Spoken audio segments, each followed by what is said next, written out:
Iowa for Hocevar. And What did it say? Remember to guard your privacy and abide by our community guidelines. Oh, that's rare for a stream like that. All right. Anyway, we are live. So good afternoon as we get back to the stream. It is Wednesday. As you guys are about to tell, the Phillies are playing once again. And this is the last game. This is the last game of a 3-game series. Against the Marlins, and I hope that they can pull off a sweep. Again, I hope that they can do back-to-back sweeps for the first time in I don't know how long. But yeah, I actually am happy to be home. Finally having off of work, give myself, but a couple of days of rest, which is well deserved. But I really needed this rest a lot because of my body. Not really doing anything. Oh, well, technically, I do anything. Well, I do actually do something, but of course, obviously, obviously,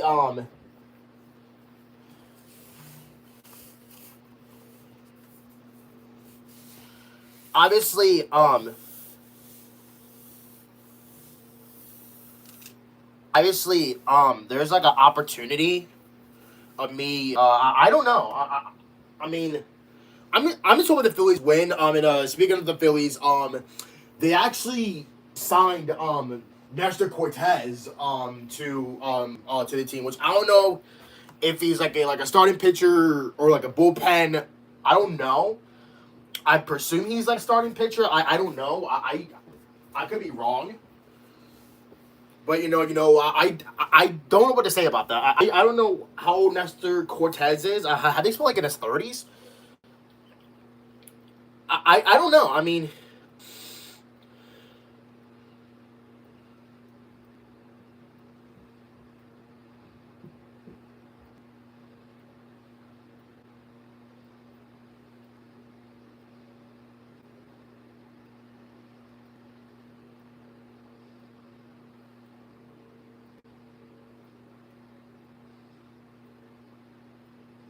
I don't know. I actually feel like that the Phillies.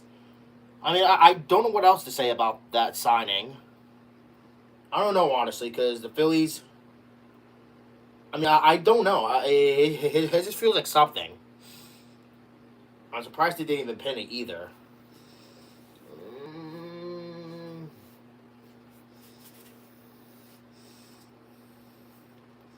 Leaps in, makes the catch. Up into the air goes Tatis. And he robs him of a home run.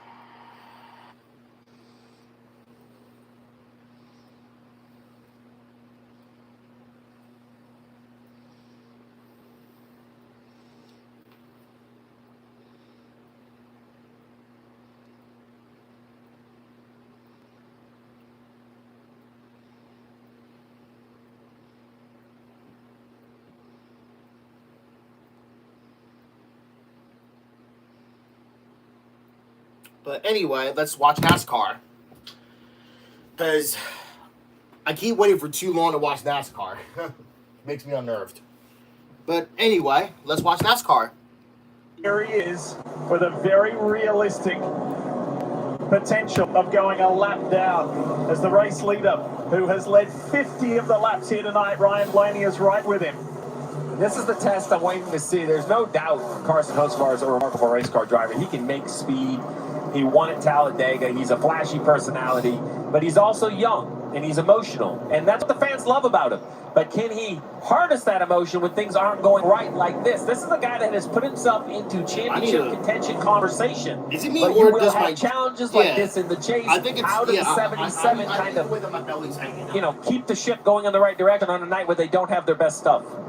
Hey, Marty, watch Chase Briscoe in the 19. That Bass Pro Shops Toyota is flying, and he has bridged the gap while Blaney's been stuck in some traffic. Yeah, sitting in second there, Lee. Steve, in the pre-race show, you talked about all the strategy available to crew chiefs tonight. They have sticker tires laying. They also have one set of scuff tires from qualifying laying in their pit box to use tonight.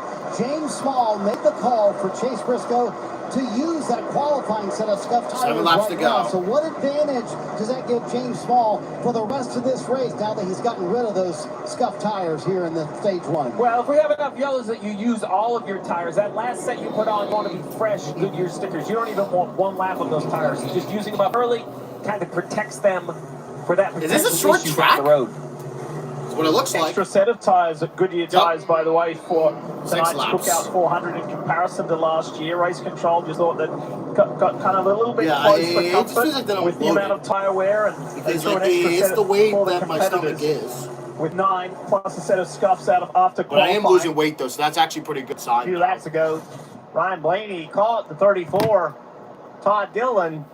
Yeah, but And here's he's the like, thing. hey, like, Todd. I'm losing weight, but not a lot of it. Not messing Like, around tonight. Like Need I'm the losing like spot. at least some, because yeah. I know we're both Ford drivers, but just give me a little bit more room. I'm in a hurry. Yeah, it looks Well- like I'm losing weight because of my legs. He's in a quagmire right here behind A.J. Allmendinger in that 16, the 4 of Noah Gragson.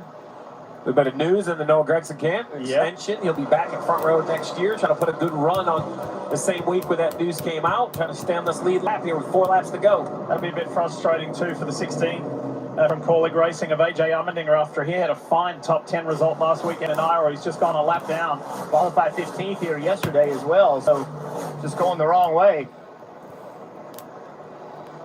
Here comes Briscoe. That gap is just a couple, maybe 3 car lengths between first and second. And at this critical stage of the championship, for 2 guys who they know that they're in, right? Briscoe isn't confirmed, but Ryan Blaney has already consolidated his spot and confirmed his spot in the chase. Grabbing those extra stage points, grabbing as many as you can.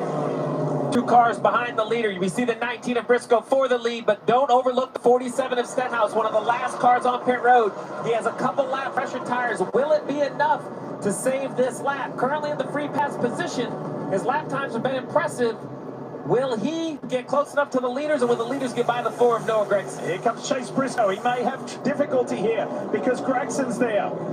Briscoe going for the inside on Blaney. Not quite close enough.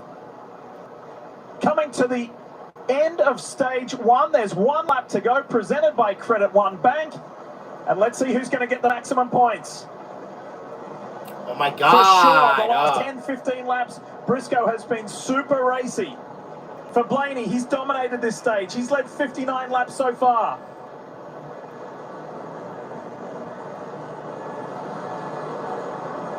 And the Team Penske driver who started on pole position. And there's What Ryan a Blaney. great stage. Maximum points for Ryan Blaney. Awesome performance. 6th stage win of the year, most of any driver. Chase Briscoe, and then Joey Logano and Austin Cindric. 3 of the top 4 Team Penske Fords. Nice work. I am an American, free-born and free. Shut up, I don't care who you are. USAF. I don't care who you are, brother. And it is very easy to miss the bottom.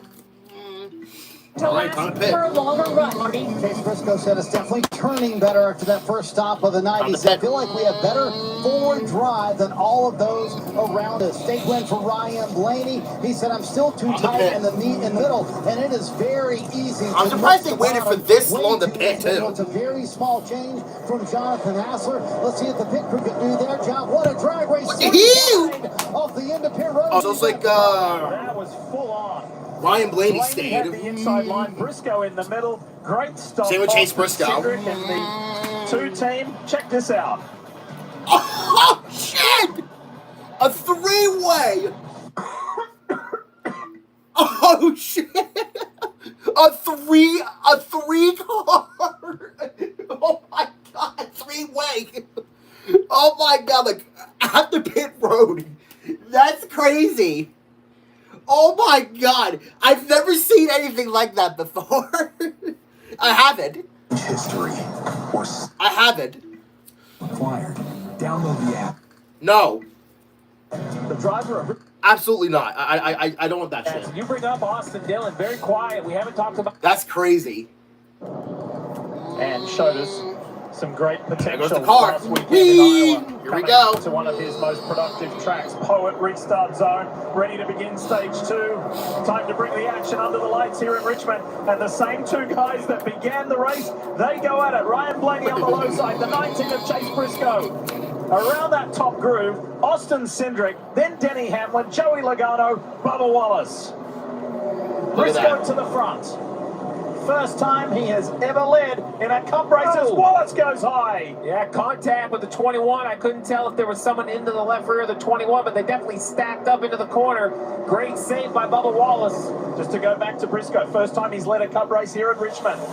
Good stuff. He continues to grow and get better at the right stage of the season, on a short track, most importantly. Look at this mess. Oh, damn. Holy cow. What could go wrong? Holy cow. Teammates right alongside each other. Colin Zillage, Shane Van Gisbergen, Ty Gibbs on the comeback trail, working his way back after that earlier pit road speeding penalty. Tyler Reddick up to 14th. Big block right here. Austin Dillon trying to put the 17. Busher in a not a good position. Busher said, you know what, I'm coming in here, Austin. Just ahead of the Legacy Motor Club duo of John Hunter Nemechek and Eric Jones. Poor old Eric last weekend. He was at the front of the pack, and Tyler Reddick lost control of his car and he got taken out. Check this out though. Josh Berry in the 21 slides up a little and takes Bubba Wallace high. Holy cow. Wait, we just got loose. Yeah, that's frustrating because he was given plenty of room. Watch this restart. Watch the 11 and the 2 work this out. Down into turn 1. Hamlin gets a good launch right here. Turns. Going to make a move on Cindric. Cindric cuts him off a little bit, and Hamlin says, I'm going to cut you some slack. Early in the race, I'm going to let you get by with that, but late in the race, he's probably not. So up front, as Denny Hamlin and Joey Logano go side by side through turn 4. Looking up ahead, Logano up ahead at his teammate Austin Cindric. Briscoe still leads the way. Let your eyes walk down those standings and positions on the left-hand side of the screen a little further, and you will see Tyler Reddick is in 12th position. The driver who led the first 17 rounds of this season. Unfortunately, he's dropped to 4th in points because he's been off the boil. He was looking at Iowa last weekend to come back, but it only lasted 4 laps before he crashed out and took Eric Jones out as well. But Reddick is on the comeback trail. He spun in practice, he started 32nd, and Tyler Reddick of 2311 runs 12th. We had a whole conversation, Dale Jarrett and I, about Tyler Reddick in the pre-race, and look, the numbers don't lie. It has gone ice cold for the 45, but Jeff, when I looked a little deeper, he still ranks 2nd in speed when you just look at overall pace of the field. So yes, they need to start getting those fast cars to the finish, but I would much rather have a little bad luck, even if I'm creating it myself with fast race cars, than the opposite. I think speed's the hardest thing to find. You know, one thing that happens in this sport, Steve, is when things start going poorly, it's hard to get it to stop. You really just need to, I don't want to say lower your expectations, but recognize that running 5th in a cup race is really good. And go try to get a top 5, got to try to get a top 10, just to kind of stop it from happening. And you just got to slow it down sometimes. And I feel like that's what they have to do. They have enough speed, but they just got to get their consistency back. 5-time Richmond winner in Denny Hamlin up against 2-time Richmond winner Joey Logano. But DJ, who's caught your eye? How about Reddick? We've been talking about him. The Penske guys are having a strong run tonight. Yeah, I think Austin Cindric, I watched his car turn the center, and it looks as good as anybody at that point in time. And that may benefit him. If he doesn't get loose, that's going to benefit him as they run longer on these tires, which they're going to have to do. Those short runs that they had in stage 1 are going to become about 20 laps longer, I believe, Steve. And at least that's a lot of laps, 400. More for some others. But well, I guess then again it's the done a great job. Then again it's the Coke Zero 400, right? Made some good passes, didn't panic. No, Coke Out 400. Forward. As I look back, I'm sorry. There's a lot happening in this race. Then again, it's called the Cookout 400. Tempers are going to flare, which we expect on a short track, and that could become interesting and affect this race later on. Dale's exactly right about the length of a run. 30 to 35 laps is what you needed to get out of each set of Goodyear tires in stage 1. You're going to have to run about 45 laps out of the 3 sets you should use in stage 2. The set you started on, you will put a set on, you will also put another set on. So 2 green flag pit stops if we don't see any yellow flags. These guys have been going at it. It's been a really good race, fun to watch. Riding along with Denny Hamlin. Whoa, he is as low as he can get. Joey Logano comes, actually Denny is up a little bit, but a bit of contact. How old is Denny Hamlin again? He's like in his mid-40s. That's how they see it. A little. I'm surprised he's still racing. Behind these two guys, back in 7th is RFK's Ryan Preece. Is the Bob's Discount Furniture on board for Denny Hamlin. But Preece, who is in that really tough position. Here he is here in the 60 Castrol Ford. He's in 17th in the point standings at the moment. He led some 60 laps here last year, but just the way the strategy worked out, he ended up out the back by the end of the race. But loves short track racing, excited to go to the Northeast next week in New Hampshire. Really looking forward to that. And Kim, he wants to leapfrog his way into the top 16 and give himself a chase berth, because he said, look, last year we didn't have any cars, RFK cars. Chris Buescher, my teammate, is in at the moment. We've got to at least have 2 of the 3 in. Yeah, but fell a little short of the goal for the first stage. Remember, he qualified in the 6th position, finished stage 1 in the 11th position. He had told me, look, we out-qualified all of the guys around us in the chase bubble. We have to capitalize on that track position to start. They weren't able to do it in that first stage. In fact, Cindric has hopscotch currently running in the 3rd position. So disappointment for the first stage. We'll see if they can earn stage points here in the 2nd stage. A couple of other drivers doing good things in the top 10. William Byron 6th. Ross Chastain has made his way into the top 10, just behind Bubba Wallace.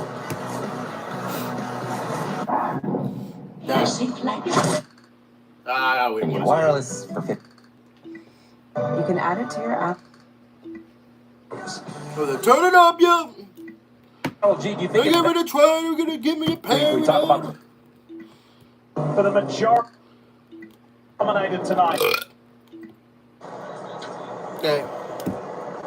You're watching the Cookout 400 here at Richmond Raceway.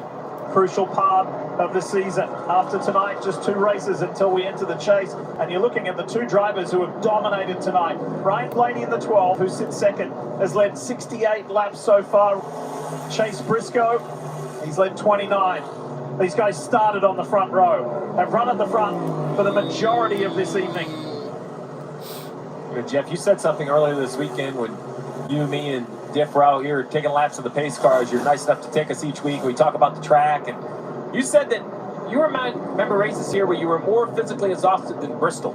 That there was something about this racetrack that your shoulders and your neck, just the consistent lateral G. Do you think it's that, or you think these drivers are also tensed up because it's so slippery? Like, what do you make of that? I think it's a front straightaway. I think this front straightaway, it's a curve. It's a turn. You're always turning, trying to shove your head out of the right side of the car. At Bristol, it's very demanding, but you have 2 straights. And you get to rest. Here, you never get to rest on the front straightaway. See Blaney trying to get to the outside. Oh, almost got there. Starting to see this trend of the 12 car having better long run speed than the 19. The 19 takes off a bit speed, and the 12 later in the run just has more grip. As a signature, I would say, have always been a short run organization, like in general. I mean, the last 5 years. But then here, they have found a way to adapt a now long run application. And Ryan Blaney commented on that in the lead up to this Cookout 400 as he looks on the inside of Briscoe again. And that is looking after those rear tires. If you slip them too much and you abuse them too early, you're going to pay. There's going to be consequences. But he's looking after them beautifully at the moment as he challenges for the lead and takes the lead momentarily from Briscoe. Briscoe's been running the bottom of the racetrack and running really low down the front straightaway. Now, with Blaney underneath him, he has to run a completely different line. Let's see what it does with the rear grip on corner exit. That's the difference. Blaney just can go to the throttle sooner. There, he's clear.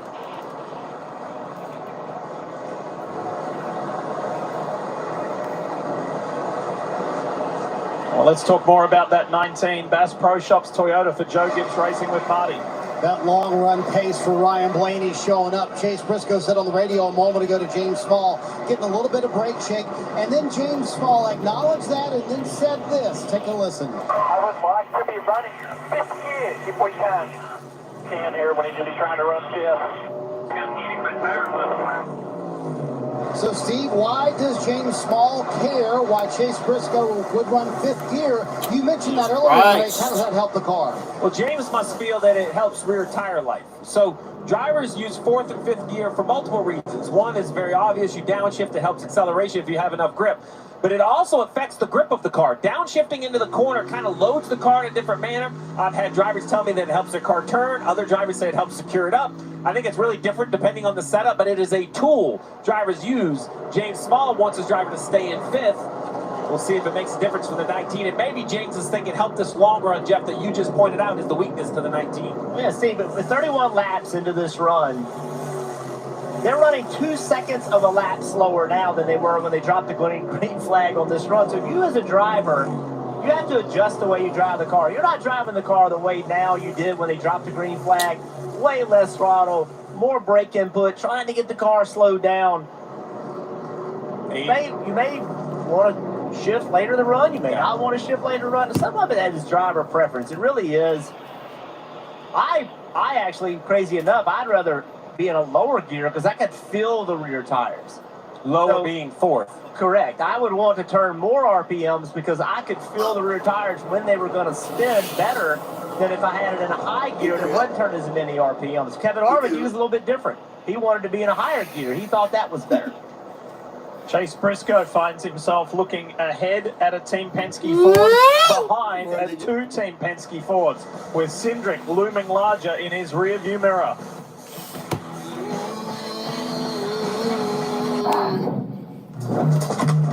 Ken? Off of her. You can cut your... With Kim Coon. Well, Virginia.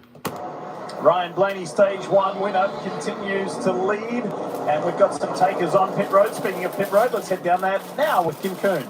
Yeah, the tires playing an important role here. We see a lot of pit stops at Richmond, so we want to put the spotlight on the front tire changes for the 54 car, the series' most recent winner.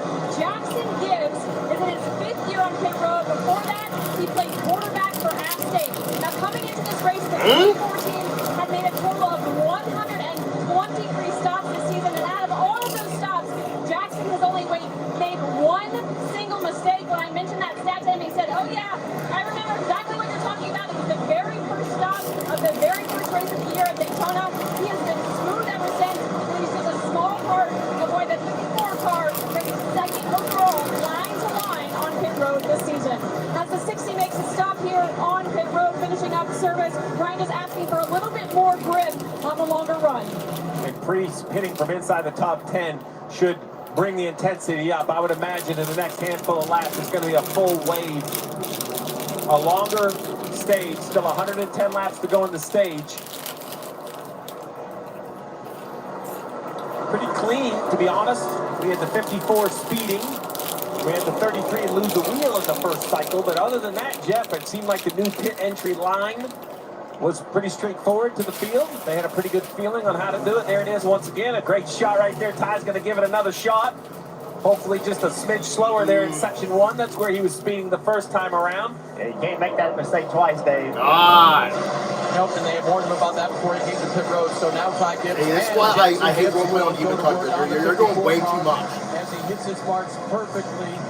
Tough balance in the pack there, so a little adjustment for him here to try to get Ty moving back toward the front where he started today. I'm going to tell you, 9.2 second stops. It's just really unbelievable how fast these stops have become, Jeff. There's just no room for error. It's pure timing. Jackman doesn't even look forward or backwards. He just basically, when he can get his hand on the jack handle, he drops it. And the tire changes need to be done. Any sort of hiccup with an exchange, and that's when wheels come off or not get tightened. We saw that with Bubba Wallace a few weeks ago. They had an exchange issue which led to a wheel not being secured on the left front of the 23. Wallace is coming your way, Marty. Just as a note, after the contact with Josh Berry, about 15 laps after that, Bubba Wallace just simply said, what was that, and kind of moved. I need to pause real quick.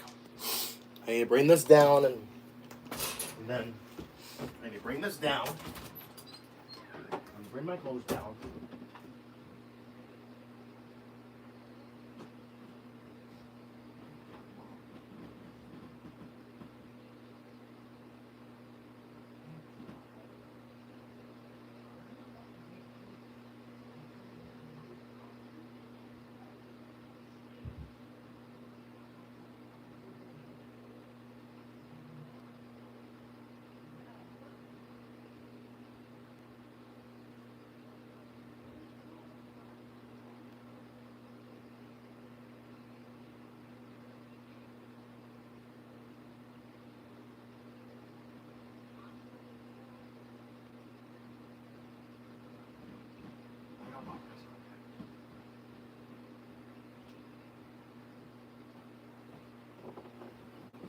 Alright, I'm back.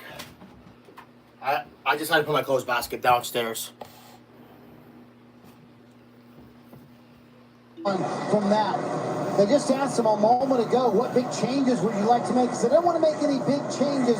I would just like to tighten it up. Let's just see where it goes from there, Dave. Josh Berry told his team it's starting to go a little bit free off the back end of that 21 car. Coming around, could use a little bit more rear grip. Oh, shit. Through. Oh, spun down the track. The 38 is around Zane Smith. Problem for Zane Smith. So, first caution, that's not for the stage break, as the Aaron's Ford contact with the wall. He was having a tough day anyway, started going backwards from the start, and this has gone an unfortunate direction. It was pitting. Oh, just really loose. Back of the car was around early in the corner. Oh, that's a big impact, Steve. Yeah, it hit harder than I expected. Definite damage to the left rear suspension, probably the left front. 19 at Briscoe, still the race leader. We're going to have to let NASCAR sort out the scoring, as you had seen some cars come to pit road. There was even some cars on pit road, Tyler Reddick being one of them. Caution right in the middle of a pit sequence. Really confuses things a little bit. So NASCAR will have to identify who's on the lead lap. They'll also have to identify if there is a free pass. That is, who is first car one lap down, literally at the time of yellow. Other cars can become lapped in the cycle as the leader gets picked up. So we'll just have to wait and see. But the 19 is the leader, and he's thankful he ran a little bit longer into this run, because now they can come down and score or change tires with no stress. You see the 21 of Berry right behind him. That'll be fine, because he's either going to be the free pass. Right there, he's in a free pass position. NASCAR hasn't said that yet, but when the 19 pits, the 21 can stay out. So if you're a Josh Berry fan, don't panic that he's behind the leader. Yeah, I think Chase Briscoe is actually good. Yeah.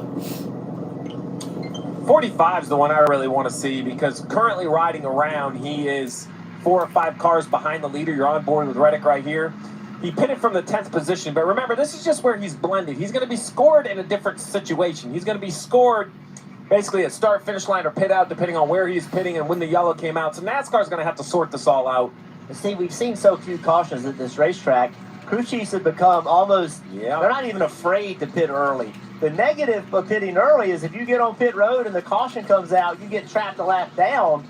That's what just happened, but we just haven't seen it that many races in the past. Billy Scott is curious as we are of exactly where he's going to be scored.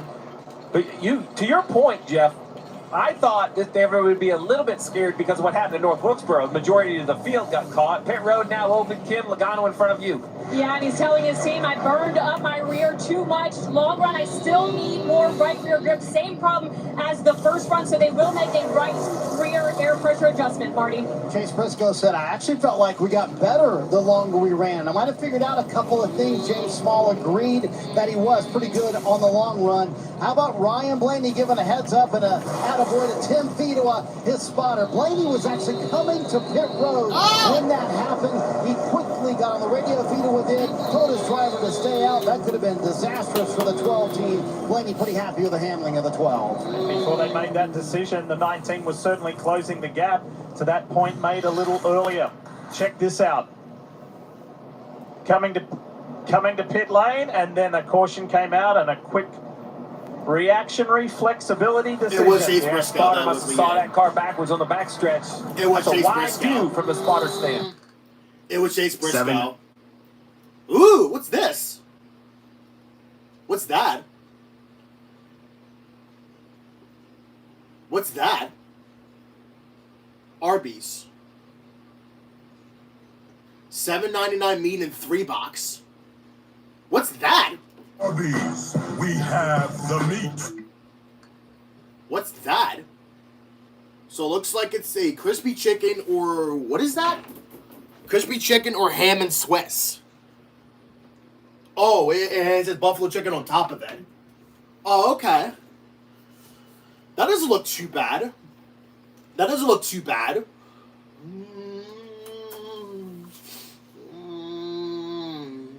Great race, bud.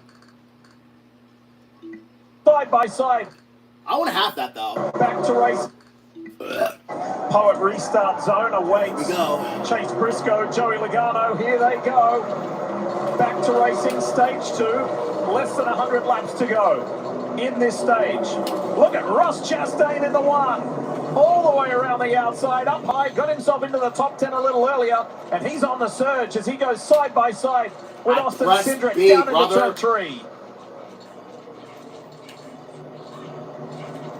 Briscoe, Logano, Blaney, William Byron in that red, white and blue 24. Denny Hamlin's on his outside. Chastain pressuring and squeezing Austin Cindric. And Cindric says, I'm going to hold this low line. Best shot we've got of the 9 of Chase Elliott all night long. Elliott's in the top 10 and Eric Jones on his outside. There they are. You mentioned the 9 of Chase Elliott. That cycle 13th to 7th with just the cycle and the timing of the caution. Maybe that's the break the 9's looking for after qualifying outside the top 30. And you see right behind Eric Jones, the Monster Energy Toyota of Riley Herbst. That's not a flash in the pan. He's been there all night. He's been knocking on the door of the top 10, and there's some knocking there. Contact between several cars. He's been knocking on the rear bumper of the 43 car. The lap before there was contact. Whoa! 5 and the 77 together. Well, remember last week, there was a little bit of pushing and shoving between the 5 and the 77.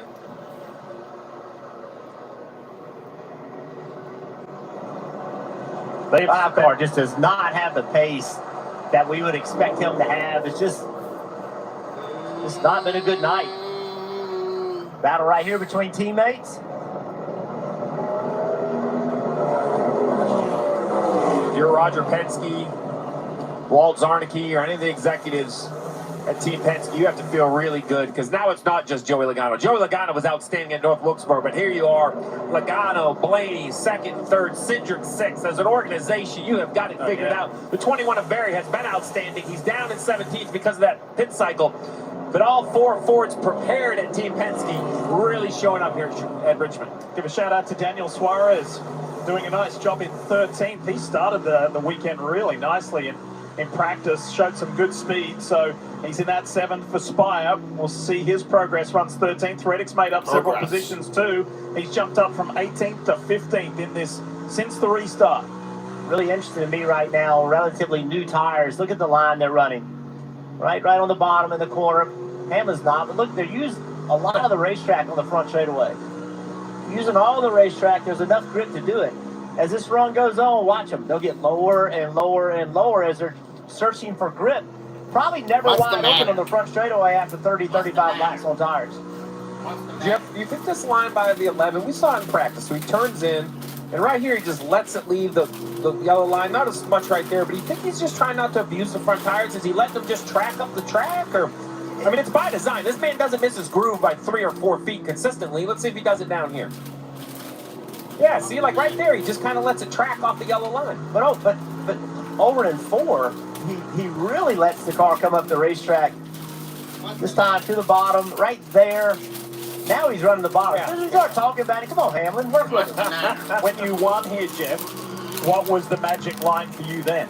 Where was your car working the best? Well, I got the last few laps. I ran the top, and Jeff Gordon was underneath me. He just never could clear me. The reason I ran the top is because I got passed by Our buddy Dale Jarrett one night on the top. They said the 88's coming on the top. I'm like, nobody's passing on the top. Oh, DJ did. Took the trophy. Didn't feel bad for me at all. We'll get his comment on that a little bit later. We want to take you back several laps and show you what happened. Just getting back to racing after the restart. Whoa. So that's Bowman and Herbst coming together.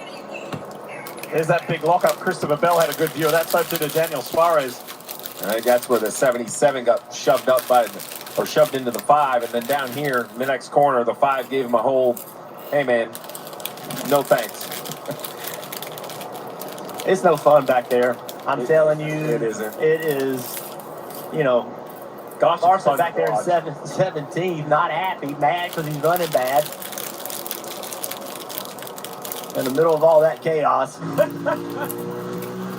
Larson runs 17th. Chris Buescher, you just saw him. Here's the Xfinity on board for Bubba. Bubba's in 18th. And Chris Buescher 19th. And there is the 54 of Ty Gibbs. So for the second week in a row, is making his way back through the field after some early race adversity. And let's give the 54 credit. He was actually up inside the top 15, and then he was one of the drivers that get caught by that pit cycle.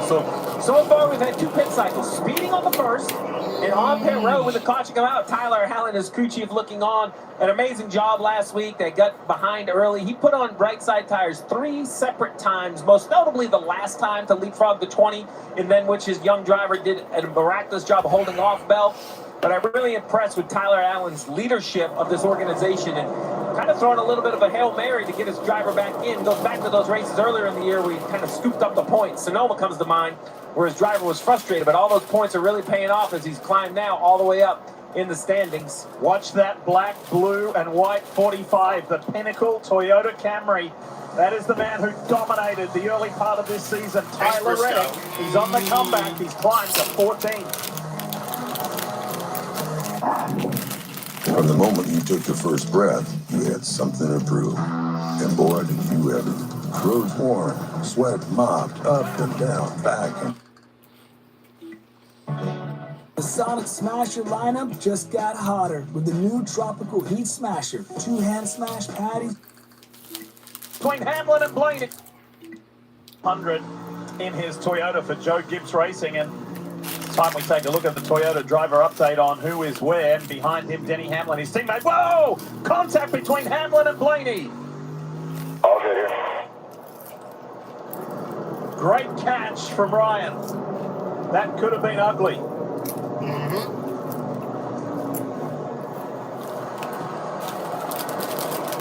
A little bit of contact. Hamlin trying to get to the outside of Blaney. Just misjudged it right there. Misjudged it. Gets into the back of the 12. Has to check up.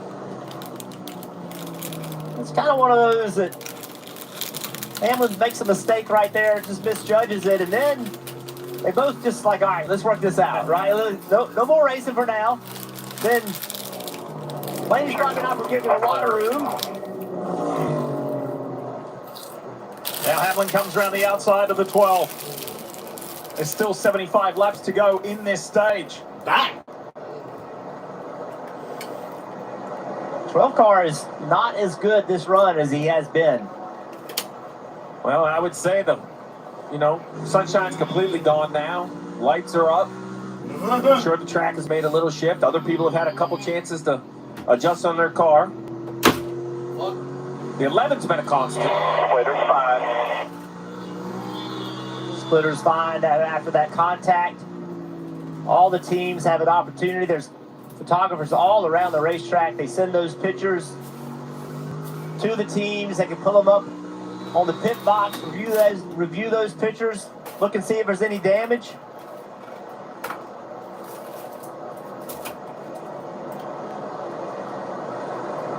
Blaney's always fun to listen to after one of those moments. Let's see what he had to say. I can't drive in that deep. I just missed the bottom. Fronts don't really turn great. Can't drive it in that deep, just missed the bottom. Fronts don't turn great. So, right in the middle of the corner, if the front tires aren't turning, the car doesn't point good enough, Kim. And you see Ryan Preece and Austin Dillon on pit road right now. Crew chief for the 60, Derek Bentley calling his driver, and Ryan saying that the sliding the tires just like the first run. I do believe he was on scuffs that last run, hurting the car's overall drive. Headwind chatter on the right front was the report from the 60 car. Yeah, this run restarted with 98 laps to go. I assume the majority of the field will break it up into 245 lap runs. It seems like some drivers are thinking 30 or 32 laps a set. That extra pit stop can be overcome with that extra grip in the tires. As we watch Priest, he's going to drive away from this 19 easily with these fresh tires. Watch how much more grip this 60 is going to have. The trouble is, like we talked about in the pre-race, Jeff, you just can't be hung up in traffic. This can be, this could be a good strategy, or it can get off the rails quickly if you don't work through traffic. As now you see him dart to the outside of AJ Allmendinger. Priest doing a very nice job. The short tracks are where he's cut his teeth. He knows how to make this work. That's what you want to see, clean racetrack. And then when you catch people, you want to see cars spread out. You don't want to see groups of cars because it just takes longer to get by them. Penalty going the way of the 88, Connor Zilic, too fast entering. That was just a moment ago. Got him. Meanwhile, for the race leader, Chase Briscoe, he has spent more time in the top 5 here tonight than his previous 9 visits to this track. Talk about performing at the right time of the season. Let's talk more 19, Joe Gibbs Racing and Briscoe with Marty Snyder. Marty? Yeah, Lee, they just reminded Chase. So now officially here in stage 2, we have split strategies. Some trying 3 stops in the stage. They're going to stick with a 2-stop here on the 19. But for back-to-back runs now, Steve, at the beginning of the run, Briscoe has told James Small, I have the brake shake. And he told Small, in fact, it's so bad this time it's knocking the wheel out of his hands, really moving it back and forth. So what can James Small do to maybe fix that brake shake?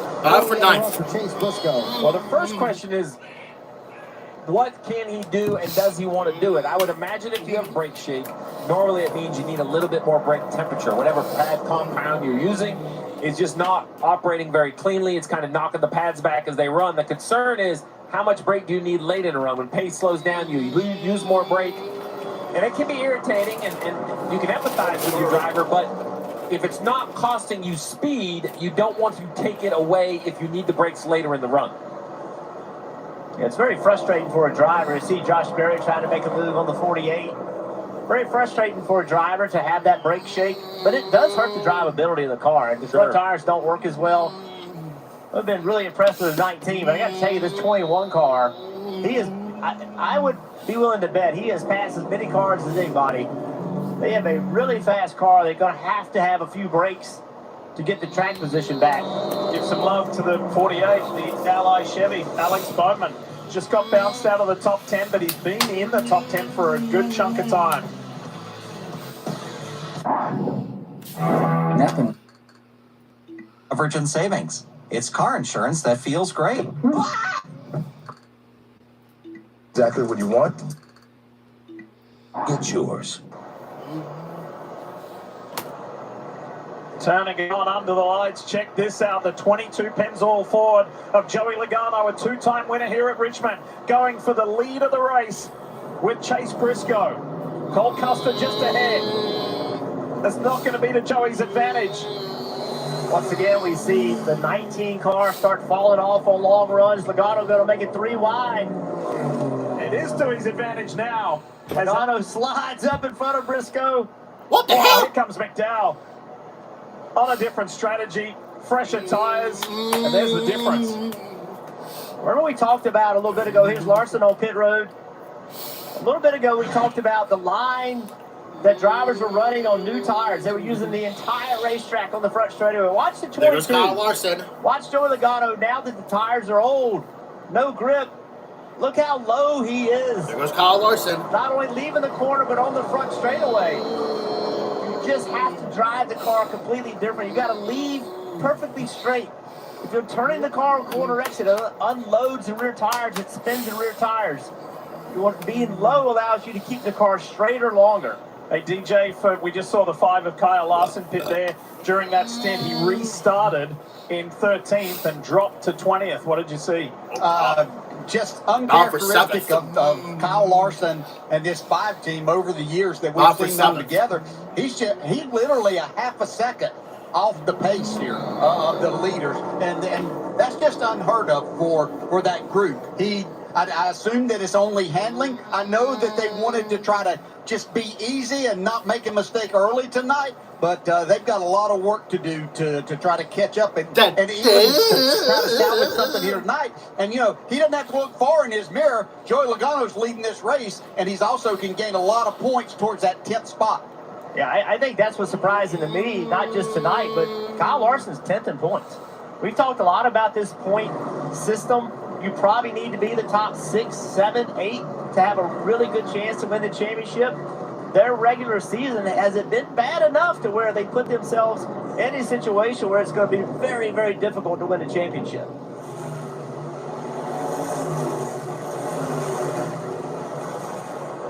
More takers on pit road, Bell and Bowman. And for Christopher Bell, early in the run, he said it could be freer, but it's a lot better. Then, as it trended later in the run, said the balance is the best it was. I'm happy to leave it how it is. Ford first Goodyear tires, Snowbo fuel, Dave. Good run so far for Alex Bowman. Much better turn this run. He said, I could use some more drive on exit. Service complete. It's really in that window now. 45 laps on these tires, 53 laps to go. You normally are 4 or 5 laps on the early side of halfway. Byron in front of you, Dave. They've been working with William to try to get them to go just 65% throttle. Save those tires, get him through. Keep the grip in them. He'll get 4 tires here, 4 more fresh tires, and he's gone. It's interesting to watch, isn't it? This deep into this stage. This time. All right, Logano's coming this time. I think he's coming because it is a mess in front of him. There's no reason to catch this traffic. He loops around really nice. 19 chases him on the pit road. It'll be the battle of the pit crews. 22's early on pit road, Kim. They told me they were going to be in the hunt. They've proved it so far. Joey's saying I can afford to be a little bit tighter than I was this run. Marty.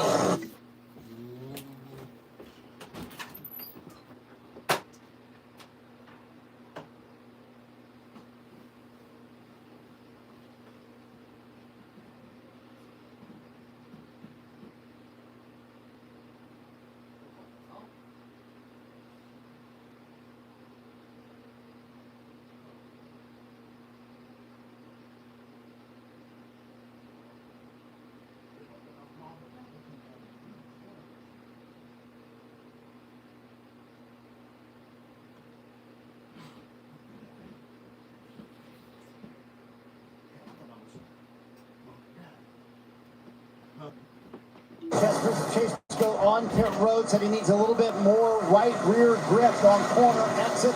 The 19 team had a good second stop. First stop of the day was a little bit slow. Let's see how this team recovers. Clearly they have the speed in the 19 car to be able to get the win here at Richmond tonight. And Denny Hamlin coming down pit road right now in front of you, Dave. He is indeed, Marty. The 11 works his way down pit road. Car this time for Denny was not too bad. Just a slight adjustment here. Hits his marks perfectly. The two of Cindric is also on pit road. Tyler Reddick, Toshin Cindric almost hit Daniel Suarez, leaving. Now Cindric slowly gets into his pit.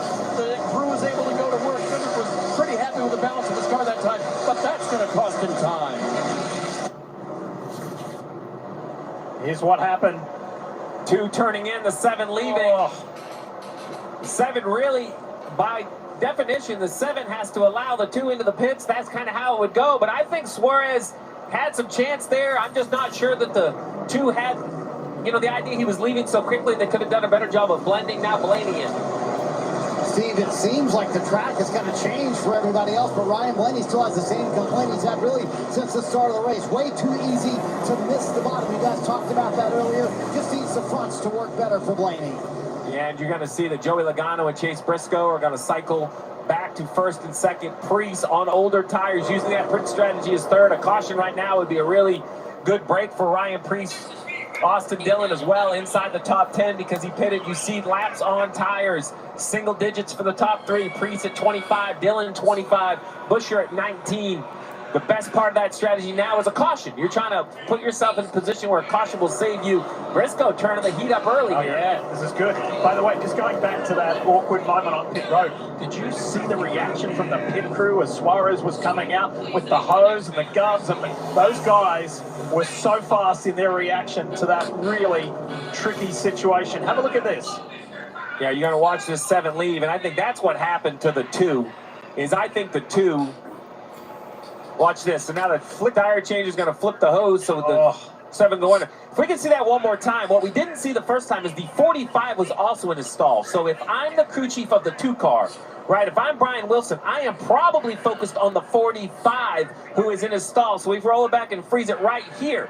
Look at the 45. This has Brian Wilson's probably attention. This car right here, that's a lot going on. He probably didn't have the 7 in his mindset. He saw the 45 leaving. He thought he was going to get in front of the 7. Next thing you know, the 7's leaving.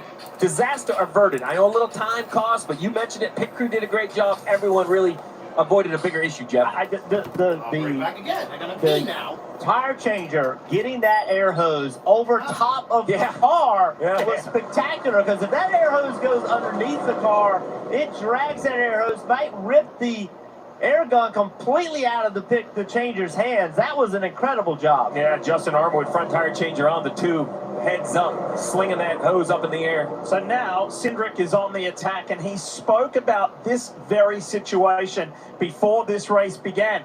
Different tire strategies, different closing speeds. He said this reminds me of IMSA sports car racing. You got to be good at passing, you got to be good at being passed, and you got to have a good pit crew. Look at this. Wow, that is amazing. You said it. That's worst case scenario for the crew chief on the 2 car. He had so many things going on there, and it was almost impossible to watch both of those cars and let Austin Cindric know what he needed to do. It could have been the way they handled that was spectacular. The driver, the pit crew, everybody took a bad situation and made it not catastrophic. Yes. How about Bell all the way up to the 4th position? He was 10th. Really, before this all went, he cycled all the way up to 4th, right? So he's gained a bunch of time by coming on pit road. You see, he was on pit road about 3 or 4 laps earlier than Logano. Briscoe, Hamlin, using that earlier cycle, has moved him up to 5th. He's being passed by Elliott now. He knows the tires will wear a little bit more, but just continuing to try to give yourself a chance, get lucky with the yellow, try to get that track position. There are 3 Hendrick Motorsports Chevys in the top 10. William Byron leading the pack. Mobile, now I was looking for fun ways to tell you that Mint's offer of unlimited Hills. Oh, I skipped too much. Unlap himself. I skipped too much. Jalapeno pineapple glaze. Ooh, Sonic. Where you don't wait for success. Everything you got, or what comes next.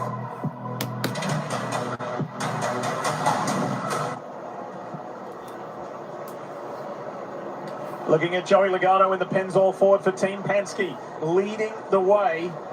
And it puts Bubba Wallace a lap down. Tense moment for the 6 of Brad Keselowski. Alternate strategy, needs to unlap himself. Currently 2 down. A caution would be day ender, or at least a big uphill challenge. There you go. That puts him from 2 to 1 down. Still not a comfortable spot, but that was the scary moment of this alternate strategy when you're more than 1 lap behind the leader. Look at the traffic up ahead. Oof. Try and weave your way through that. Yeah, exactly. And you're hoping the 6 kind of bulldozes his way through on those fresh tires. Morgan and Morgan on board. Lovely tribute, by the way, to the late Kyle Busch on the hood of Austin Hills 33. Of course, Kyle, with his time at RCR, raced in that livery, in that scheme of Morgan and Morgan many times. And there is that tribute. Yeah, Kyle Busch, the famed bow with the checkered flag. So hard to imagine that he's not here in this race. Oh. Such a tragedy. One of the best drivers our sport has ever seen. And there is his teammate. The 3 of Austin, Dylan. One of the stories coming into tonight was, can Austin get 3 in a row? Something that hasn't been done in more than 40 years here at Richmond Raceway. Well, dang. We'll see.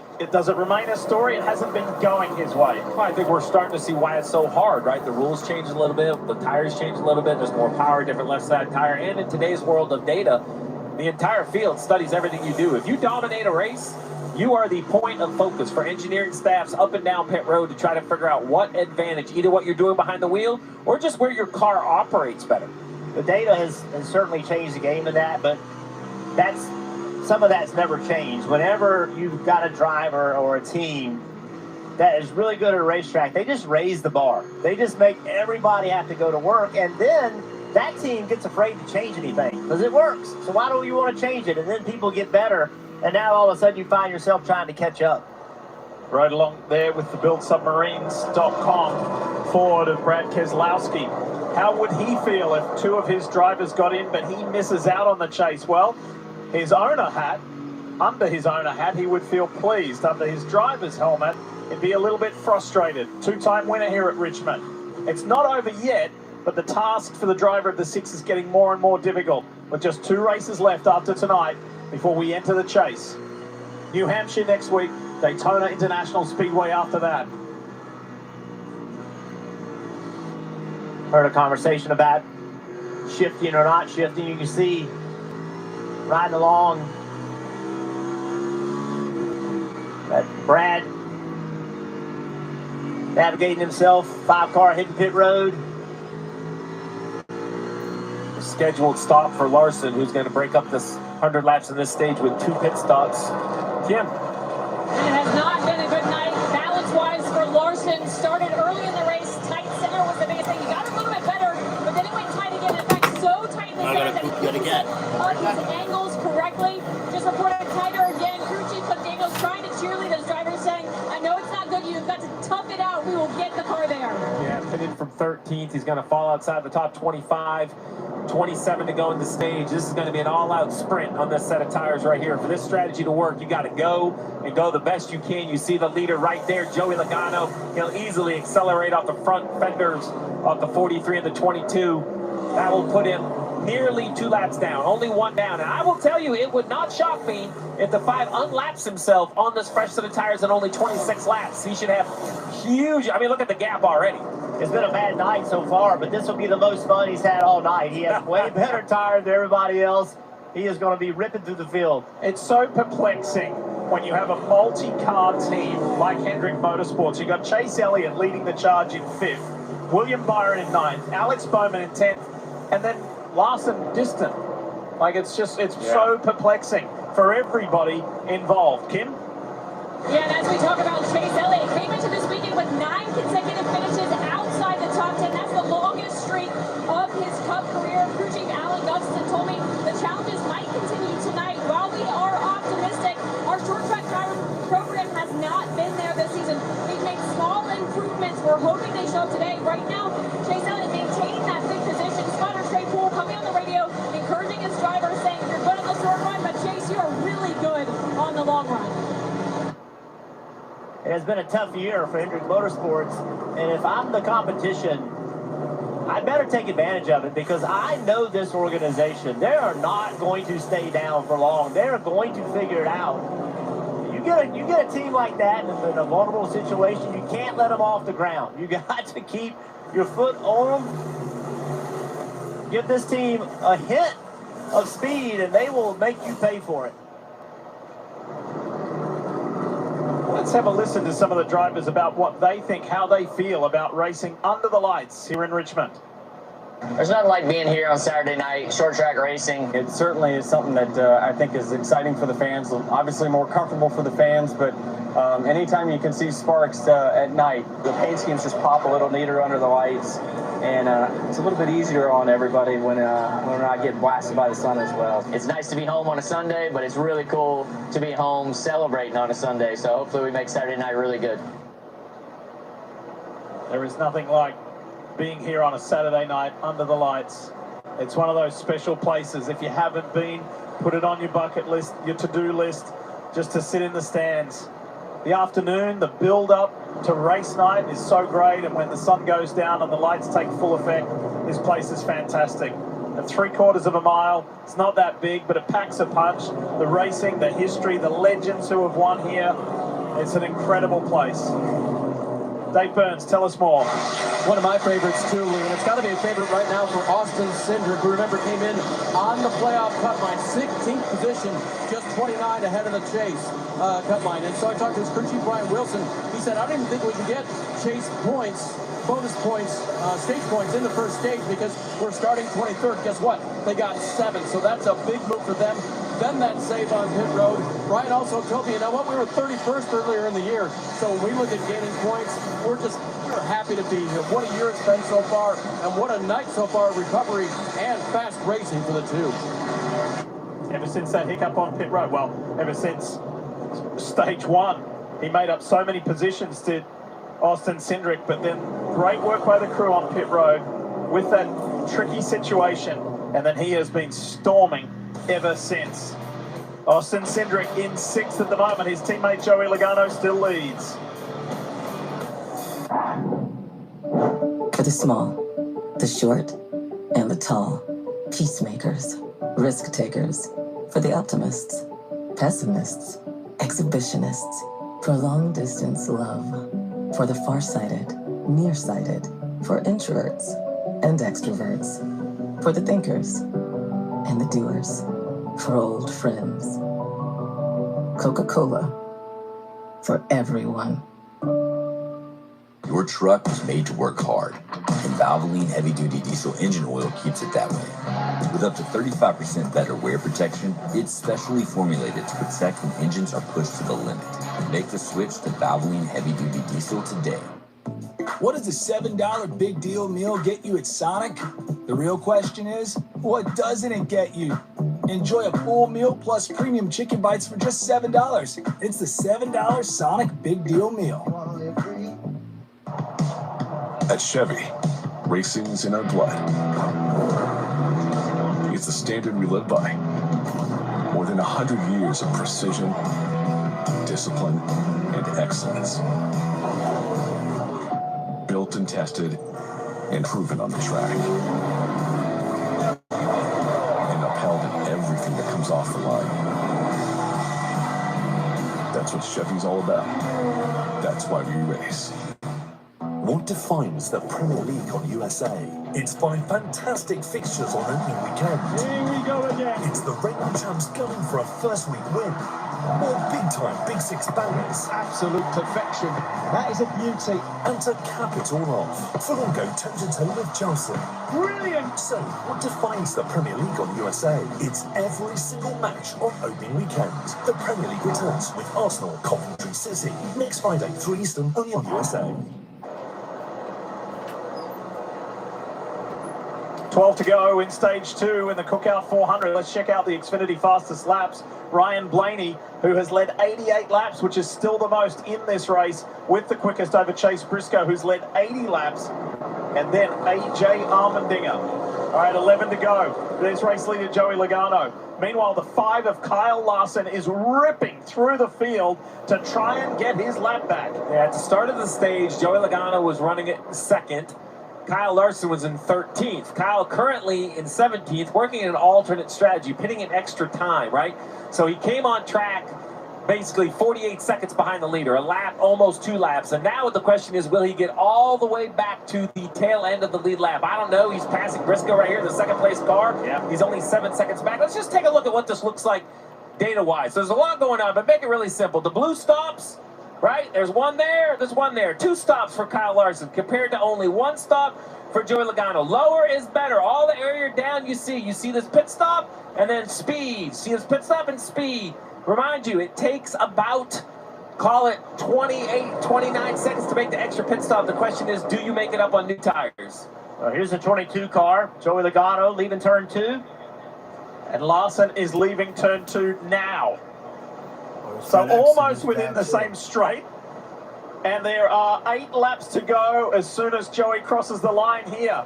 Can Kyle Larson do it? He's trying to get on the inside of Ryan Preece. He comes off turn 4. He's ahead of Ty Gibbs. Remember, if a caution flies now while we're inside the last 10 laps of stage 2, it would be the end of the stage. And remind you, 13th is where the 5 basically restarted. So Herbst in front of him is for 14th, 4 position.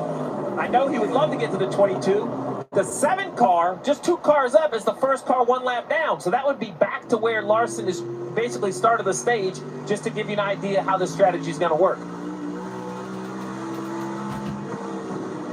Ryan Preece is pretty much on the same strategy, trying to do the same thing.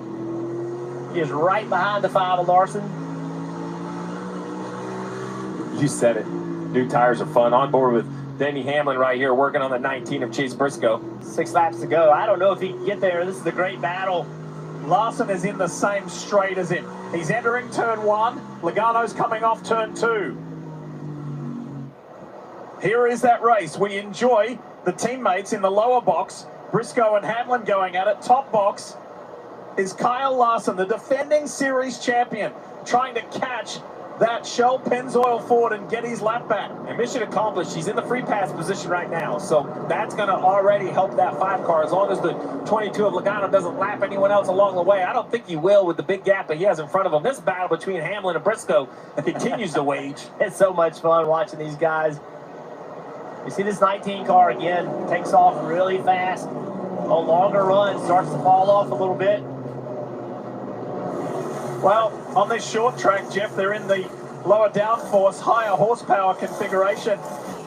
With these fresher tires, Kyle Larson's got to feel like he's got an extra 100 horsepower, ripping his way through the field. 4 laps to go in this second stage. What really jumps out to me is this 8-second lead that Logano has pulled over Hamlin and Briscoe. That's just an impressive run in 100 laps. I don't think the 5 is going to get there. 3 to go. Less than that. 2.5 from here. But an extra pit stop in only 100 laps. Remember, that last stage is longer. So maybe you think 3 stops will work in that final stage. We'll have to wait and see. And to your point, I think it still was a good strategy. Yeah, free pass for sure. I don't know if he could have stayed there if he'd have restarted there and run like everybody else. Teammates on screen for Team Penske. Austin Cindric has caught Ryan Blaney. This is for 4th place. What a stint it has been. What a stage it has been for Austin Cindric. Cindric finished 4th in the first stage. Top box, that's Joey Logano coming off turn 4. Crosses the line, 1 lap to go. Brought to you by Credit One Bank. I just want to put my pad over here. Oh, there's 23. He's got to hold up to 22. It's not really for position. Oh, short work from Joe. That 22 car is driving really, really good. That puts the 23 2 laps down. Yep. And look at how close Larson got to accomplishing it. Top box, Joey Logano wins stage 2. Nice work. Damn. Hamlin finishes second ahead of his teammate, Chase Briscoe. Cindric did get his teammate, Blaney, for 4th. And Josh Berry hanging in there in the top 5. Keep your eye on that 21 car. He's flying. And believe it or not, that's just Logano's second stage win of this year. Where else did he get one? North Wilkesboro. He won. Still dealing with moderate to severe ulcerative colitis or Crohn's disease symptoms despite treatment? Then you know. What do you get? Gosh, that's just not. Champs gunning for a It's ahead. And by Progressive. Save when you bundle motorcycle, RV and boat insurance. Visit progressive.com.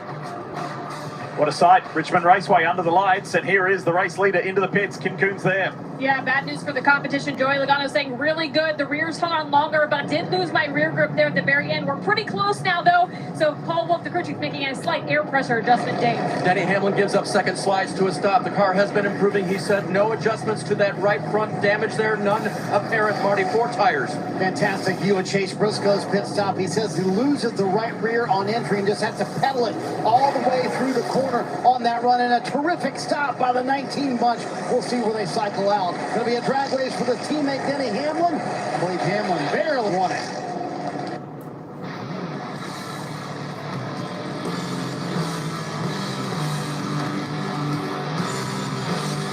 Great race, bud. You're the man, Denny. Should we hit the town? last time. And streaming. 1 lap down. They probably don't think they're fast enough to race for the free pass. But I think this is Steven Duran basically saying, you know what? We're going to race like we belong in the chase. We're going to be aggressive. We're not going to just let it come to us. Hey, tip of the hat. I love aggressive pit calls. This is a big one. Have a go. Now, with DraftKings, you can take your game anywhere. Let's look at today's driving factors presented by DraftKings. There they are. Well, it starts with how many times you're going to stop. 2 versus 3. We just saw Larson do it differently. Maybe somebody in this stage will. You got to get through traffic to take advantage of those new tires. Yeah, short run, long run. I'd rather be better on both. Is that possible? DraftKings is now live in all 50 states. New DraftKings customers can spend $5, get $150 in total bonuses by downloading the DraftKings app and use the promo CAR when you sign up. Let's go! Stage 3 underway, and a big move on the inside from Chase Briscoe. The 19 plunges to the low line, taking the fight to Joey Logano. Briscoe has led 80 laps here in Richmond. He is having the best race that he's ever had here and saying, look at me, I am a championship contender this year. I'm going door to door with a 3-time Cup Series champion. 21 of Josh Berry back in the picture. Oh, a shot from Denny Hamlin. Denny was not happy with him. Contact into turn 3. Elliott right behind him, Byron in the mix. Look to the left, that mustard-colored car, the one of Ross Chastain. Back-to-back fantastic weeks for the Trackhouse racer. Briscoe and Logano, Toyota and Ford, Joe Gibbs Racing and Team Penske.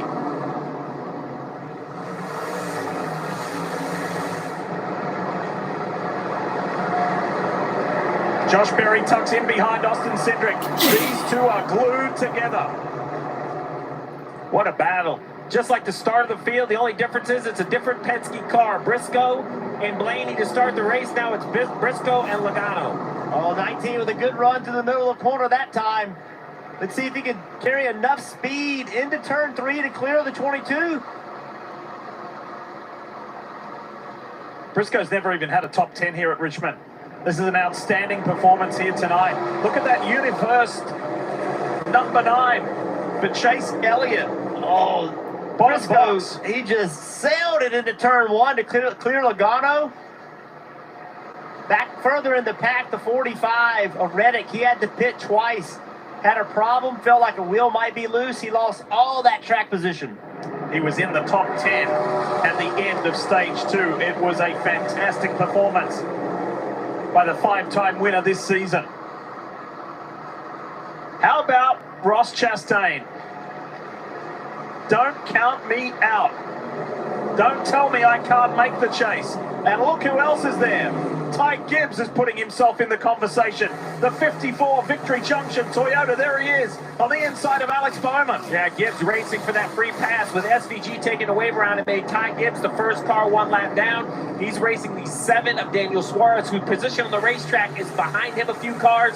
So the 54 looking for that quick yellow, much like SVG. We saw Denny Hamlin and Josh Berry mad at each other. Let's go back and visit it 3 wide. Entering turn 3, a lot of contact. 21 up the racetrack into the side of the 11. And Denny Hamlin, like, all right, not happy with you. Coming in here, contact. I heard from the drivers and the teams that were worried about these softened front bumpers. Seem to still work. Very good here at Richmond. No damage to the 11 as he ships the 21. I think Denny wanted it to be a little harder than that, actually. But not too much to damage the rat and the oil cooler, but enough to send the message. You can tell Barry knew it was coming because he kind of coasted it off in there a little deep. William Byron's had a nice night. Runs in 9th at the moment. He's been in the top 10 for the majority of the night in the 24. There has not been a ton of top 10 performances this year, or top 5 performances for the 24. But they're solidly in the top 16, solidly in the chase conversation. And let's talk more with Dave Burns. So Rudy Fugle had an adjustment for William Byron on that last stop as he now makes the pass, completes it on Christopher Bell. Driver told him I turned well, but I didn't have the rear grip to go with it, so adjustment made there. 24 looks good right now, Marty. Hey, let's give some props to Ross Chastain and Brandon McSwain, the crew chief on this one car. Diffie mentioned earlier, they showed up in Iowa with some speed, and they backed it up here at Richmond. They sat down about 3 weeks ago together and said, hey, let's stop worrying about points. If we make the chase, we make the chase. Let's worry about our speed. They came with a different package to Iowa. They have shown up with that same speed here at Richmond, where Ross admits that's probably my worst short track, but they've been in the top 10 for much to the second half of this race. By the way, the SVG strategy for his teammate Shane Van Gisbergen, they have given up on that. They just pitted here a moment ago, Lee. Interestingly, Marty, Ross Chastain said within the Chevy family, there is SVG pitting. Within the Chevy family, Ross has got a little bit of advice and direction from Austin Dillon, two-time winner here. One of the stories was he was going for 3, and he said, I will take what I can get, and he's using it, it's working. So just a real quick update on that 97 of SVG. You're going to see him on the bottom screen. 4th car in line, but just left pit road. So he should probably be able to overtake the cars in front of him, much like Austin Cindric. So in a handful of laps, he'll unlap himself. Jeff, positions on the racetrack down some, but back to 1 lap down, which is where they started when the gamble started. You know, it's kind of not a huge penalty. He's about to go flying past these guys, Joey Logano and Chase Briscoe, stretching down the back into turn 3. He's pretty much already caught Logano, that Midi Chevrolet. Remember, if you weren't with us earlier, we mentioned this. SVG did the NASCAR Craftsman Truck Series race earlier today, finished 4th. And he says, every time I get a chance to do more laps, get more reps, and he really feels the Truck Series, Jeff, more than the O'Reilly Series car helps him in his Cup car. He said they're closer. There's a lot of talk about that right now, is which is a O'Reilly car or a truck better to be ready. See how these new tires, how much better they are. The trucks don't slide around quite as much as an O'Reilly's car.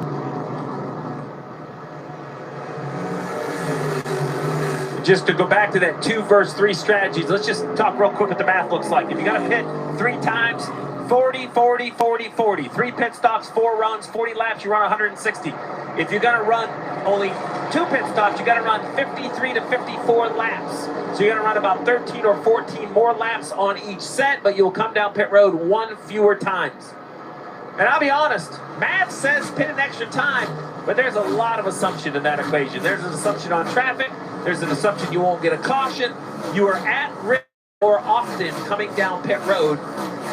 Be interesting to see who does what on top of the pit box. But by doing that, it has worked for the time being for Kyle Larson. Yeah. Because he's on the lead lap, he's in 12th position, giving himself a shot after starting way down in 30th position.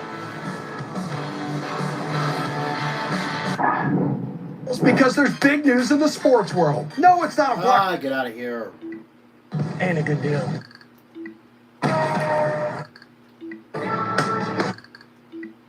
Stop him.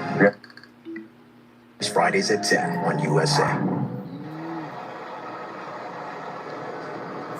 Well over the halfway mark of the Cookout 400 here at Richmond Raceway. And you're looking at the driver, the man who has led the most laps here tonight. 99 laps for Chase Briscoe of Joe Gibbs Racing. There are just 13 cars on the lead lap.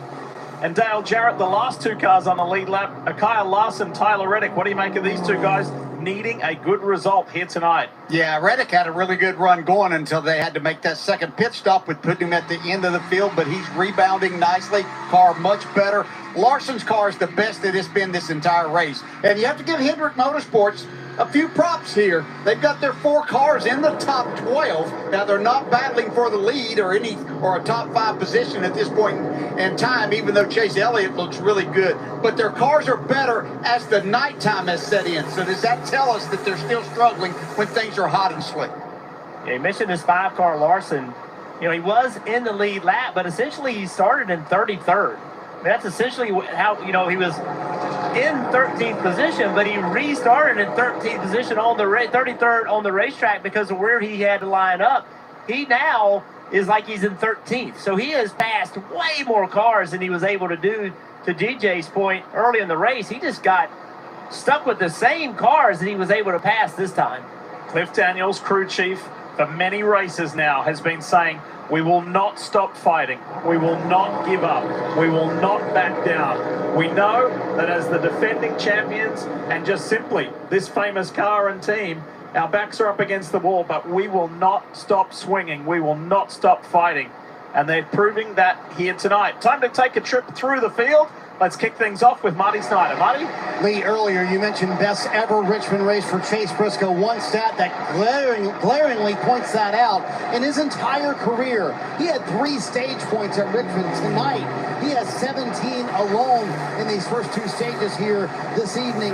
And before the Iowa race last week, James Small told Chase Briscoe, this is a 14-week chase for us. These next few tracks are difficult for you. And then he told the media that, quote, Chase has to put his big boy pants on and go and solidify this 5th spot in the championship standings. Briscoe's answered the bell tonight, Kim. And Marty, Joey Logano running in the 2nd position. Crew Paul Wolf telling me confidence level is very high here. Short tracks are Team Penske's strength, but not only that, they found so much at the North Wilkesboro test in January that helped them even more in the short tracks. We saw them win at North Wilkesboro. They knew they were going to be good here tonight. Joey telling me momentum is real. Our goals have reset. The attitude has completely changed from making the playoffs to now trying to win the whole thing, Dave. Good night for Austin Cindric running 3rd, 14 stage points on the night. And his crew chief told me this morning his driver is in a good headspace. We've known each other for 10 years now working together. I know his jokes. I know his routines. He is in a good spot, and we are ready to take on this chase. Behind him in the 5th position, in the 4th position, that is Josh Berry. They had an issue in practice that crew chief Miles Stanley told me that they had to try to fix. That was falling off too early as they got into a run. They have done it, and Josh has been solid tonight. And as for Denny Hamlin, has this been the Denny Hamlin we expect to see at Richmond? Well, almost. Crew chief Chris Gale told me they had an issue last year they thought they had fixed before practice, and then it wasn't what they expected. So they have been fighting, they've been working on it, and after what we saw last week, Kim, they are gaining again. And Chase Elliott running in that 6th position, and the team did acknowledge me. We know as an organization we are struggling. Although the 19 has held the torch for Hendrick Motorsports with 2 wins on the season, the only of the 4 cars who have found victory lane. Crew chief Alan Gustafson telling me all we're thinking about right now is running better. Their expectation coming in tonight was to run top 10. Right now they have done that. Chase Elliott saying all I have to do is protect the back of the race car. The turn is still good, Marty. It has truly been a team effort to get Ryan Blaney better here at Richmond. He'll admit earlier in his career one of his worst racetracks, but he has spent a lot of time with his teammate Joey Logano kind of crafting and understanding what makes Joey so good here. They have gotten Blaney much better over the years, but in the second half of this race, Dave, the car has gone the wrong way for Blaney. He just told Jonathan Hassler no better on this run than it was before. Alex Bowman's crew chief Blake Harris told me this morning we had Richmond circled. And then the crash last week put us in the bad metric for the preferred place to qualify at this racetrack. And so they started 25th. What have they done? They've gone forward. Top 10 run now for Bowman running 8th, Marty. Dave, a moment ago we mentioned how Richmond has been a tough racetrack for Ross Chastain over the years. Why? Well, Ross will admit, I didn't grow up on short tracks like a lot of these other guys, so I didn't have to save tires. I've had to learn how to get better here at Richmond. A terrific run for Chastain and Trackhouse right now in 9th, Kim. And for Christopher Bell running in the 10th position, they emphasize to me we have to keep performing at the level we have shown recently. Remember, they've got 7 runner-up finishes this season. We will be title contenders if we can do that. For Christopher Bell, it was about keeping the balance close all night. The last change really helped his corner entry and exit, though he is starting to get tight through the center. The amazing season after that injured wrist earlier in the year for Christopher Bell continues. 125 to go here in Richmond.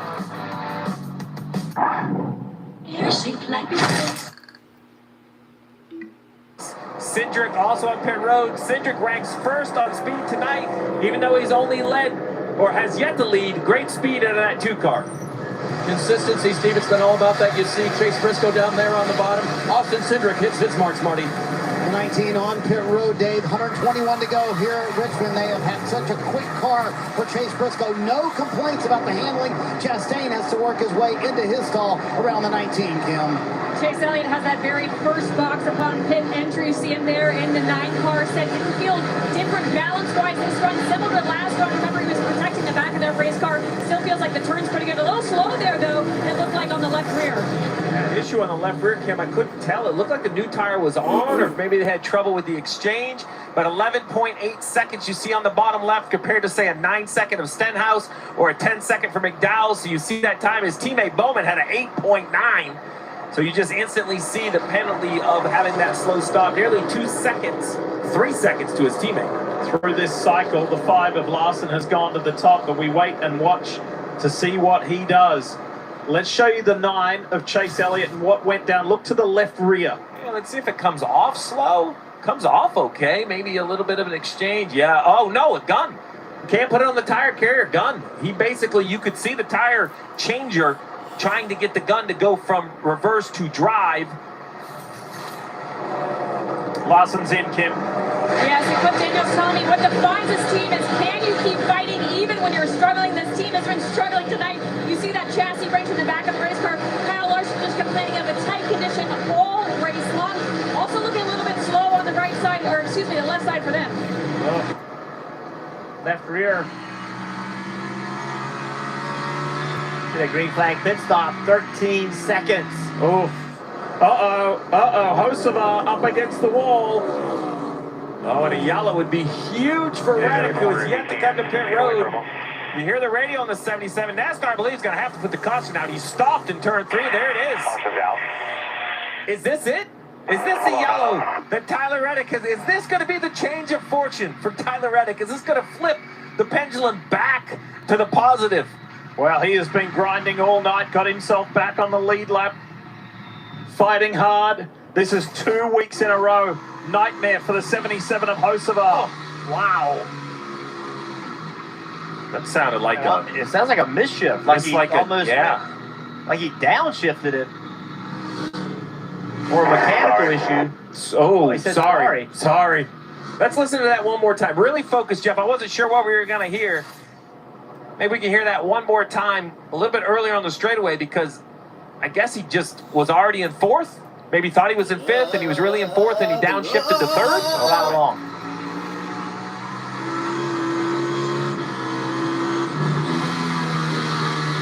Wow. Ooh. That is an engine builder's nightmare right there. That's a zinger right there. Yeah, I'm not exactly sure what happened, other than you can definitely hear the engine rev, and the driver says he's sorry. So and he's still something that Hocevar. This is going to hurt him in points. Man, another bad race last week. He went from 5th to 8th in the points, and it's going to get worse at the end of tonight. And just wait 2 more weeks. Diffie, I've been thinking about this, Diff, about what 10 weeks is like. It's 70 days. No off weeks. Like, you can't have this in the chase and think that you could just be okay. You can't have this if you win a bunch of races. Marty, what are you hearing on the 77? Yeah, I just talked to Matt McCall, one of the heads of competition at Spire Motorsports. I said, did he go from 5th to 3rd? And Matt said, yes, it looks like that's what happened. Double downshift. Thanks to the AMR safety team. They were there very speedily. But this is 2 weeks in a row. Carson Hocevar was 5th in the points at the break, the weekend off, going into Iowa. And ever since, it's gone the wrong way. So I mentioned the big break for Reddick. Well, he was yet to come to pit road. The only car on the lead lap who had yet to pit. It's going to be a huge opportunity. But let me just add, SVG, 13th. That alternate strategy for SVG. So a huge break for Reddick. SVG technically had pitted, but on an off sequence. So 2 cars in the chase currently, both getting fortunate by making decisions. Remember, this is lucky, but this is luck they created themselves. Billy Scott right there in the bottom left. Give yourself a pat on the back, Billy. Making yourself a little bit of luck. Think about what USA Sports' Dustin Long told us earlier today about having a conversation with Billy Scott, Michael Jordan, addressing the gang, addressing the organization, saying, hey, let's go. We know what we're capable of. And just giving everybody a pump up. The 23 team, the 45 team, everybody saying, let's get this back on track. Well, one of the greatest competitor in the history of sports, and not only a competitor, a winner in Michael Jordan. Who else would you want to hear from? Dave? And did the driver of the 45, Tyler Reddick, know how great that caution was? Listen. Wow. Cool. Oh, yeah. He knew that was a break they needed tonight. Tyler Reddick, now, he'll come to pit road. And who else do you think will follow, Steve? Well, Dave, I'm going to tell you, I think it comes down to how many sets you have left. Everybody on the lead lap wants to come. They definitely don't want to restart with 7, 8, or 9, 10 laps on their tires. But the problem is, with this multiple stop strategy, you will not have the extra set. So not only has Reddick got lucky because of his track position, but he also has saved a set of tires. And you see the decision. Hamlin came, others stayed on the racetrack. That's not a strategy because what do they think will work? That is a strategy because they don't want to burn a set of Goodyear tires, Dave. Denny Hamlin comes to pit road. He said it fired off well, but I don't like being pushed 3 wide. I believe that was a Josh Berry reference. Tyler Reddick now gets his 4 tires. He said he was losing grip, pushing through tight at the end of that run, Marty. You see Ryan Blaney coming down pit road. Originally, they had talked about staying out here, but they decided to come down pit road for Blaney. How about that? A 2-tire call at Richmond, something I didn't think was in the playbook, Steve. That is definitely not in my playbook. I'm going to wait and see how it works out. I don't think I've ever seen that, Marty. SVG getting serviced in the background. We're back. AWS.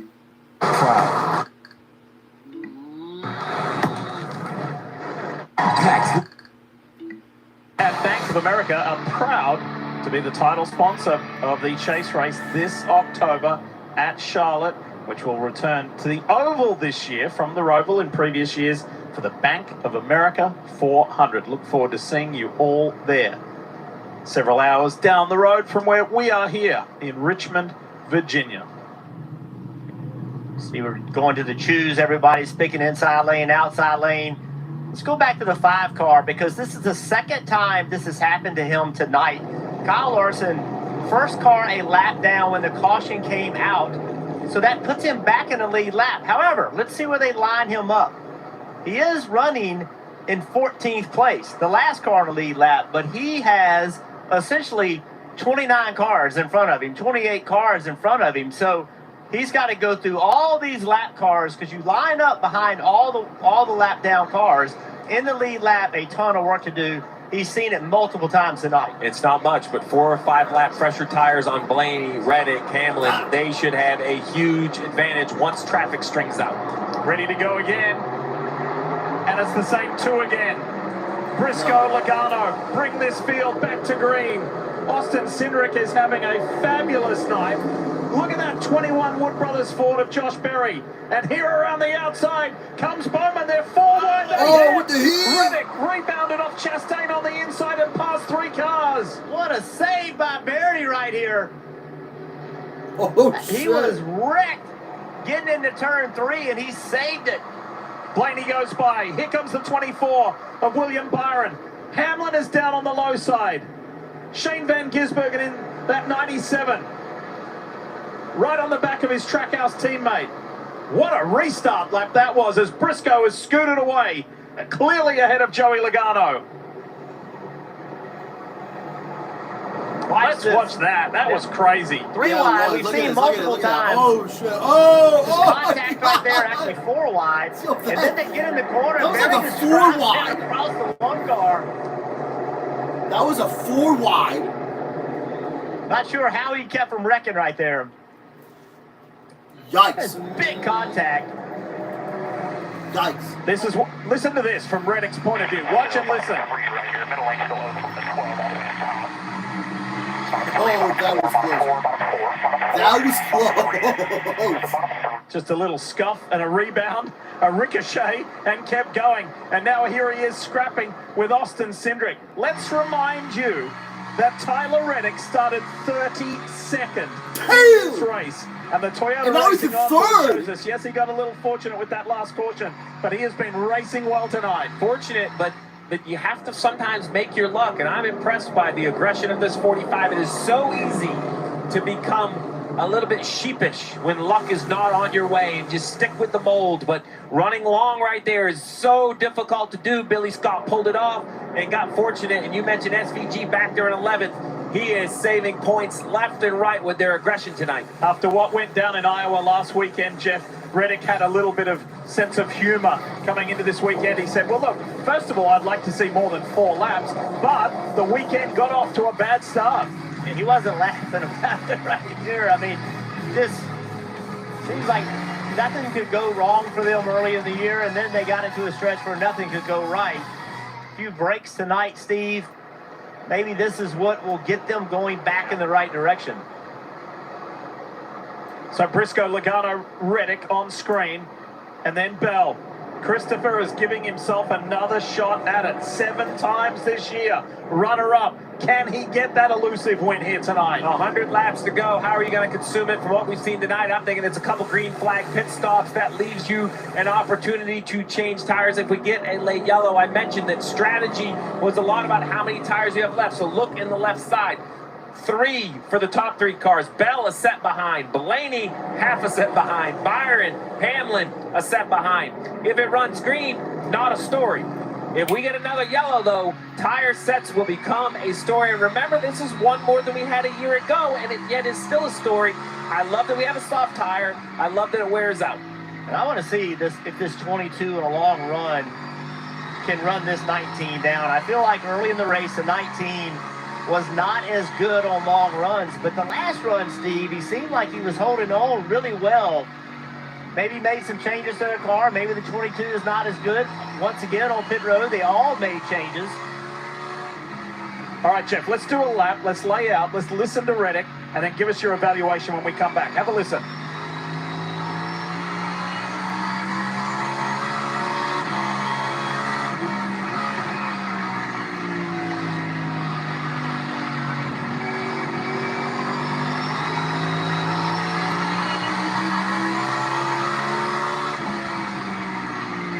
Sounds pretty good. With forward on bias a little bit, just preference this time. I copy. What are you seeing here that you like? What I like about Reddick's car right here is where he is on the racetrack over in 1 and 2. See the 22 car up the racetrack just a little bit, 45. Everybody, left side tires on that yellow line, leaving the corner. Again, this is the line now. It's where you want to run on new tires, but as these tires wear out, they're going to change where they run. Let me be Debbie Downer. They do have a little tire advantage. So I also believe that if you're Reddick, right, Jeff, you feel like you got to be a little better, right? Let's see what we can make for an adjustment to try to catch those front 2. And Larson, he has done a nice job of driving up through this field. We showed where he was lined up. He just passed SVG. Larson into 12th position, but had to go through all of those lap cars to get there.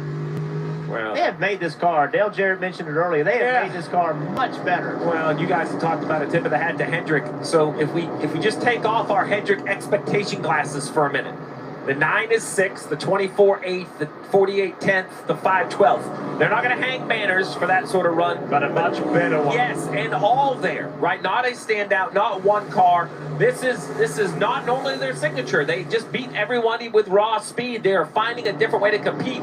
I think this is going to have to be their MO heading into the chase. How can we manufacture points without the fastest cars? And if they do have the fastest cars, they can go back to what they've done for decades. Let's take you back a moment ago and show you something that went down between Ty Gibbs, Brad Keselowski. This is the view from the Built Submarines Ford. Keselowski. Whoop, whoop, whoop. Little contact there. Bubba Wallace's view. Good job, everybody, come out of there without a wreck. It's 3 wide at this racetrack. It's difficult.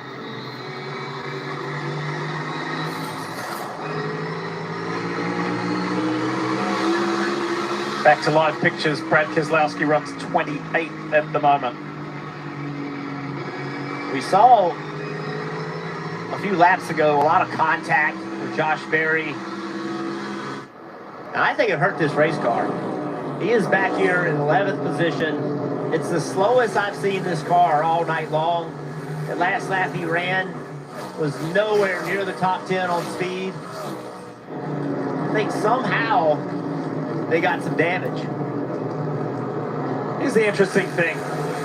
We don't know what next year looks like for Josh Berry. We can't manufacture a ride for him or a seat for him.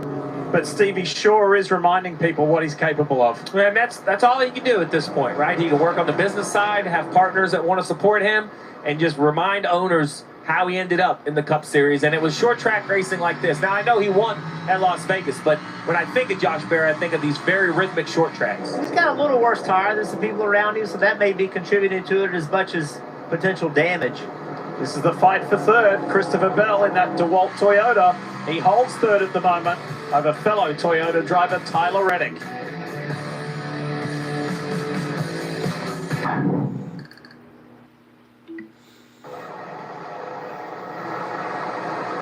Chase Briscoe, the 31-year-old from Mitchell, Indiana, driving for Joe Gibbs Racing, has led the most laps tonight with 142.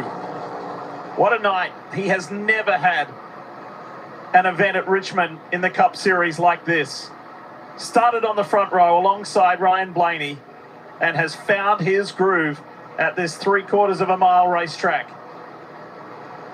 Leads Joey Logano by 1.5 seconds. A little further back is Josh Berry in 11th, Kyle Larson in 12th. There are 14 cars on the lead lap. Ross Chastain is that 14th and final car.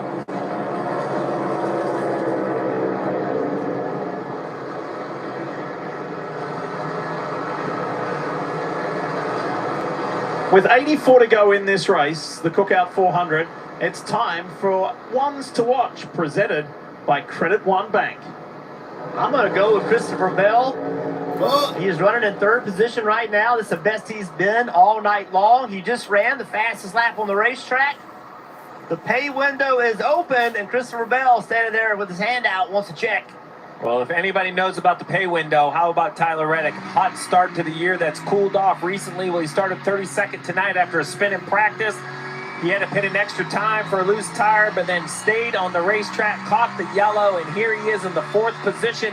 He has fallen to 4th in points. Can he right the ship and get a little momentum as we head to the chase? Well, I'm going to follow my booth mates and not take either of the top two. I'm going to talk about car number 2, the Menards Ford of Austin Cindric. He runs 5th.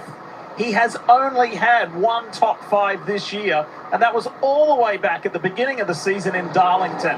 He is having maybe the race of the 2026 season right when he needed to, because he's in that pressure cooker zone. He's in 15th. He was in 16th in points coming into tonight's race, and he has stood up, shown the speed, and said, look at me now, I can race like this heading to the chase. Let's talk about his teammate, Ryan Blaney, with Marty.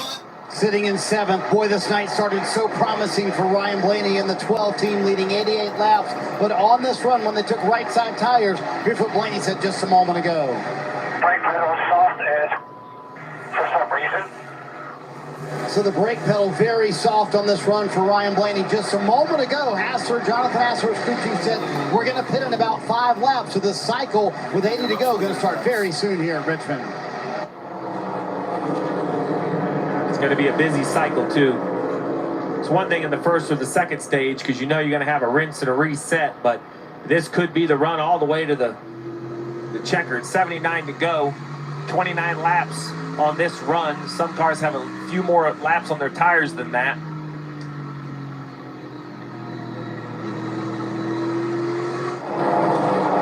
By the way, as you watch that Bob's Discount Furniture, number 11 of Denny Hamlin, very special weekend this weekend with Richmond Raceway dedicating a section of the stand and the seats to the Hamlin family. Row H, seats 10 and 11. Of course, memories of Denny's late father and the family coming here. And a really special occasion last night where Denny's daughter, Taylor, sang the national anthem. As we go to one of the JGR cars, Dave, tell us about Ty Gibbs. 1 lap down, Ty Gibbs is in and out with the 54 car on the lead lap and running well. Austin Cindric with the 2 car. Getting an adjustment here from his team along with 4 fresh Goodyear tires and Sunoco fuel, Marty. 76 to go now for Chase Briscoe. That's all that stands between him and his first ever short track win. Remember the move James Small made earlier in the race? They took on a set of scuffed tires, so they have 3 sets of sticker tires laying here in the 19 pit. Handling-wise, 0 complaints from Briscoe. They've clearly made it better, as Jeff pointed out, on the longer run. 19 pulls off pit road. 22 of Logano sits in his box right now. 9 of Chase Elliott behind him as well. Kim. And for Joey Logano, he said going a little free. They asked him if he wanted to be tighter. He said, yes, if I was tighter, I would be faster. Faster's the gold. Concern about tight is you can't burn the rear tires off if you can use more throttle. Dave Wood brothers are going to the right side of the car for Josh Berry. Nicely around the front end there. Josh trying to get to the end here. Get another great finish on a short track for the driver of the 21. Meanwhile, Denny Hamlin on pit road in the 11 car.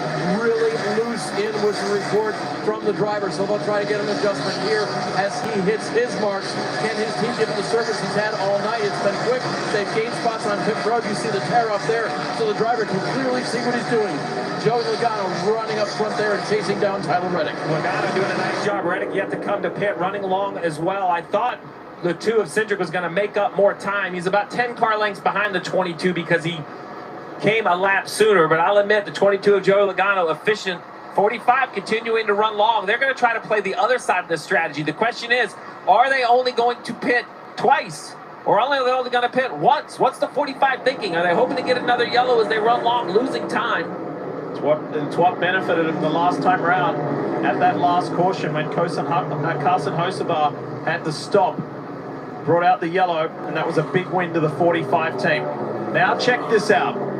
You've got Christopher Bell. We wait on him to come and pit. Here is Austin Cindric going around high, chasing his teammate Joey Logano. Logano's about to enter turn 1 now. Cindric is there at the moment. A little bit of trouble. 11 of Denny Hamlin on the green flag cycle. Remember, he had fallen back a little bit with the handling. Right side looks good, but watch the jack when it goes to the left side. Under the car, but set. An issue. Didn't get under the post. Tire changes waiting. Bleeding time. These pit stops are so fast now, right? He was 8th, 7 seconds back when he pitted. We'll get an update when he comes back, but he absolutely lost time to the leaders on that cycle. Brutal at such a short track like Richmond. Steve, you're on the pit box right now, and you're the crew chief of the 20 car. He is staying out. So many others have pitted. At what point do you give up and you coming down to pit road? What I'm doing is I'm looking where I'm going to cycle, and I will run long until I can pit and come out right in front of the leader 1 lap down. I don't want to go 2. I'm going to run as long as I can, where when I pit and return to the racetrack, I am almost 2 laps down, kind of like we saw Larson that time, then use the new tires and see how I can go. We'll look for a cleaner stop this time for Larson. Remember, a little slow on the left side. Last stop, tight center, loosen, and off as they go. You saw that chassis adjustment in addition to 4 fresh Goodyear tires and snowmobile. Wait for Bell, Reddick, and Blaney to come in and pit. And you pick up the 19 of Chase Briscoe. He's got about 4 seconds over Joey Logano at the moment. Here's Christopher Bell. What's the strategy play here for the 20 team? If I'm driving this 20 car, I know what we're doing. I see everybody else is pitted, and I immediately know that my job is to make the best lap time I can. I've got to focus. I got to get 100% out of this car. It's way slower than the guys around me because they have new tires, but I still have a job to do. And if I don't execute my job, then Steve's strategy becomes that much more difficult. As these cars, and the other thing is this race has a tendency to have a couple yellows near the finish. So the other strategy is don't get caught up in the emotion. With 66 to go, you think we're here, we're at the end. No, 66 at Richmond is nearly 2 tire runs. Yeah. So just take a breath and try to continue to push those tire usages out. But when you're playing this strategy, Jeff, and you're seeing everybody, like Hamlin's about to do, his teammate from Joe Gibbs Racing, when you see everybody whip by, how difficult is it to stay composed? But look at the line that 20 ran. He ran the middle of the racetrack to carry as much speed as he could to give the bottom to everybody else so he didn't get slowed down. There is an art that you as a driver have to be willing to execute while you're getting past. You go to the bottom of that situation, it's going to slow you down a great deal. Give those guys the lane, but go in a lane where you can make lap time. See right here, he wanted to be on the bottom of this end of the racetrack. It has a lot to do with where they're catching you, where you need to be. Spotters got to have to be on their toes because the closing rates now with new tires and old tires get to be really messy. When everybody pits together, it has kind of a cadence. But when you kind of have this, game of hopscotch, this guy is faster than this guy, and you just don't know, Jeff, right? You drive in behind a guy and realize all of a sudden he's on way older tires and you run him over on corner entry. So 63 to go, that's all. And we wait and watch. When do we see Bell, Reddick head to pit road? It starts with a spark.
Where is my remote? Right here. The moment. Get out of here. I don't want to hear this. Coles and Coles.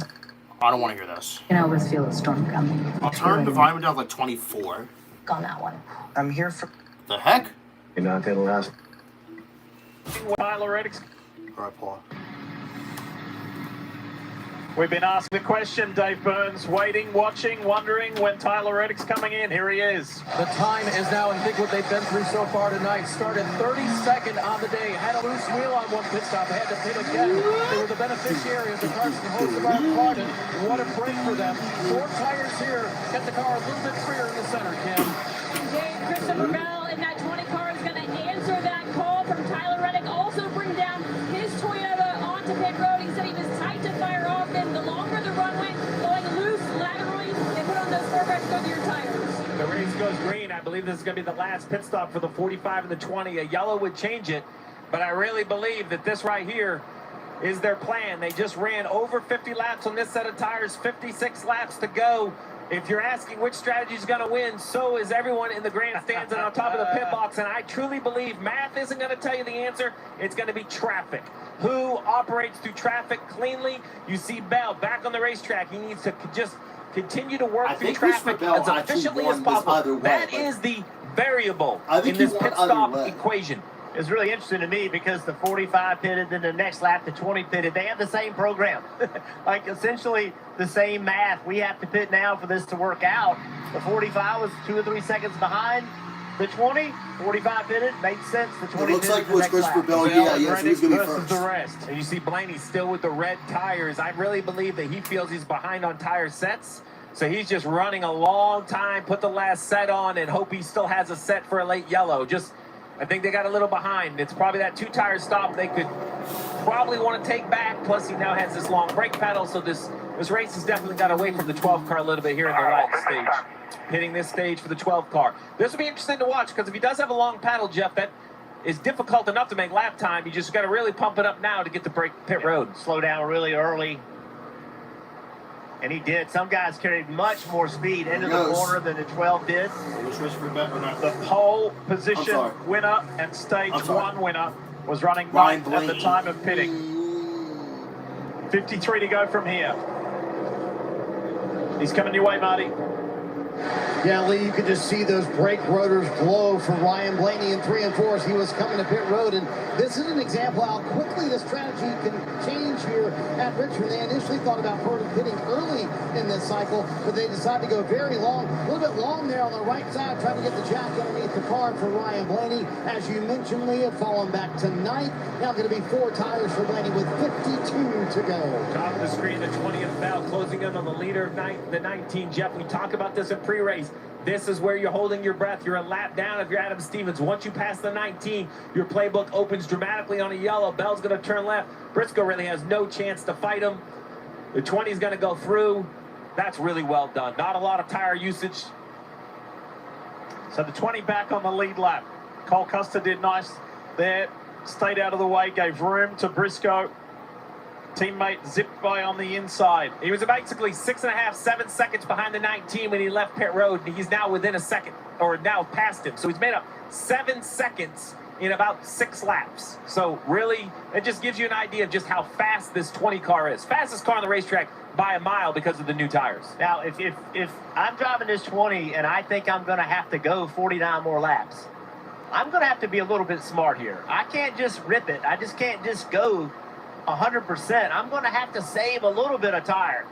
Well, and you got to try to save some tire and not give up position to the 45 of Reddick, who's on the same strategy. This is a converging road trip, Diff. Yeah. We left the same city. You stopped twice, I stopped once, and we're basically going to see who hits the off-ramp at the same time in Charlotte. And it's going to happen in like the last 10 laps of this race if it runs green. Well, definitely you and Jeff made more coffee stops than I did. Well, for sure, I was the 2-stop guy. I'm not doing it on 1. We'll keep an eye on Reddick as well. Toyota Racing on board, bringing us these images. And how is it going to work out with just 48 to go? What will it be like for this man here, Chase Briscoe, who has dominated this event, leading 163 laps? I hope our pit reporters don't take a very long break here because we're only about 7 laps from seeing another wave of pit stops from Briscoe, Logano. I mean, it's chaos. It really is chaos. And that's up here. Sitting on one of these pit boxes, your head just spins on what's trying to go down.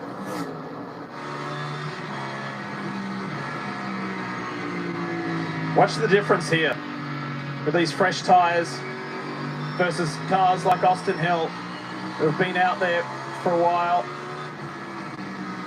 Down into turn 3, round the outside of the 33. Next Sunday. Is it going to work out for Tyler Reddick and for Christopher Bell? Or is it going to swing the other way for those on the more popular strategy call? Like Briscoe and Logano and Cindric and Chase Elliott, who sits 4th at the moment, and the 5-time winner Denny Hamlin. We'll see. So now I start to look at the cars that haven't pitted. Briscoe, Logano, Cindric. They can't really be too concerned with Bell. Briscoe might be. But if you're Briscoe, you really better focus on Logano or Cindric. Cindric 4.5 seconds back, you have a little bit of reaction time. But Logano at 1 second back, if he beat you to pit road by 1 lap, that probably would cycle him being the 22 in front of the 19 of Briscoe. Logano's been way faster than the 19 these last few laps. He has cut this lead by a great deal. Evidence of a second that lap. Jeff, to your point, at one stage, Briscoe had more than 2 seconds, 2.5 seconds over Joey Logano. So that 22 has done a really nice job closing this in, diminishing the advantage of the 19. One thing to point out, it's been an up and down day.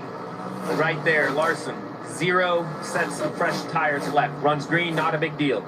We start to get yellows. The sand may have run through the hourglass. All the mulligans used for the 5 car. I'm sure they have some lower lap tires they can put on, but definitely not going to match brand new tires. So even with that extra set this year, they're still running through them. Yeah. Tires are kind of like income. The more you have, the more you use. It doesn't really matter. Give me an extra set, I'm going to pit more times. I mean, you want to buy more stuff. That's just how it is. We have a spending problem, it sounds like. Yeah, we have a tire spend. Yeah, that's right. If the currency is Goodyear tires, you spend every cent. The last thing you want to do is have extras in your pit when it ends. You can't use them next week. All right, who goes first out of these two to pit road with 41 laps remaining?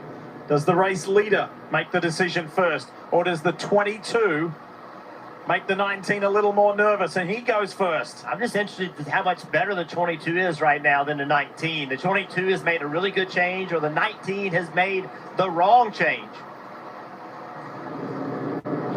Big gap back to Austin Cindric, some 4 seconds back to the 3rd place driver, and then Chase Elliott, then Denny Hamlin and William Byron.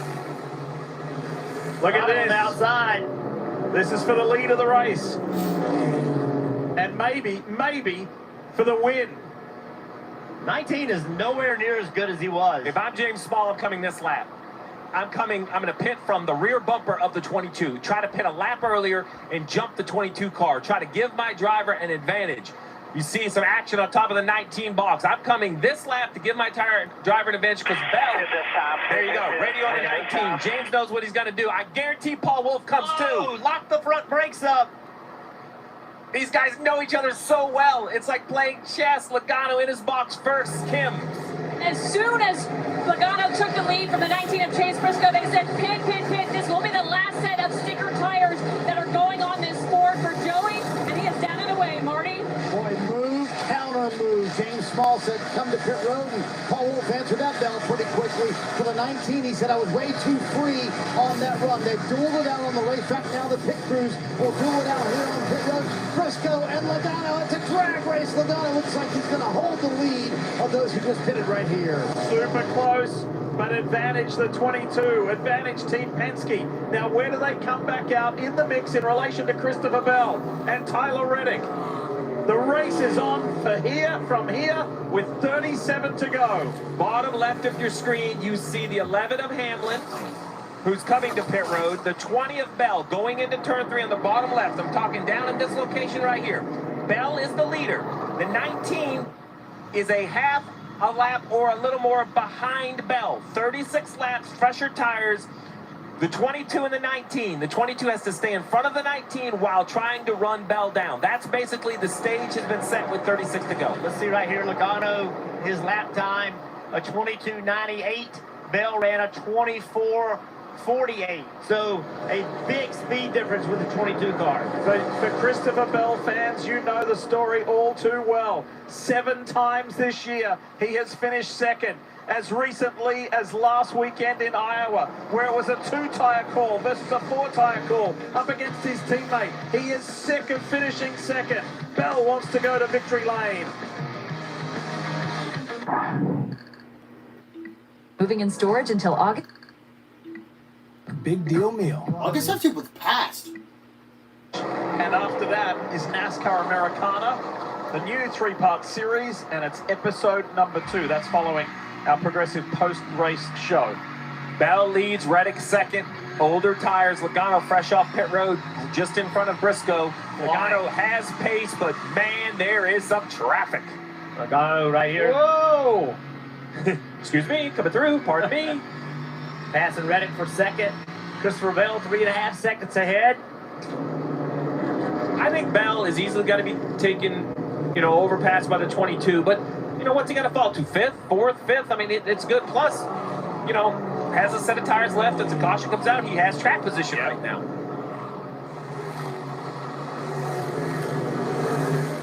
Look at this gap diminish. It's 3 seconds. That's going to just keep getting squashed. It's went from 3.3 to 2.2 seconds. The 2-time winner here in Richmond, 3-time Cup Series champ, Joey Logano, said, you know what, this is one of my favorite racetracks, but we've had a lot of adversity here, and I just want to get rid of that tonight. I want to get rid of that and have a great run at Richmond again and get another win. Well, right behind him is that 19 car, Briscoe. Briscoe's not letting him get away. That lap, Briscoe a little bit quicker than the 22. Isn't it fascinating, Jeff? No matter how great a car is, somebody always seems to be there with you, right? These two have a big gap over Cindric, right? These two are pulling away, but much like we saw Denny Hamlin chase Logano at North Wilkesboro that day when he was untouchable, there was still someone to keep him kind of honest, not letting him out just to a 10-second lead. Briscoe still just a little bit quicker. Here's the pass for the lead. Around the outside goes Joey Logano, and it's as simple as that. For Bell, you're just trying to manage the gap to the rest of the field, get as many points. And if you get a caution, you're hoping you maybe can put some tires on. Let's listen into Bell's radio. For the lead? Yes, they are for position. Well, damn. There goes my hope. Keep digging. Still 26 more. And that's, Christopher Bell's an amazing race car driver who understands what's going on as good as or as well as anybody, and even he was like, wait, these guys are for the lead. There's just a lot of moving parts. It's a long run here. We're 84 green flag laps right here. 23 to go from here. For Joey Logano, it's Ford and Team Penske over Toyota and Joe Gibbs Racing. And look at that top 10, right? Reddick to 4th, Cindric to 5th, Elliott, Byron, Bowman, 6th, 7th, and 8th, Barry there in 9th. Hamlin had another slow pit stop, also in the jack again on the left side. Good day for Chase Elliott, his teammate William Byron, Alex Bowman, and Larson just outside the top 10. Now, updated points as they run.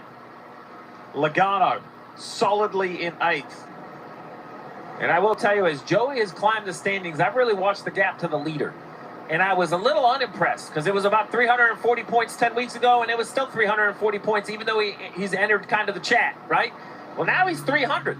Now he's gained 40 points to the best of the best, 40 points to the current leader in the standings. Now he's gone from just on a chase car to a championship contender, closing the gap to the leader. And with a top 5, if he stays there, Austin Cindric has flipped the story on Shane Van Gisbergen, and he would put SVG on the hot seat in 16th with just 2 races to go till the chase begins, Jeff. To show you how good Joey Logano has been lately, gained 120 points to the cut line over the last 5 races. I mean, that is, I thought he was in trouble. I really thought he wasn't going to make the chase, but he showed me how wrong I was. And look, there has been an abundance of naysayers that said Joey was a playoffs champion, right? The win and you're in. Like what happened in his 24 title when he got in after Alex Bowman was DQ'd after the Roval. Well, this is an opportunity for him to prove them wrong. Here we go, Reddick and Cindric.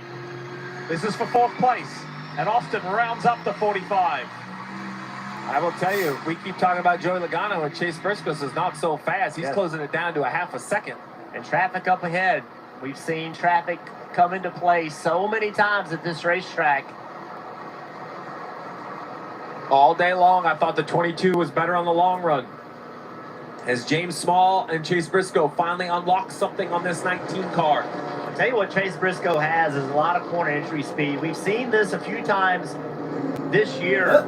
Corner entry speeds with the Joe Gibbs cars have been something the whole garage has talked about. They're able to carry a lot of speed, really drive the car deep into the corner. Seeing it here again tonight. And look, Chase Briscoe got a runner-up spot at Iowa last year. Came off a decent weekend last weekend. But if you ask James Small or Chase, short tracks aren't in his wheelhouse. That's not his specialty. But they are very quick to say, we are getting better. And proof is on the screen right now. He's led 171 laps tonight and is racing Joey Logano for the win of this race, the Cookout 400. Lapping Blaney. Yeah, you wonder how much that long brake pedal he complained about has hurt this 12 car, because it definitely has lost overall pace. Doesn't have all the tools behind the wheel he had earlier.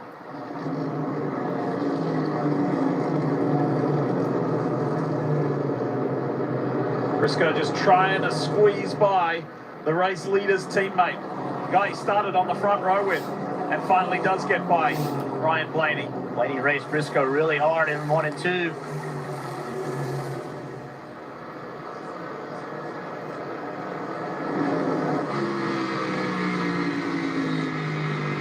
Morgan and Morgan on board, looking back at the race leader. Closing in on a 100-lap green flag run. Joey Logano wants to see this thing just run out. He does not want to have to reset, come down pit road and do it again.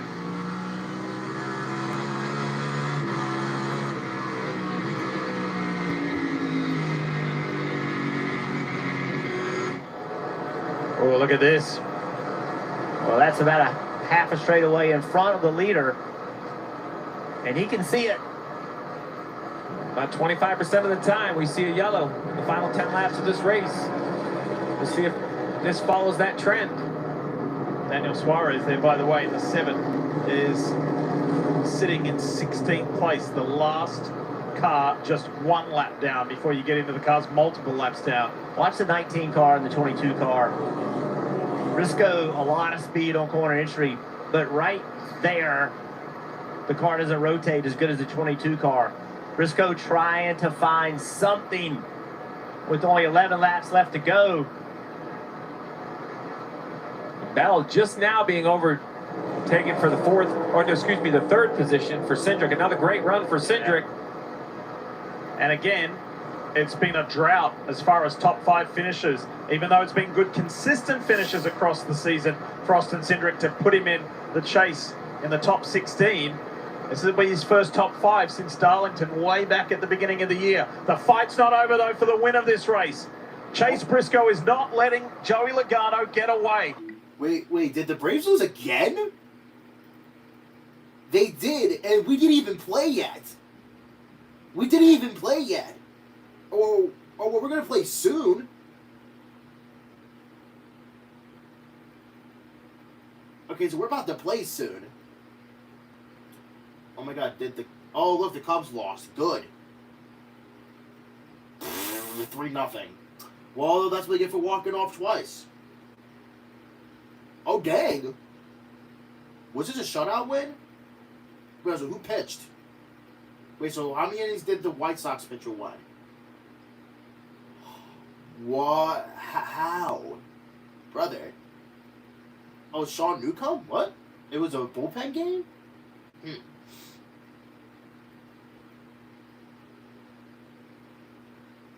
That's crazy. So it looks like we have a slight advantage for this.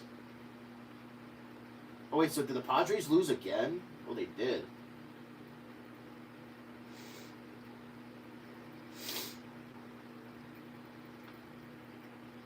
Wow, so the Braves lost again, and yet we haven't played yet. The gap is less than a second. Less than half a second. 10 laps to go. Briscoe got through that traffic just a little bit better. Now look ahead. 2 cars directly in front of the 22. 19, good rear grip on corner exit. Look at this. Look at this corner entry speed. Look at that. Wow. Higher line in 3 and 4, and then turned down the hill. Had a straight shot on corner exit. Once again, runs up a groove. It allows his car to turn. You talk about what it wasn't doing in the middle. He adjusted his line. See if he does it again. Again, corner entry speed. He's just cooking it down into the corner, but now he's got that center rotation equal to the 22. In just his second year with Joe Gibbs Racing, Chase Briscoe has really found his home in this 19 team. And he is chasing down a 3-time Cup champion who calls this place one of his favorite, one of his best. Briscoe's never even been in the top 10 here at Richmond. And here he is fighting Joey Logano for the win. Oh, big rotation by the 19 there. Really good corner. Coming up on Herbst and Hill. That's the traffic ahead and 7 laps to go. This will be the difference. Can the 22 Logano get by the 35 of Herbst? Going to catch him getting into the corner. 2 drivers who have been to victory lane this year. For Briscoe, it was at Chicago. For Joey Logano, more recently at North Wilkesboro. Went into that weekend off feeling great about things, great about his chase chances. But this is going to end in a thriller. 0.3 of a second between Logano and Briscoe. 6 laps left here in Richmond.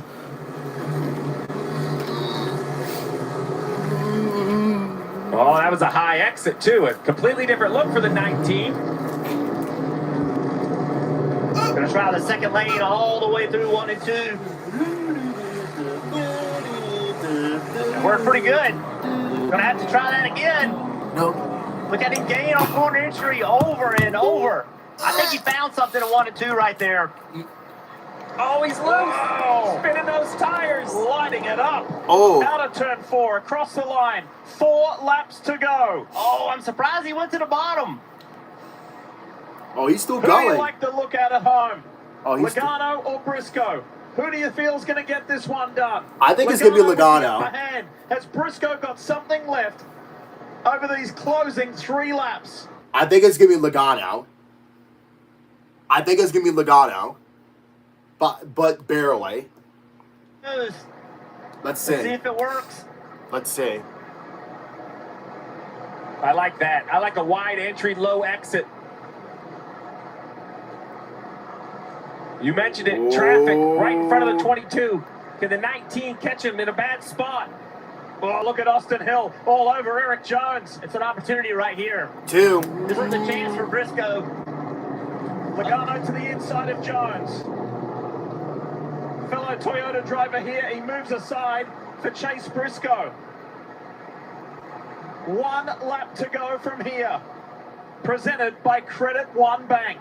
That move by Joey Logano to attack the 43 in that corner gave him a couple car lengths, and it might be just what he needs. I think it's going to be Logano, but barely. Last 3/4 of a mile. What a thriller. Top 2 drivers who have led the most laps here tonight in Richmond are putting on quite the show. It's going to be Logano. And consolidating their position in the chase point standings. It's going to be Logano. Joey Logano said, I want to get over the adversity He that we've does. had here in Richmond and add another win. Well, he sure does. Joey Logano is now a 3-time winner at Richmond Raceway. We're on it now, boys. We're on it now, boys, says the 3-time Cup Series champion. We're in the mix. Yeah, good job, guys. Good car, good call. To go for a 4th.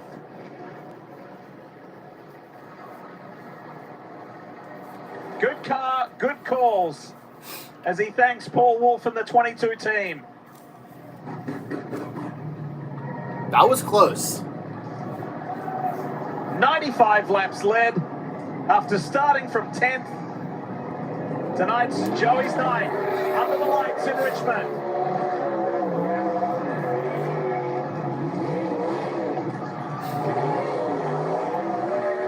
Look at that view. That's a Richmond. Oh, it is dark, too.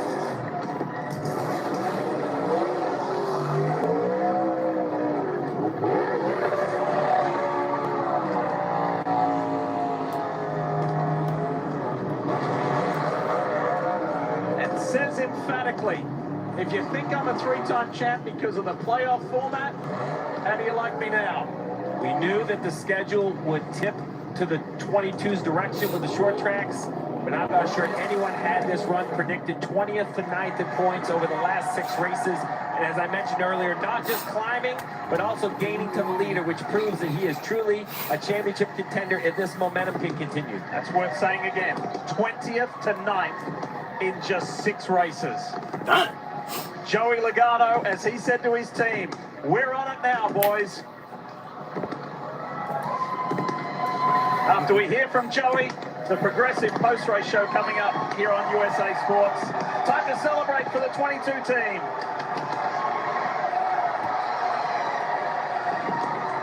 What an unprecedented run this has been for this 22 bunch. Man, they know how to do it in the second half of the season. And Joey Logano gets win number 3 in front of a sellout crowd here at Richmond.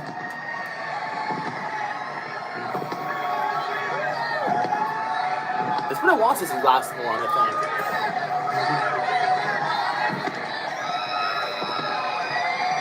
Gonna find a young fan with a 22 shirt on. Wow. This team knows how to get it done when it counts. And Joey, if I'd have told you mid-May you would have 2 wins by mid-August, would you have believed me? Don't let the boys get hot. We're pretty strong right now. It's awesome to see the speed in the 22 again. Gosh, it was a great car. We've had a great car here the last 5 races, and we haven't been able to capitalize on the win. We've been so close, but sweet redemption today. You said we are back. Is it time for everybody else to start taking this team as a legit championship threat, Joey? I think so. I mean, we got a strong team, no doubt, and we got obviously Paul made some great calls there. Coleman did a good job, but the 19 was better than us that last run. So yeah, I was trying to just manage the tires, but still get that gap, and just kind of a fun back and forth battle. Had a fun strategy there too, with different strategies out there. It's a typical Richmond race, so pretty cool to get one here, and on the lot and get another one. I was going to ask you about the 19 catching you, what was going through your mind, because he did look a little bit better than you at the end of that run. Yeah, he was faster. I kind of took off there, and I was like, okay, I'm going to be okay. I just got to pass the 20, and then I just fell off harder the last run there, and so it was a fun, like I said, little cat and mouse game there at the end, back and forth. But it's getting the points that we need. This is important. We need to get ourselves back into the top 10. I assume this gets us probably pretty close after. 9th, how about that? Even better. So we'll keep grinding. All right, Joey Logano mentions on the run, where, by the way, they're pretty good at New Hampshire. That's coming up next Sunday here on USA, Lee. And says, don't let us get on a roll. We can get pretty hot. Well, that's win number 2 on the year, in the top 10 in points. That all looks and sounds pretty good for that Pennzoil Ford for Team Penske and Joey Logano. Plenty coming up in the Progressive post-race show as Coach Gibbs says, well done to Chase Briscoe, you did well. Well, that's it. Yeah, I think he did pretty well. Chase Briscoe, I actually think he did pretty well. He did, but in the end, I felt like that. I feel like that Logano had a much better car though.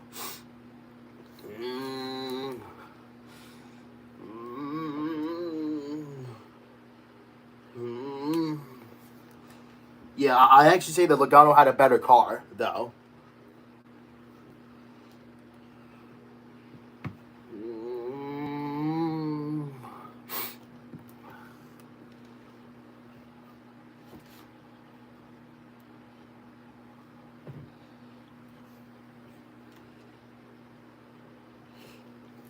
What?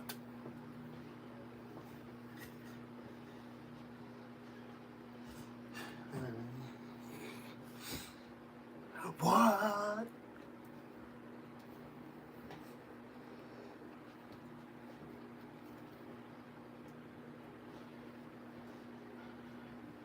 So how's your Wednesday been?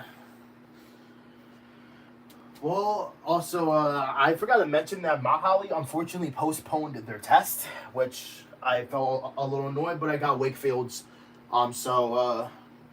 Normally I don't get Wakefield's just in case Mahali has some issues, but in this case, my guess is that Mahali had some issues, with their whatever the frick that they had, but they actually have it somewhat fixed, like somewhat. Well, at least Mahali's really in there. It's really in there. Oh, come on. Oh wait, no. Wait a minute. I don't work tomorrow, so I'm safe. Yay. Oh my God, more storms again. Partly to mostly cloudy. Strong storms tomorrow. Oh, wonderful. Oh my God, it's gonna last almost all night. Oh my God. Oh, I'm gonna feel bad whoever's working tomorrow. I'm gonna feel bad whoever's working tomorrow. Yeah. Yeah. Whoever's gonna be working tomorrow, whoever is gonna do cars tomorrow, I'm gonna feel bad. I'm gonna feel bad for you guys. I have off tomorrow. Hold on. I think someone else has off tomorrow. Besides me. I think it's just me and Kyle. And Bradley probably. No, I think it's me, Kyle, and Journey that probably has off. Wait, actually no. I'm sorry. I know who's working tomorrow though. I believe it's Simon. I think it's Simon, Bradley. I think Jonah is gonna be there too, and same with Gabe, and then Mr. Anthony. That's as far as I know. And apparently Cameron's gonna do carts too. Apparently, he's the guy that does produce. Most of the time, but if they have him do carts, then they do carts.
looks like we're gonna get severe storms tomorrow, but it is a good thing because I'm off tomorrow as well. So that means that's opportunity. However, if I do severe weather, that means that I have to cancel out 2.5 men. I mean, well, to be fair, I barely have anything to do anyway, so I'm not really gonna complain, though. I'm not really gonna complain about it. Oh, wait. Oh, shoot, I'm sorry, guys. I forgot to let you guys know what the final score of the Phillies game yesterday. I actually am so sorry, guys. I actually am so sorry. The Phillies played yesterday. I actually am sorry. I actually forgot to say it in the beginning of the stream. I am actually very sorry. The Phillies won. Yesterday. They won 6-4. Jesus, yeah, they won 6-4 over the Marlins, which I wish we actually could have won by more runs, but the Marlins are really, really good at coming back, scoring runs every time, whatever happens, like in these like late innings. So I'm hoping today is not the same result. I'm hoping today is not the same result.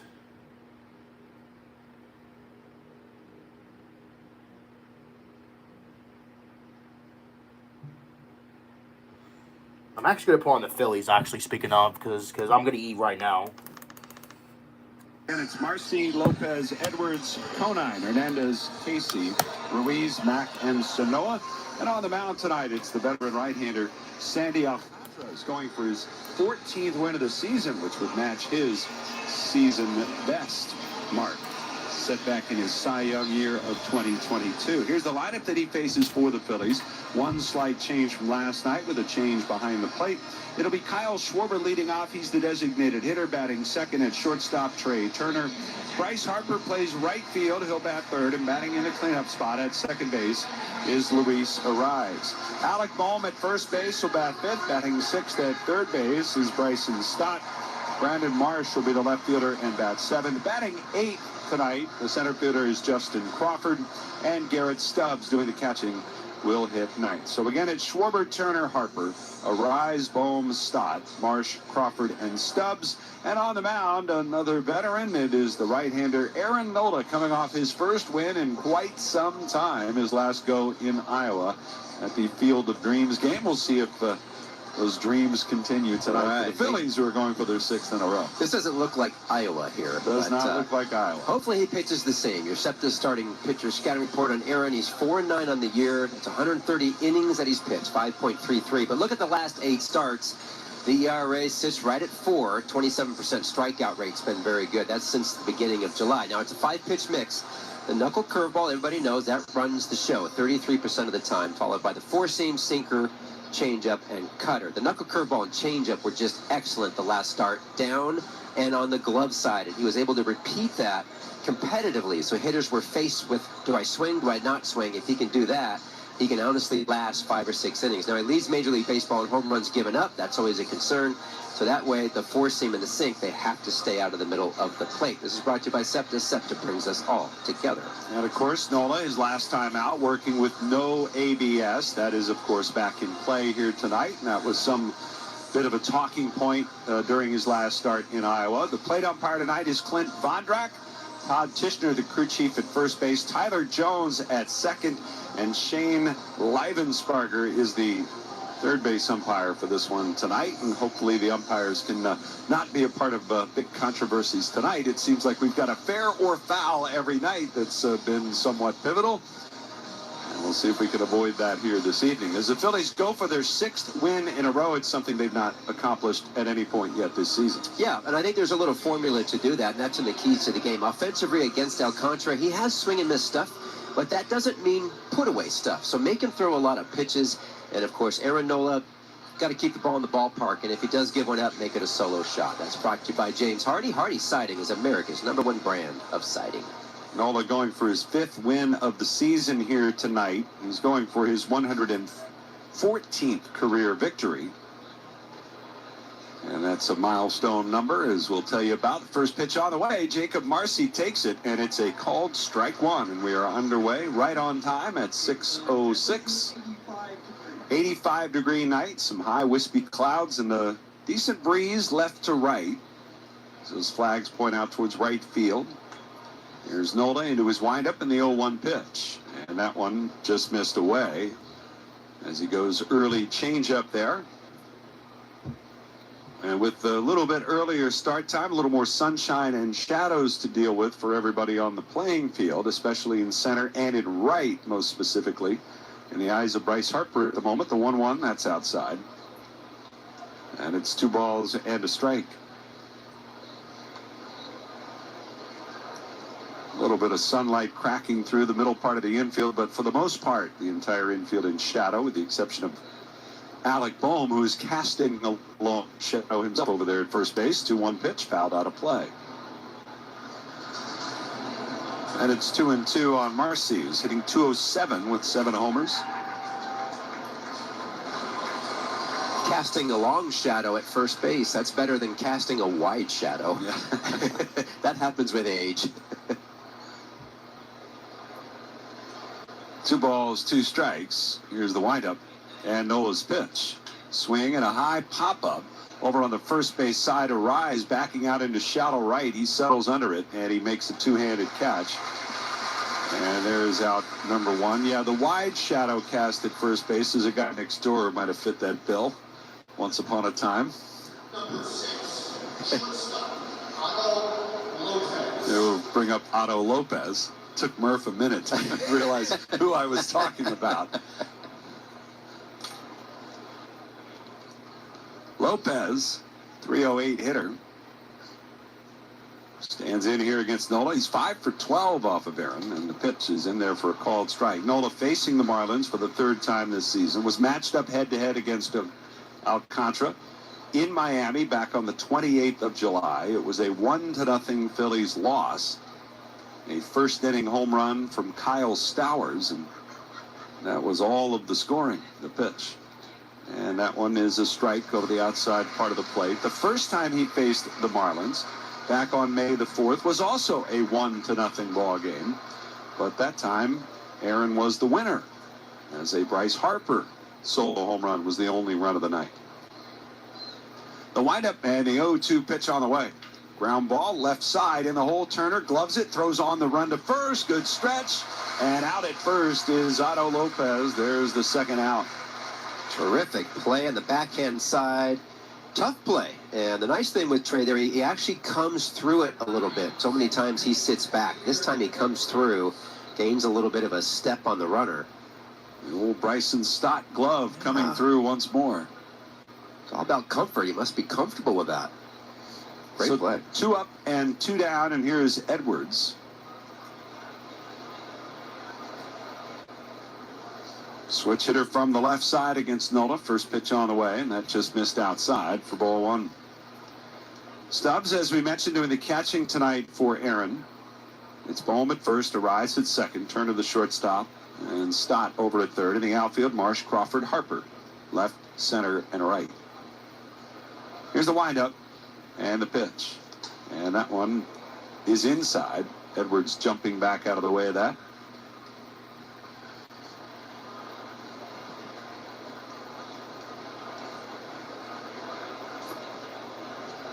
Stott plays a step in on the grass right at the cutout over to third base. 2-0 pitch to Edwards, and it's swung on, popped up left field line. Long run Marsh over to foul territory nearing the stands, and he navigates that corner and makes the catch in foul territory. And there's a 1-2-3 start for Aaron Nola. We'll go to the bottom of the first. Marlins nothing, and the Phillies coming up. You can feel the excitement of Phillies baseball at Citizens Bank Park. The energy on the field, the passion in the stands, and the heartbeat of a city that moves with each pitch. At Citizens, we're more than just the official bank of the Phillies. We're fans, too, cheering every hit, celebrating every win. And when big moments arise, we're made to lead the rally.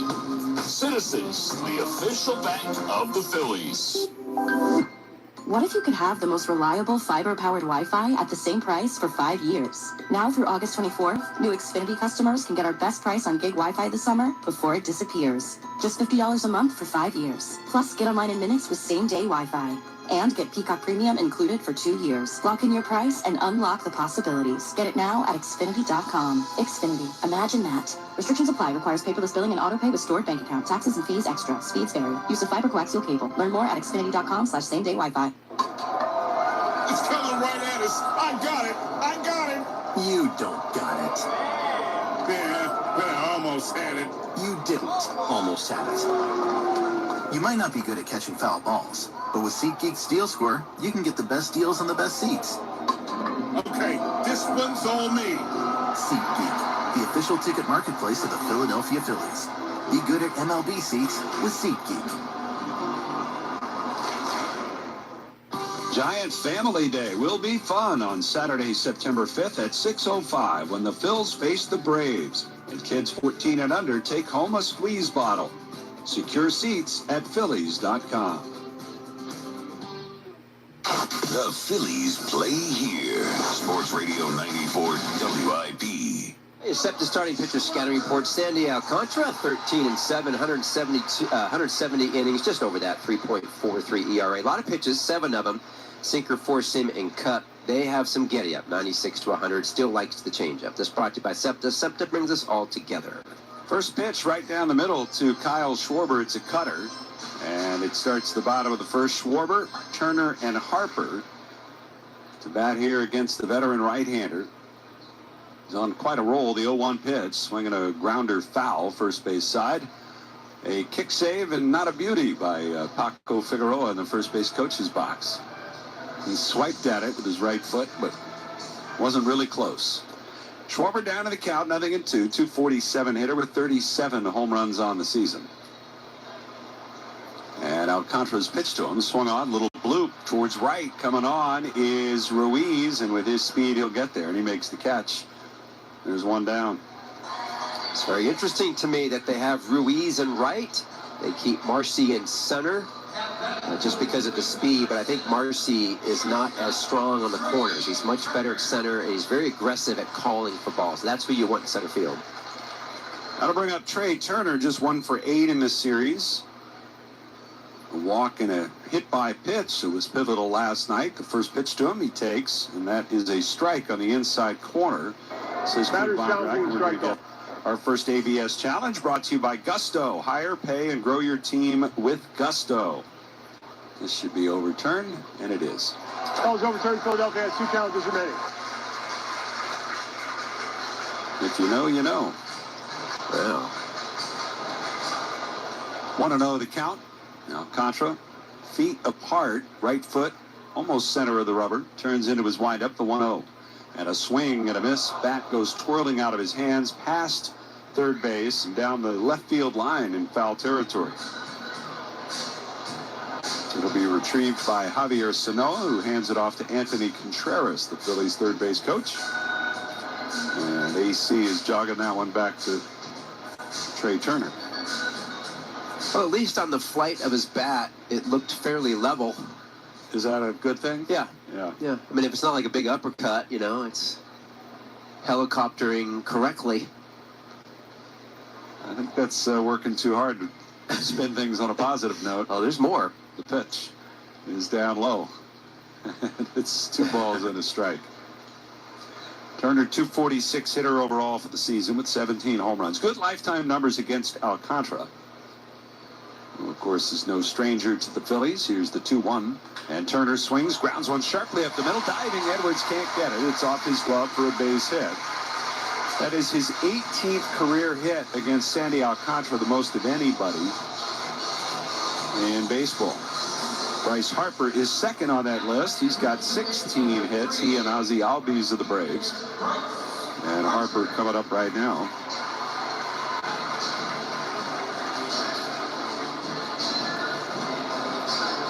Harper, 259 hitter, leading the league in on-base percentage this month of August. He has led the Phillies in that category. The Phillies leading baseball as a team. And the first pitch, he goes after it and fouls it straight back. He's not happy about missing that either. Yeah. Shaking his head. I mean, it was right where he wanted, right where he was looking. 22-game on-base streak in progress for Harper. As Alcantara set at the belt, Turner with his lead. And the pitch. Runner's not going, and the pitch is down and in. 1 ball, 1 strike. Marlins with Hernandez, Marcy, and Ruiz left, center, and right. They play Harper to the opposite field in center. Hernandez very deep in left. The pitch. Swung on, ground ball, right side. Edwards to his left. He's got it. Feeds to second for 1, on to first, and it's in time for a tremendous double play. 4-6-3 as the Marlins turn 2 on Harper, and that will end the first. No runs on a hit. Nobody left after 1 complete. No score. Copiers Plus has been providing quality products and services to South Jersey businesses since 1986. Call 609-645-PLUS for copiers, printers, and multifunction devices. Think of Copiers Plus when you need to purchase or lease a multifunction device, or if you need them serviced. Ask about PageWide, the latest in low-cost inkjet technology for printing brochures, invoices, mailers, and much more. Call 645-PLUS or visit copiersplus.com. That's copiersplus.com. A diagnosis like heart failure, AFib, or valve disease requires specialized expert care. It's serious stuff, and choosing the right heart care team can make all the difference. The heart specialists at Deborah Heart and Lung Center deliver advanced diagnostics and innovative treatment options ranging from minimally invasive procedures to complex cardiac surgery. The result? Measurably better outcomes from one of the leading heart hospitals in the country. Because when it's your heart, you don't take chances. DemandDeborah.org. Hi, I'm Joe Saig. At Goldenberg Mackler, we represent you, not the insurance companies. When seriously injured in any type of accident, you need the right lawyer to represent you for your personal injury claim. If you've been seriously injured in an accident, call a personal injury lawyer. We'll speak to you for free and fight to get you the money you deserve. Call us at 609-344-7131. That's 609-344-7131. Escape to the Jersey Cape, Cape May County, New Jersey, where the arts and history scene comes as naturally as reconnecting with the outdoors and playing in the surf. Escape the everyday to pursue your passion in a place that's authentically charming. Escape to thejerseycape.com. 100.7 WCXL. On the mound today, the Blue Jays' Max Scherzer versus the Rays' Drew Rasmussen. How about the Rays? They've had lost 4 out of their last 5 now, and that's right after a 9-game winning streak, so it can happen to anybody. Big game there. That's brought to you by Meineke. Brakes, tires, batteries, and complete auto care by trusted experts. That's your locally owned and operated Meineke. Meineke, doing car care right. Griffin Conine will lead off for the Marlins here in the second. And Aaron Nola's first pitch on the way. It's a curveball, and it catches at the knees for a called strike. I mentioned Nola and Alcantara going head-to-head for the 5th time in their long careers. Wasn't that long ago he faced off against Max Scherzer for the 7th time in their careers. The 0-1 check swing, and he went around. It was a foul tip, pardon me, says Clint Vondrack. And it's 0-2. Scherzer 7 times. Patrick Corbin head-to-head 7 times. The former National.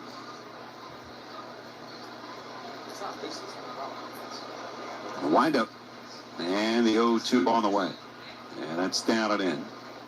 Julio Teheran went head-to-head with Nola 6 times, as did Max Fried, 2 former Braves, and now a collection of pitchers who have gone head-to-head with him 5 different times, including Alcantara.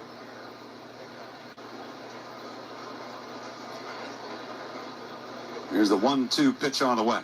And he takes a little bit low, changeup.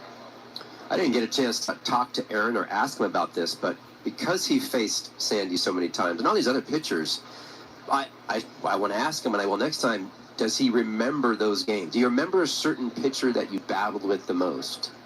2-2 on the way. And a swing and a miss struck him out. There's a good changeup to get the red-hot Griffin Conine for out number 1, his first strikeout of the night.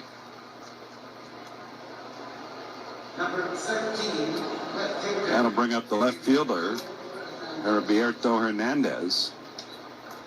4 straight games that Nola has allowed a home run in the first or the second. In fact, he Had a run there where he allowed 3 straight first-inning homers. The pitch to Hernandez is in there for a strike. Starting with the home run to Stowers we just mentioned in Miami. He gave one up to the number 2 hitter against the Nationals on the 3rd of August. He gave one up to the number 3 hitter, Vlad Jr., against the Blue Jays. The 0-1 pitch. Swinging a bouncing ball towards third, charging Stott, gloves it near the bag, off balance throw, but it's right on the money. Boy, he just looks like he's been playing there his whole life.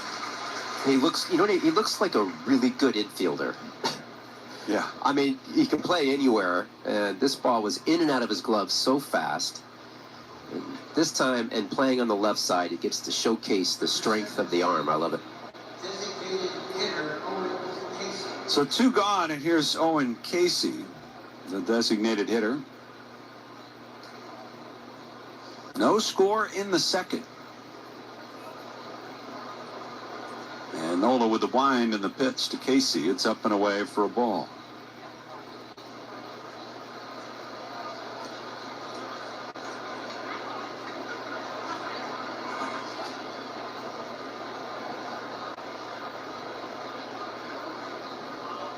The windup and the 1-0. Swing and a ground ball foul off his leg, and Casey did that last night as well. Hobbling a bit as he wanders around at the plate. I think yesterday was on the front foot. This one got him on the shin, just below the right knee. And that's a cutter. So typically almost always, with the cutter now so prevalent in the game, when it sneaks in, the only way to get it as a hitter, you naturally react by pulling the hands in. Now I'm talking about when the ball cuts in on you, so righty against a lefty. You pull your hands in, and if you don't square it, it just almost always goes down somewhere around the foot, the leg. Well, the foot bone connected to the shin bone, and he's gotten them both in the last 2 days. He's back in the box now, ready to hit. 1 ball, 1 strike to count. Nola kicks and delivers, and the pitch swung on and missed. Good curveball there, and it's 1-2. His curveball has been so much sharper, and as you pointed out in your scouting report, it has been down, and that has made such a difference for Aaron Nola. Here's a windup, and his 1-2 pitch. Swing and a miss, struck him out. Another curveball, and a couple of strikeouts there in a 1-2-3 second. 6 straight retired to begin the ball game for Nola. We'll go to the bottom of the second, no score. Okay, all signed up. Easy. Now let's run payroll. What the? Hey girl, I'm you with more gusto. Nice. Who's that? New social media manager, hired and onboarded with gusto. And spoiler, we're kind of famous now. Wait, we're famous? Oh, well, I'm famous. Payroll, benefits, and HR. Designed and built for small businesses. Choose a future with gusto. Hi, this is J.T. Muto from your Philadelphia Phillies. Looking for a truck with strength and dependability right off the bat? You'll find it in Chevy Silverado. This legendary pickup continues to fuel the American spirit through innovation and the unstoppable drive to move forward. When it comes to full-size capability, technology, and value, Silverado plays to win and works harder when you need it most. For great offers and to find your closest dealer, visit Chevrolet.com today. Just like our Phillies, small business owners need a strong team behind them. Philadelphia Insurance Company's business owners policy is built to protect your small business. Phillies BOP coverage handles risk so businesses can continue swinging for success. Talk with your insurance agent and learn why Philadelphia Insurance is the trusted teammate that keeps you in the game. Learn more at PhillyBOP.com, PhillyBOP.com. Philadelphia Insurance Companies, proud partner of the Phillies and the new sponsor of the Philadelphia Insurance Club at Citizens Bank Park. Your favorite power hitter, pocket-sized. All fans receive a Wawa Kyle Schwarber bobble figurine on Friday, August 21st when the Phils take on the Cardinals at 6:40. Visit Phillies.com for tickets now. Your exclusive home for Phillies baseball. Sports Radio 94 WIP. Luis Arraez, the former Marlin, former teammate of Sandy Alcantara, leads off He's 4 for 8 against him in his career. Here's the pitch from Alcantara. It's taken. It's a called strike. No score, bottom of the second. Alcantara gave up a hit in the first, but got a double play ball off the bat of Bryce Harper, the 16th that he has hit into this year, the pitch. And that's taken. And it's a called strike. Arise looked to have no interest in swinging at that pitch. Starts the night with a .317 batting average, tops in the National League. Here's the 0-2 pitch on the way, and it's poked foul out of play left side. He's at it again. Arise poked that out of play and then pointed to everybody where he hit it. He pointed over to third base. Just in case we didn't see it fly to the ball.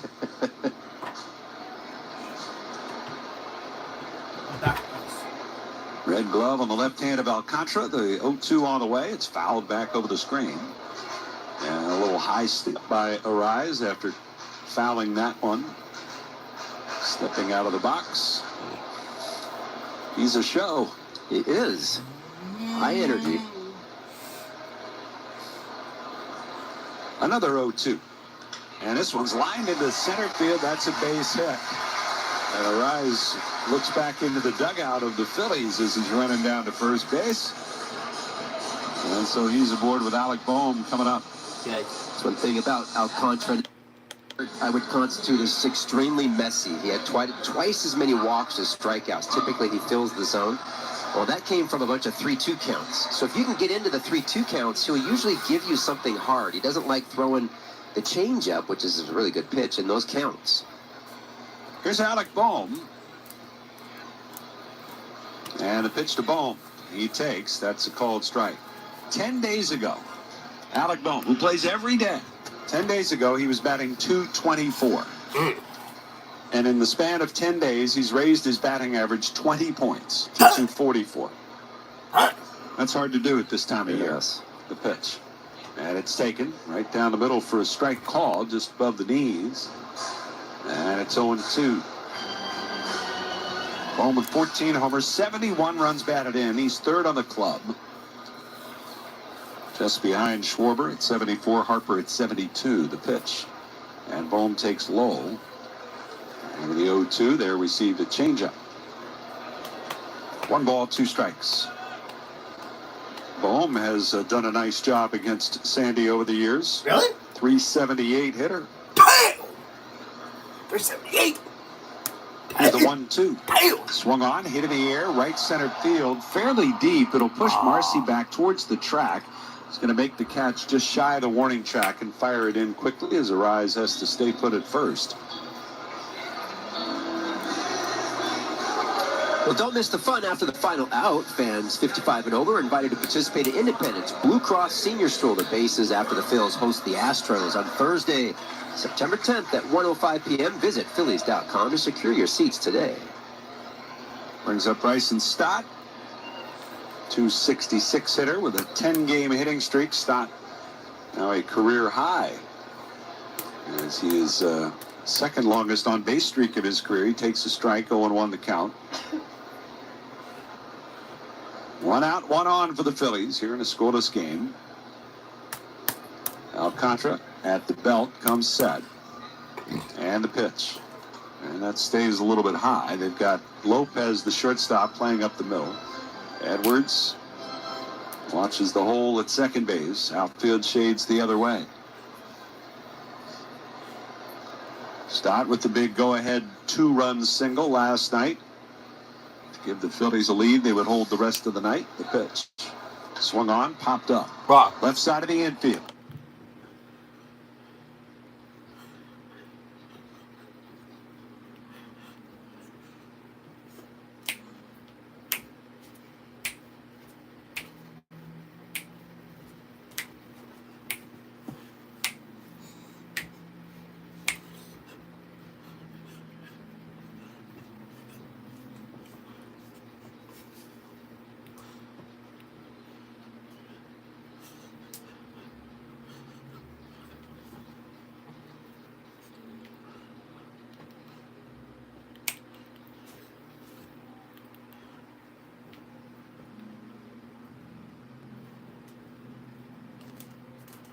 Last year, his first year back, After missing time from Tommy John, made 31 starts through 174 innings. And this pitch is up high, snap throw back to first base. And Arise is back there safely. Joe Mack doing the catching tonight, his first appearance in the series. Sandy's ERA last year was 5.36, basically 2 runs lower this year. And here's a changeup away, and Marsh is able to lay off. And that will make it a 2-1 count. Checked his swing in time.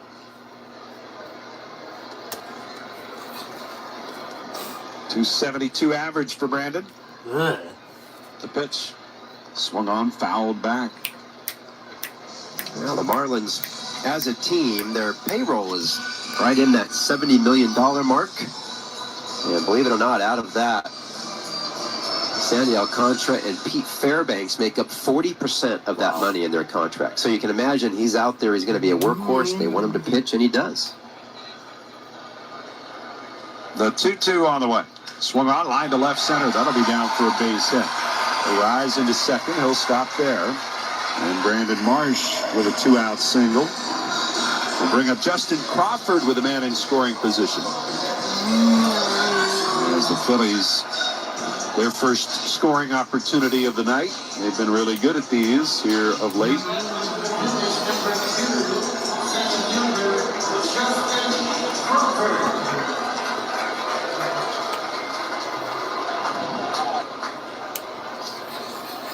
Crawford drove in a run last night. The pitch swings and shoots it foul. Third base side, a little late on that.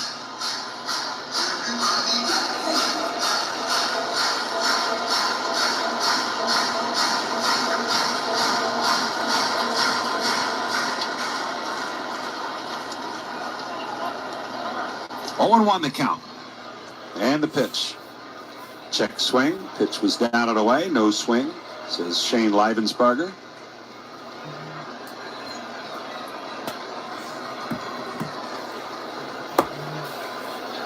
Freaking arm. Crawford comes into the night, 270 hitter with 2 homers. And he takes inside. And just as we've pointed out a few times, just slowly creeping up with that average. As he is playing pretty well in the second half of his rookie season. Uh-huh. He's doing good. He's doing good. Keep it up. 2-1, the pitch. Swung on, ground ball up the middle. Lopez scoops and sliding. He'll throw it to second, but it's late. Marsh is able to get in there safely ahead of the throw from Lopez to Edwards, and it'll be an infield hit for Crawford, and the bases are loaded for Garrett Stubbs. Oh, right, Brandon Marsh went into second base. Now, he didn't slide. And in the past, I would say, you know what? Bro, I mean, that was a good play by Xavier Edwards. But, bro, why would you throw it to second instead of first? He's like, you got 2 outs, so why don't throw it to first? Or, yeah, throw it to first, brother. Get out of the inning. I mean, I guess then again, they didn't want to. Third base. Alcantara giving him a look in the middle of his windup. 25th time that Alcantara has started against the Phils. The 0-1 is way outside. Again, Sandy seeing a rise, jumping around out of the corner of his eye. He winds up, and his 1-1 swing and a foul at the plate. Ugh. Only 41 at-bats for Stubbs. He's batting 122 with a couple of runs batted in. He's 2 for his last 30. Damn! And getting an opportunity to spell JT Realmuto behind the plate. Dang. The windup and a 1-2 pitch. Swung on, little squibber towards short. Lopez, tough play, throws to first. It's not in time. Word. Stubbs beats it out. Another infield hit for the Phillies. And they've got a 1-0 lead. Y'all had plenty of time to throw. Plenty of time to throw. You had plenty of time to throw, brother. Stubbs may be fast, but not as fast. Hit. July 6th. Think about that. 2 days after the 4th of July was his last hit. And this one here is a big one. There's Schwarber now. And not only does he get the Phillies their first run, it also brings up Schwarber with the bases loaded. And Alcantara still out of the windup, delivers, and the pitch is fouled away left side up into the club level. Wait, is this the second? Was it the second? 0-1 the count. What is this, the second inning? Yeah. Yeah, it's the second.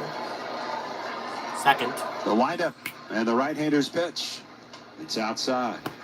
Schwarber, who hit a long fly ball foul, just foul. It was initially ruled a home run last night, would have been his 38th. He still holds the major league lead with 37 homers.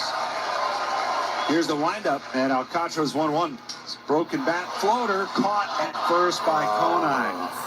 Lunging towards the line, he makes the grab. And that'll do it for the Phillies. They're going to run in the inning on a total of 4 hits. They lead 3 and will go to the third. It's 1-0. Bang. 4 hits?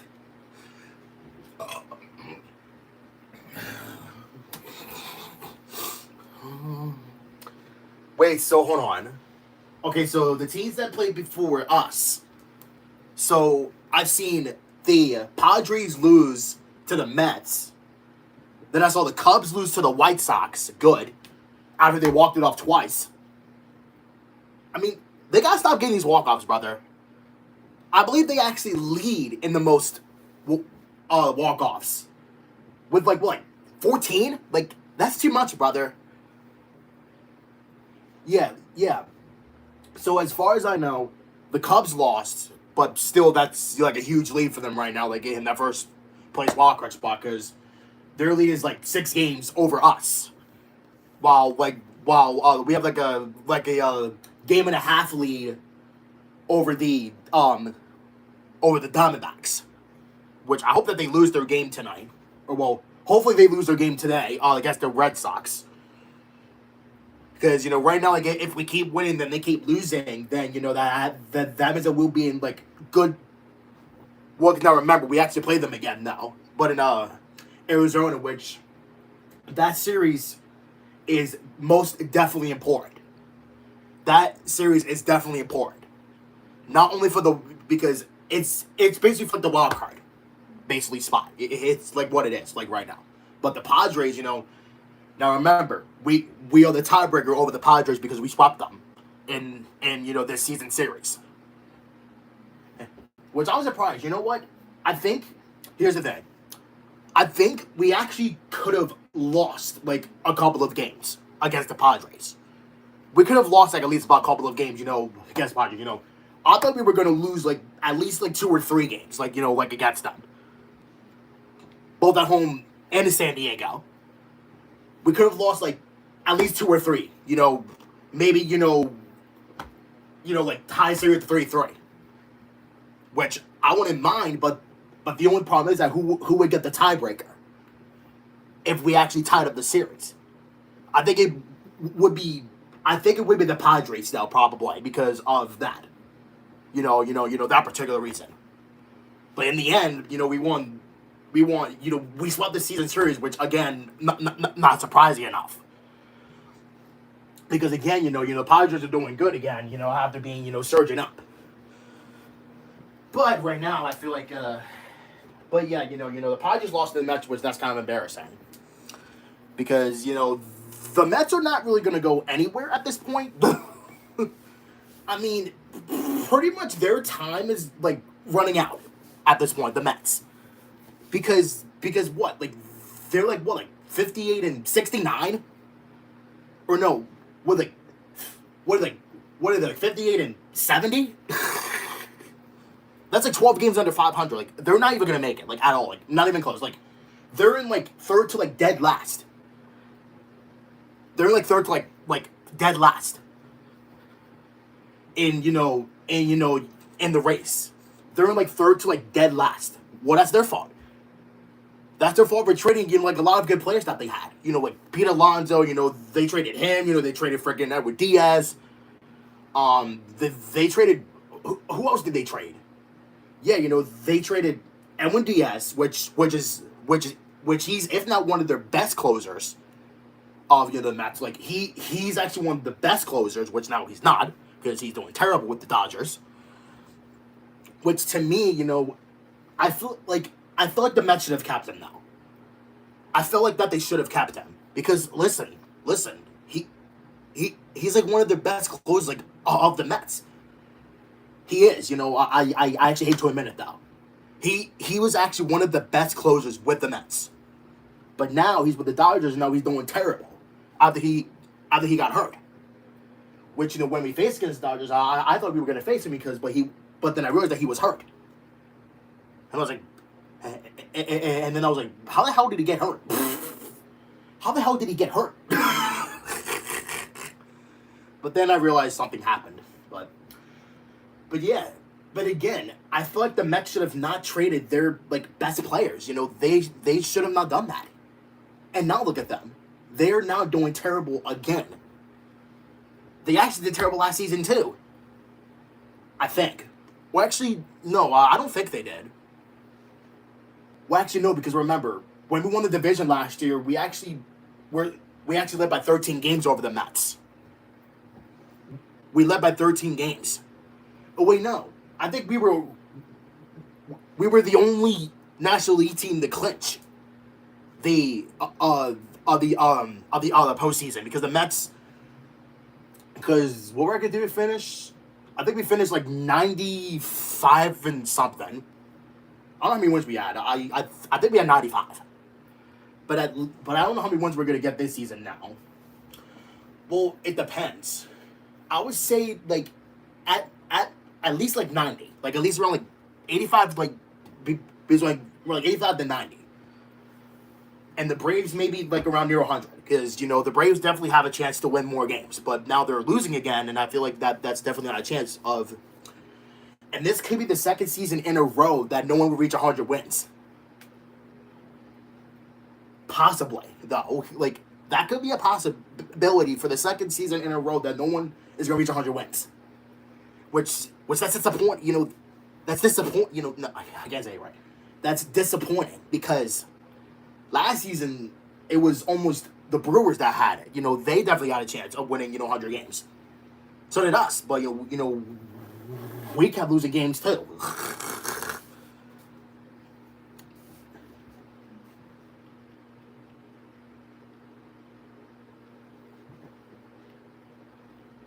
But regardless, yeah. But again, I feel like the Mets had one of the worst offseasons that they had. The Mets should have not traded their best players. They shouldn't have, but they did. As I mentioned, Pete Alonso, he was good, definitely, with the Mets. And same with Edwin Diaz, one of the best closers of the Mets. And I don't know who else they traded, but they're just heavily depleted. Which, again, that's their own fault. Even though they got, Carson Benz or, AJ Ewing or whatever the frick his name is. And, of course, they got Juan Soto, obviously. Which, every time Mets play in New York, against the Yankees, specifically, he always gets booed. Well, he deserves to get booed. He deserves to get booed. All the way, Not only the Yankees do it, but so do we. And so do we. Because at least that's one thing that us and the Yankees have in common. That's the only reason us and Yankees fans have in common. Is that we boo Juan Soto. Which is good, because, we boo Juan Soto. Because, again, he deserves to get booed like almost anybody else. Same with Bo Bichette, too. Same with Bo Bichette. Which, apparently, here's the thing. We actually had a contract. We actually had a contract made for him, but instead, he went to the Mets, and look how that's working out for him. He's actually in a team that is under 500. And whose fault is that? I mean, you know what? I believe that Bo Bichette plays third base, I believe. But we don't need a third baseman. I mean, well, we do have Alec Bohm, but he plays at first base now, which apparently I don't think that was a really good decision because I still don't like the idea of Harper being in right field again. I prefer being him at first base. But then again, we got Luis Ariz, obviously, in that trade. But I guess that makes sense, but not really. At least it kept Turner, though, at shortstop. Like, it could be, like, either Turner or Sosa at shortstop. Because, if you, like, if Turner gets, hurt or, has a day off, then it would be Sosa. We barely even use Sosa anyway. Kind of unnerves me. It kind of unnerves me, by the way, that we don't use Sosa very often. But I guess then again, that particular purpose. But in that regards, again, as I went off topic, I know who lost today, by the way. I know the Padres lost. Same with the Braves. And it's kind of funny because, we swept the Twins and then the Twins swept the Braves. I definitely kind of advantage there. That is definitely a heavy advantage. Because since we're 5 games behind the Braves, that means that if we win, then we'll be 4.5. Excuse me. And we do get a day off tomorrow too, by the way, which that's good. Good because we don't have to worry about playing in the storm. That's good because we don't have to play in the storm. That actually was a really smart decision by, the MLB. That was a really smart decision. Really smart decision, when they actually, released the schedule. That was a smart decision, giving us a day off, because it's supposed to storm heavily. Which causing it to be severe storms, of course. There is a chance, large hail, with damage and winds, the freaking tornado possible, too. But at least I'm home rather than work, so that's safe. That is a safe territory for me tomorrow, because I'll be home. But the only problem is that very likely I will have to bring their trays in the house. Their water and food bowls. Because that is the problem. Because, it's going to storm, throughout throughout the day, then it's going to clear up. Glad to get it over with, But in that kind of regards right now, I kind of feel like there's something that's going on there, and I don't even know. I got my Powerade in the fridge, the fruit punch one. I actually drank some of it, though. I drank some of it. Good thing I did, because obviously my Powerade. It's a good thing I got 4 more, because it was a sale for multiples of 4 for 5. Honestly, that's not a bad sale for Powerade. Not really. And also, it is also a good thing that I bought those Edmonds donuts that were $3.99. Sale ends tomorrow, I believe, which I'm very likely to get them yesterday, because obviously if I didn't get them yesterday, then it would have went back to $6.99 or maybe even $5.69. Well, because those donut holes were $5.69, and then those other ones were $6.99. But even though the sales were $3.99, and it's tomorrow, but that's really the point. But in the hope regards, the Phillies, hopefully they win this game and go on a 6-game winning streak. Having a day off, hopefully get some, rhythm back. Well, I think this day off might help too, though. Even though we're going to be on a winning streak. It just reminds me of, I don't know. I got to work on Friday too. Well, at least on Friday, I get done at 5. Friday, I get done at 5. 5 o'clock's not really too bad to get done anyway. Like, on a Friday, that's not too bad. Because, well, if I think about it, I actually almost have, throughout, some of the afternoon left, and then, the rest of the evening. And God knows when I probably next have off, which is probably going to be the same days. The same days, obviously, going to have off until next Wednesday, again, which is the 26th, which that's the same day that Mahalia is going to do their test again. Which I'm still a little bit agitated that they postponed their test today, which, that made me slightly agitated. Because I kind of figured that they would, because something is going on with them, maybe like a glitch or something, I don't even know. This happens almost every time, though. It happens every time, because I remember the last time that happened, that was in 2021, or around that time, then, a severe thunderstorm warning was issued for here, and then, they issued it so late, because because, you know, they were doing it at the current time, like, it was like a glitch, and then they issued a severe thunderstorm warning. So, I would have presumed that they did, you know, Mount Holly was being dumb again.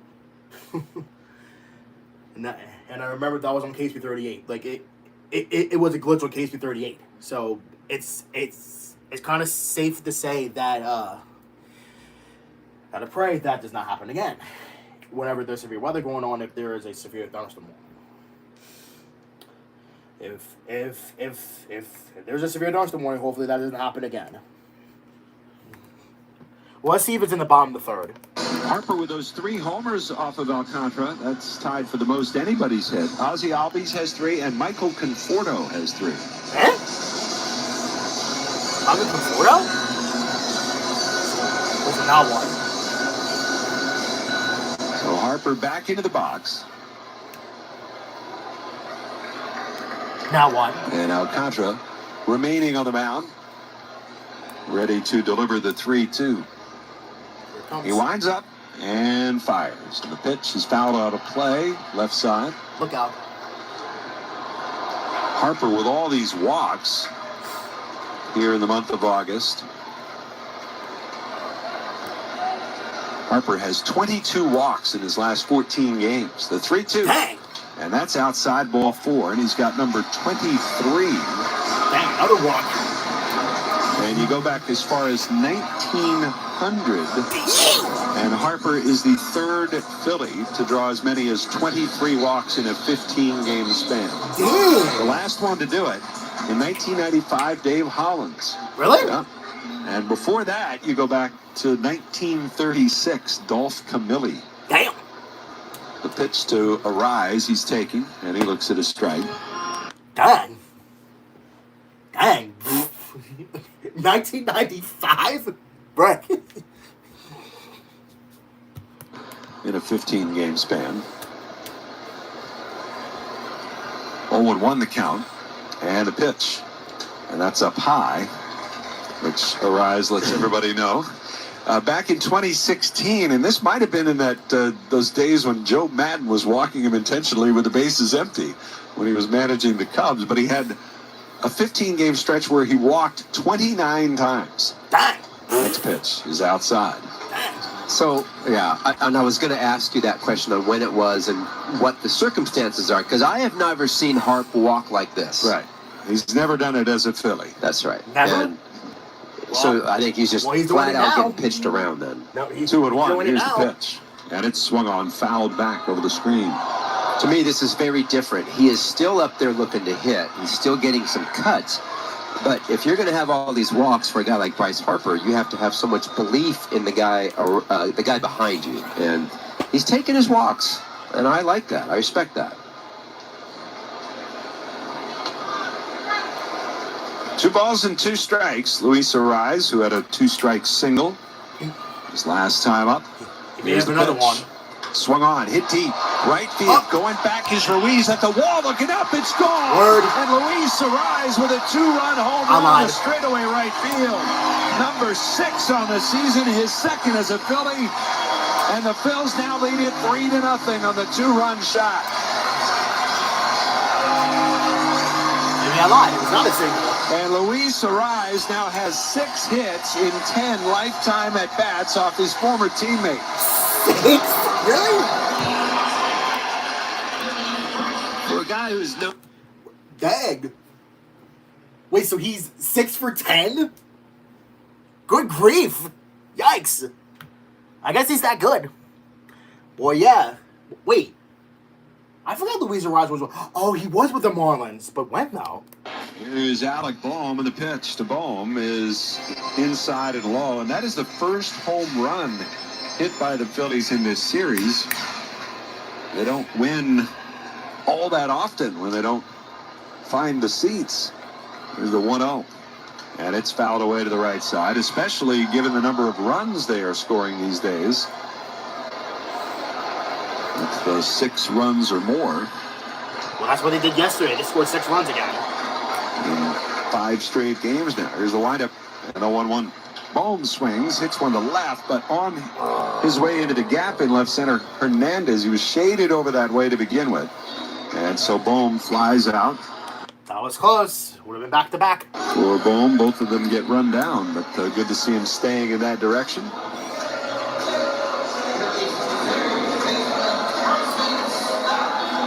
So 2 gone, here's Stott.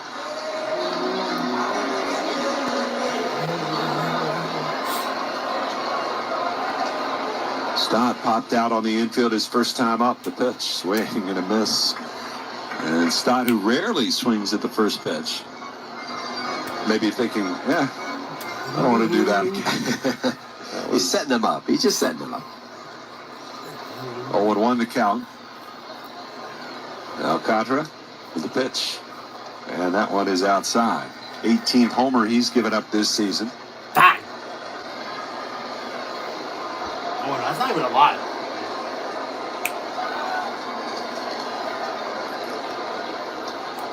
Here's the 1-1. Stott swings and lifts it to center. Marcy came in a step now, drifts back. He's got plenty of room. He'll make the catch. All right. Sides retired, but the Phillies tack onto their lead. Second homer for Arise in a Phillies uniform, and it comes off his former teammate in Sandy Alcantara. We head to the 4th. Phillies 3 and the Marlins nothing. Yay. Yay. Hee sad.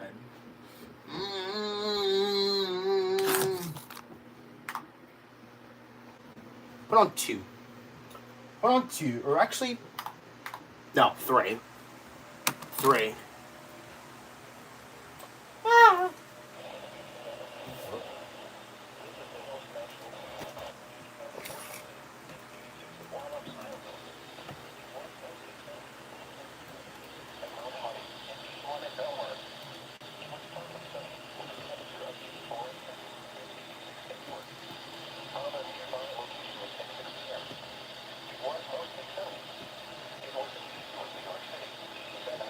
Damn!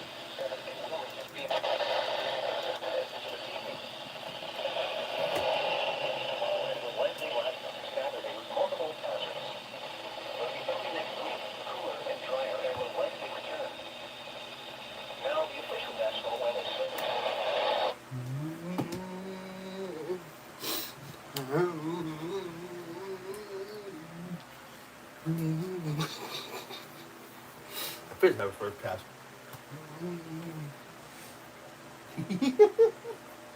Fish never first pass. Ouch!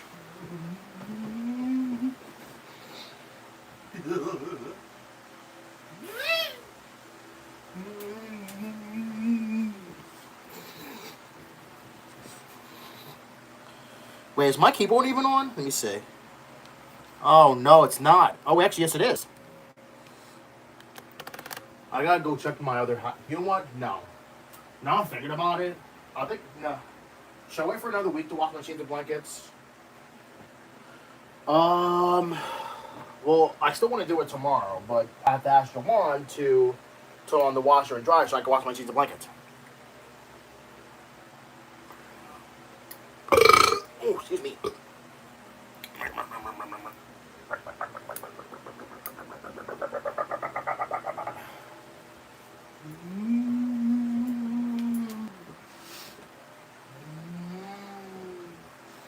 All right.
slip. He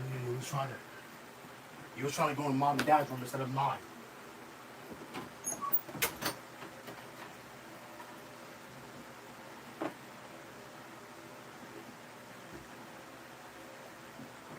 No one ain't gonna go downstairs at any point soon anyway.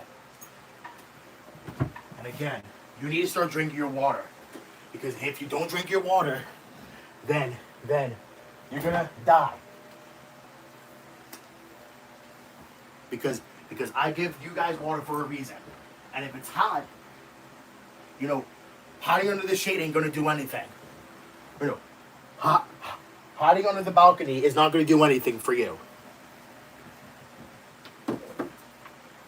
Hey, what are you doing? What are you... This is a cracker, goofball. With mine. I would have freaking dropped the cracker.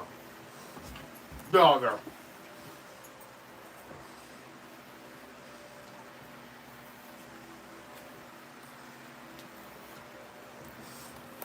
Aaron Nola now at 53 pitches. He's been very good. The breaking stuff really working for him. He will face Owen Casey, who's DHing today from the left side. And the first pitch, he swings and misses. Good changeup at 85 miles an hour. You won the fifth inning? Played Casey on the pull side in the infield, straight up in the outfield. Nola, out of his windup, he fires and misses with a ball down low. Count runs 1-1. What? Owen Casey, August 1st, just got back from a calf strain, so they had missed him for a while, so he's still trying to kind of get back into it. Hasn't been great in August. 1-1. Ball misses down. One thing about him, though, he went down to Jupiter, Florida to do his rehab down there and kind of get better. And one thing about Casey is he's a fisherman. So he would get up every day at 4 in the morning, walk down to the beach, walk the beach with a fishing pole and fish till 8, and then go over and do his treatment. It's like a vacation for the kid. 2-1 pitch that runs inside. That's a ball. Now he's also doing balls. Hitters count. Casey struck out back in the second inning.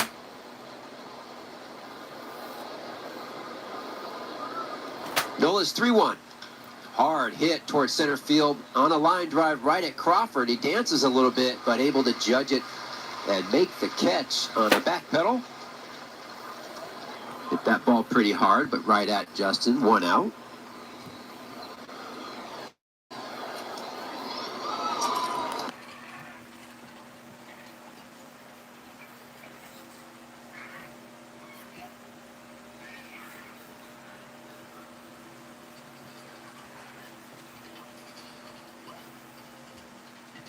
I felt.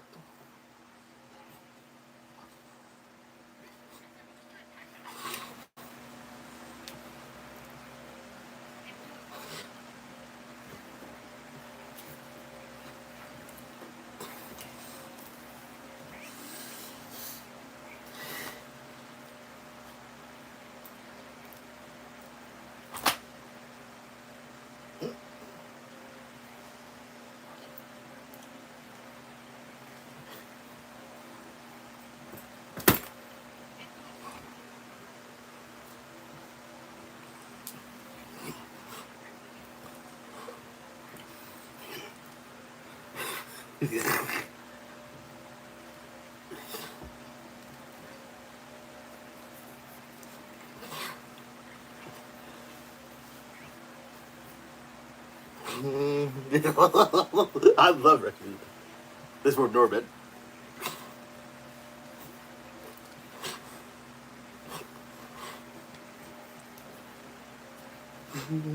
Hey.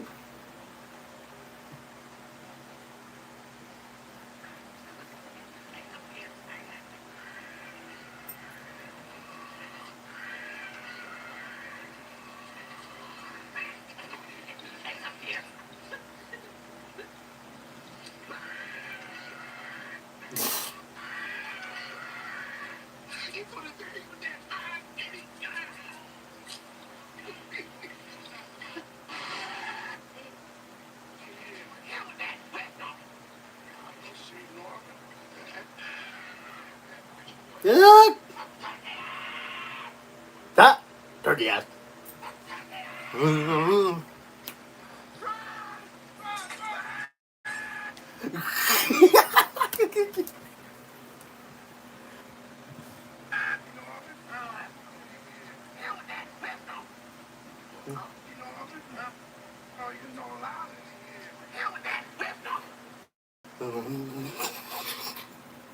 With your smile. Dang, that was quick. Nick, what are you doing?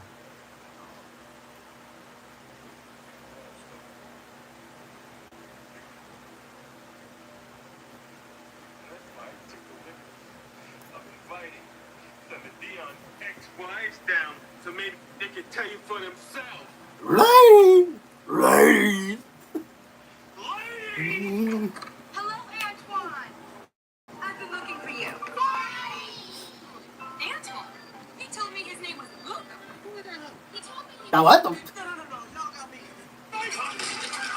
Oh, right in the hand, bro. Nigga.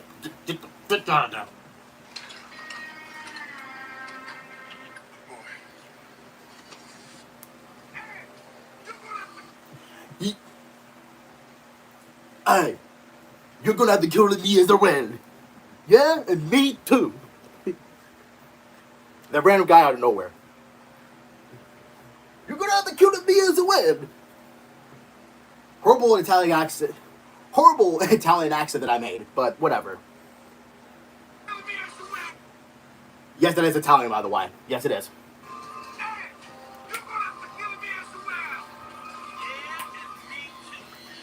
Yeah, me too.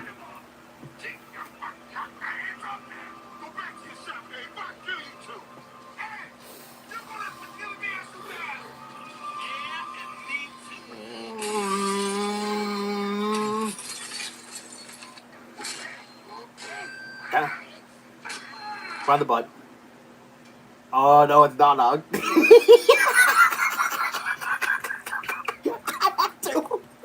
Oh no, it's not Nog. Because he's the grandma.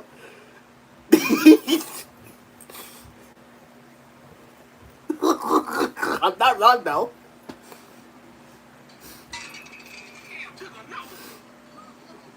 Oh.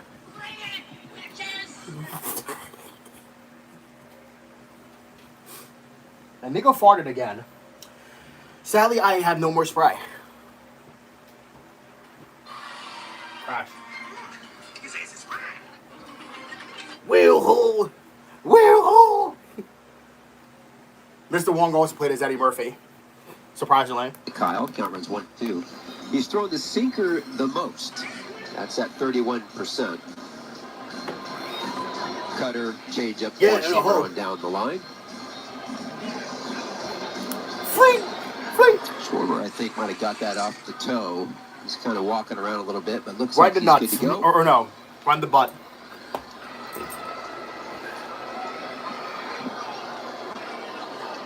One-two count. Alcantara's delivery. This ball's hit up in the air. It's popped up.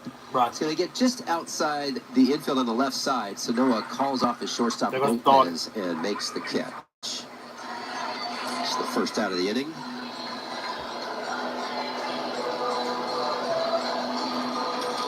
Bring up Trey Turner now.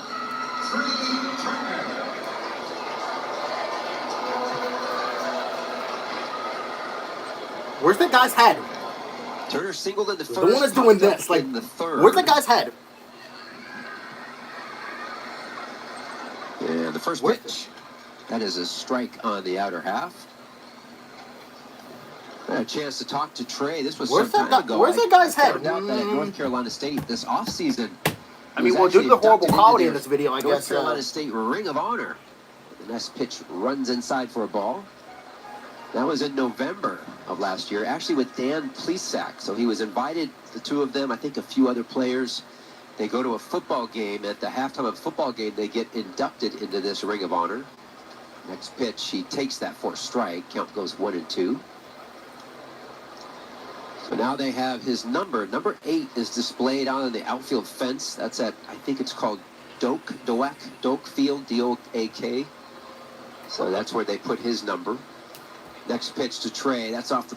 Oh, that's a called strike. Trey wants to challenge that. That's a clear strike. Is it? Yeah. 99-mile-an-hour four-seamer on the outer half, but Trey's going to give it a go, and he's going to lose. Yeah, it's a clear strike. Wow. And that's a strikeout for Alcantara. 2 outs. 99. We got Bryce Harper. Harper grounded in a double play in the first, and he walked and scored in the third. Yeah, well, at that school at college, I mean, he was an talking about Turner, all-time stolen base leader at 113, three-time All-American. You can understand his award. First pitch swinging is Bryce Harper the other way, but foul. I asked Trey about it, you know what he said? He goes, no, that was great. It was a really cool ceremony. Plus, they really liked the donation that I gave for the new hitting facility at the baseball field. One pitch, that's a ball. Count runs 1-1. That alumni association is going to find you. They are. And a guy like Trey Turner riding a pretty high profile in that regard. Yeah. They're definitely going to find him. 1-1. That ball's hit hard up the middle. Line drive base hit. Just got past Edwards, the second baseman. Bryce Harper has a base hit here with 2 outs in the bottom of the 5th inning. Well, why not get on in front of this guy, Luis Ariz, who has 2 hits today, a single in the second, a 2-run shot in the third. That was a couple RBIs with that. He's now 6 for his last 11. 3-0 Phillies, top of the 5th inning. 2 outs here. Harper on first. Alcantara now is going to be working out of his stretch. And the first pitch, taking all the way for a strike. Harper now in 12 plate appearances in this series has been on base 8 times. 4 hits, 4 walks. Bryce.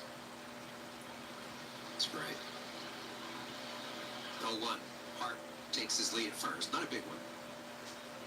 Contra holds for a while. Here's the delivery. Hit to center field in the air. It's lifted. Not super deep. Marcy's going to rally behind that and make the catch. They do get a runner on here in the bottom of the 5th. But Alcantara pitching well. Gets out of it no problem as we head to the top of the 6th inning. It will be Scott Fransky.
Last night was just an absolute mess as Milwaukee set a record for all of the wrong reasons.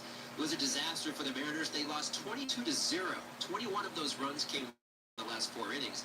This was the most lopsided shutout win since 1887 when the Philadelphia Quakers, who are now the Phillies, beat the Indianapolis Hoosiers 24-0. Citizens, the official bank of the Phillies. Javier Sanoa, the number 9 batter, leads off for the Marlins here in the 6th. And the first pitch is down and away for ball 1. Sanoa, Marcy, and Lopez here against Aaron Nola, who's gone 5 scoreless innings. He's given up 2 hits, one of them an infield hit, really just a slow play hit on a ground ball to the shortstop. And it was Sanoa, his first time up, who did just that. The next pitch is in for a strike. Nola started the inning at 64 pitches thrown. Bang! Last time Nola went as many as 7 innings in a game was the 5th of July. At Kansas City, a 5-2 loss. There's the windup by Nola, and the 1-1 swung on, yanked foul. He's gone exactly 5 innings in his last 2 starts, and 6 innings the time before that against Washington back on the 3rd of August. Diamondbacks have taken a 7-5 lead over the Red Sox, top of the 10th inning at Fenway. So the Red Sox have their chance to answer. Here's the windup and a 1-2 offer. Breaking ball down and away.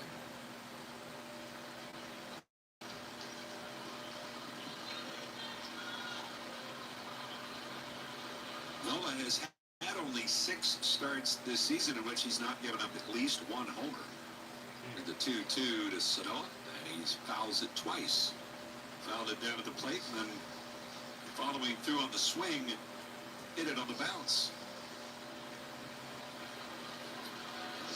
The last time that happened was that same game on the 5th of July at Kansas City, going 7 innings with no homers allowed.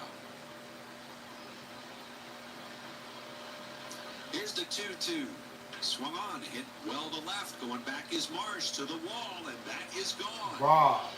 And Javier Sanoa tags Aaron Nola for the 31st home run given up by Nola this season. It's 3-1 as the Marlins are on the board.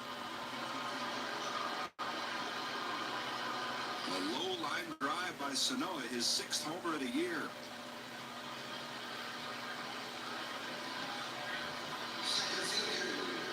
Ball just ran, and that's the sinker. I think it was a sinker or four-seamer, but it ran across the middle of the plate. He knows that. He's been doing a terrific job all game, staying outside, edges, and further out. That one it's just a missed pitch, and unfortunately, the hitter didn't miss it. Here's Marcy, and it is a little bit wide. With Sanoa in there, and that starts right over the middle of the plate. Doesn't come off the plate at all. And so, as I like to say, that's in the nitro zone. 1-0 pitch. And Marcy swings and grounds one towards the middle. Arise is there to gobble it up and throw it first. And there's 1 away.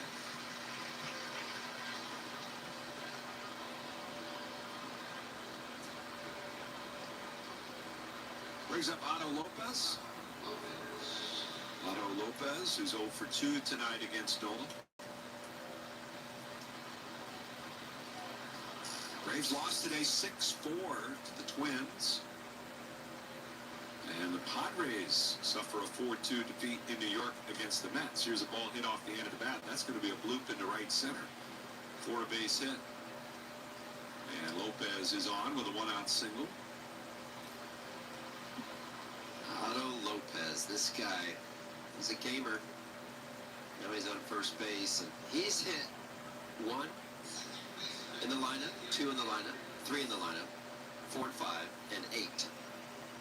Now, granted, we were talking about the Optum, the thing that they use, and they put him all over the place. But he has hit everywhere. Here's Xavier Edwards. And the pitch. Edwards takes, that's a strike. Right at the knees. First pitch changeup. Lopez with 24 steals on the year. See how Nola does holding that runner at first base.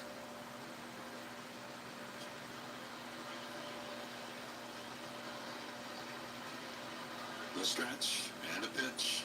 That's outside. The game is now final in Boston. The Diamondbacks hold on to win it 7-6 in 10 innings. Lucky. They should have lost. The pitch. Swung on line over the leap of Arise. Hard line drive, base hit to right. And Lopez will stop at second base. Just out of the reach of Luis Arise. And now with 3 hits in the inning, 2 men on. Their hottest hitter, Griffin Conine, will come to the plate. And their biggest power threat in this lineup right now coming to the plate. And Caleb Cotham is going to the mound as the Phillies pitching coach wants a word with Nola. Conine so far 0 for 2 tonight against Aaron. And we'll see if the Phillies go ahead and get their bullpen started. Again, a low pitch count, but Phillies are dealing with this right now with some of their more veteran starters. Certainly Zach Wheeler last night. Sharp for a couple of innings, then all of a sudden some command issues, and then in the 5th inning a ton of pitches that he had to throw and kind of hit a wall. It's one of the things that the Marlins team, I think, do fairly well, is they can just get beat down by a pitcher, but they themselves don't. They are young, they are energetic, and they keep them motivated. So at any time with these guys, especially those 2 guys at the middle of the speed, they can string these hits together. Now, typically, they're singles, a lot of singles. But they can hit. Well, this guy's been hitting a lot of homers lately. Griffin Conine, he's up to 14 home runs on the season. Yeah, he's got 3 of them this year against the Phillies. Yeah, well, he better not hit one here. Phillies will play double play depth. Turner is shaded up the middle against the left-hand batter. Yo, he represents the go-ahead taken. And it's a little bit low for ball 1. Yo, he represents the go-ahead run. He's going to have to respect the 2 guys on base here. He can't just let them run. No, right, like we can't. For studs, but the guys on base just absolutely can fly. Tim Meza is getting loose, the left-hander, warming up for the Phillies in the bullpen. Here's the 1-0, and stops and turns to second. Lopez scampers back. Conine hitting 400 his last 10 games. Damn! And his OPS so far this season against righties over 10-30 as a swing and a miss, 1-1 the count. Oh, we gotta get a double play here. The stretch by Nola. And the 1-1. Swing and a miss, curveball. Yay. And it's 1-2. It's just 79 miles an hour. Griffin just couldn't wait. I mean, the swing was slow. The swing matched the speed of the pitch. Well, change up, curveball, lots of soft stuff. See what he comes with here with the count at 1-2. He kicks the pitch. Another curveball, and it's low. Conine lays off.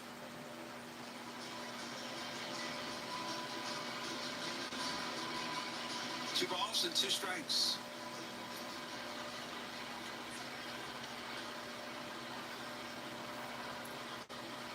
The stretch. No play. And Nola. A look back at second. Clock winding down. Here's the 2-2. Swing and a miss. He struck. I guess that works too. That works too, I guess. That works too. Is strikeout victim number 6 on the night. That works too, I guess. I guess strikeout works too. He's trying to hold on to this 3-1 lead.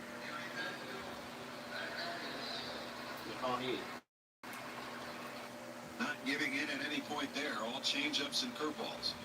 And here's Hernandez, who's also 0 for 2 tonight with a couple of grounders to the left side. Nola is ready. And the righty's first pitch. Swing and a miss. Curveball.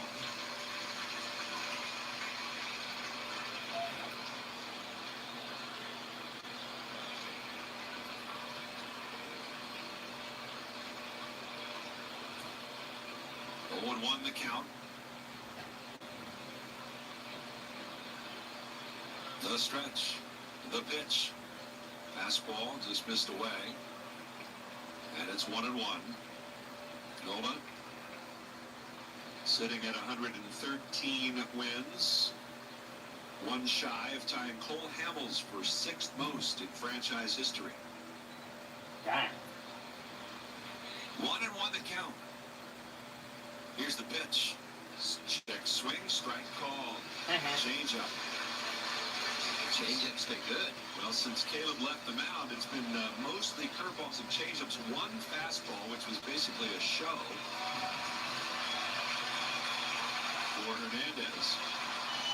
And we'll see if Nola can finish off the Marlins left fielder. The 1-2. Swing and a miss. Got him with a curveball. And all reliable for Aaron Nola comes through again. Back-to-back strikeouts, both on the curveball. And he gets out of the jam here in the 6th. The Marlins get on the board. 1 run on 3 hits. 2 were left. We'll go to the bottom of the 6th. It's 3-1. Thank God. Marlins trying so hard to come back in this game again. Not our watch.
Play here. Sports Radio 94 WIP.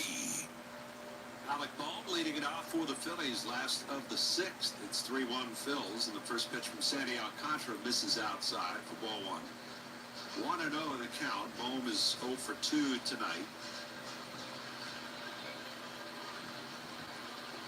1 ball and no strikes.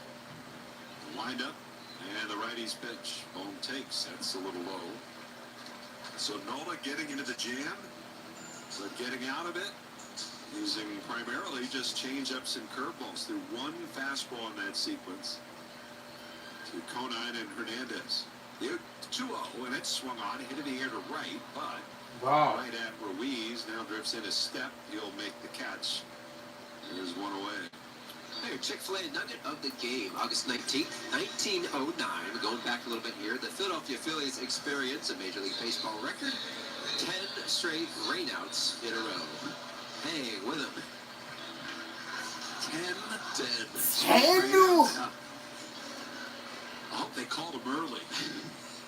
So we weren't all waiting around. We were not. Yeah. Here's Stott. And it's taken down and away. What if you were the anthem singer scheduled for that night? Sorry, can you come back tomorrow? 1-0. That's down low. What happens to the I'm sorry. night? Can you come back tomorrow? It just keeps pushing it? Yeah, 10 straight nights. You gotta start doing doing 2 anthems. Like one before the game, 1 in the 6th? I don't know. There's the windup. The 2-0 pitch. And that, pardon me, called strike. Fastball just caught the outside corner. It's 2-1 to stop. You could mosh pit him together. Or they become a choir. What if you just had the one person and you just asked the same person over and over again? Can you come back tomorrow? 2-1, down and in. It'd be pretty hard to take another sick day on the 11th day. This is the 6th time you've punted on me here. Should I really come back tomorrow? Am I going to fall for this again? After 10 straight rainouts? Oh. Here's the windup. And a 3-1. And Stott takes. That's right down the middle. Right. I mean, how much rain did they have? Goodness. I don't know. I have to go to an almanac, right, for that. Now, the fields were probably not nearly as good as far as drainage. Maybe they got washed out with sprinkled and it was over. 3-2. Had a swing at a ground ball, sharply hit, but right near the bag. Lopez fielding it behind second base, so throw him out. 6-3, the ground out for Stott. He's hitless so far tonight. And depending on how the late innings go here, we'll see whether he gets another chance to extend his on-base streak.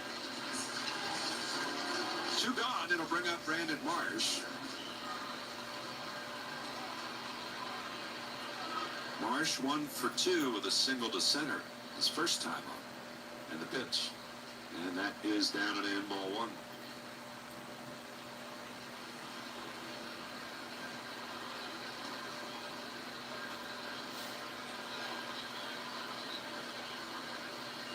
'91st pitch from Alcantara. And he delivers a strike called. And questionable there. Looked a little bit low. 1 ball and 1 strike. Here's the windup and the pitch. And it's fouled away to the left side. And a count 1-2 on Brandon Marsh. A 171 average over his last 30 games. A lot of talk about trying to make some adjustments. People are pitching him differently, and it's his turn to make an adjustment to the league's adjustment. The windup and the 1-2. Swung on, fouled away. Came in on his hands at 99 miles an hour, and he fights it off. Are you trying to find the Farmer's Almanac that year and so weather quiet. records? Well, it said it didn't rain that day, but it had been off and on. So I'm talking about it. It was off and on for 10 days that they couldn't get the game in. 1-2. Fouled back into the screen. It was only raining during the daytime. They didn't have lights. Determined. So at a certain point, they were like, it's going to get dark. We can't play. That's right. That's a good point. Let's try again tomorrow. Are you free for the anthem?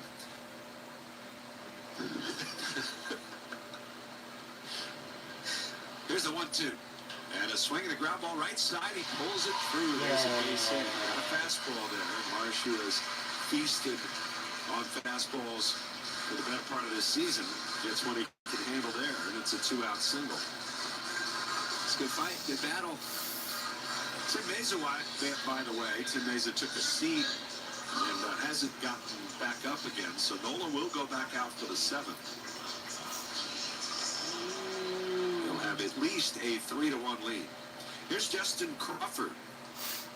And an infield hit his first time up. He's 1 for 2 today as Alcantara steps off and disengages. Marsh up to 11 stolen bases on the year. The pitch. And a swing and a foul back. Hey, the last note on the rainouts. Yeah. Keep in mind now, not only does the singer have to make, you have to make up those 10 games. That's 10 lost games, right? Yeah, and they had a shorter seat. I'm guessing they probably didn't get them all in. Just bagged it.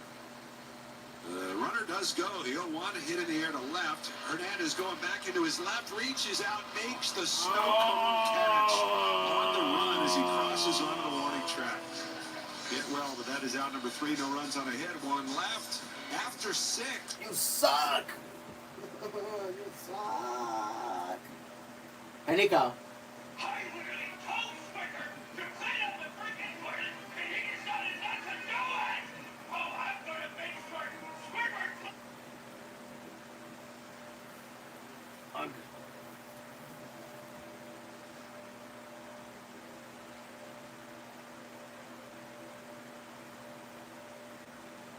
Jesus.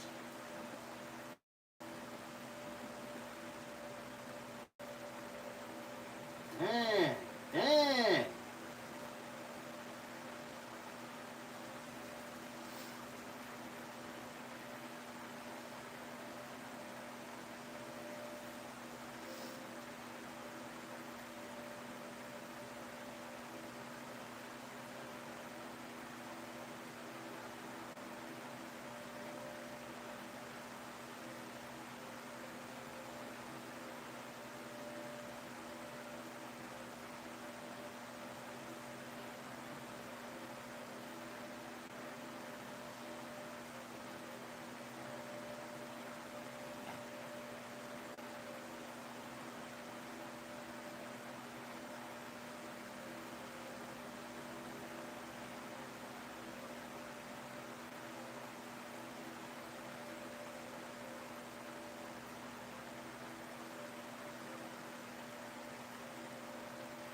Bellinger will be there signing copies of his book.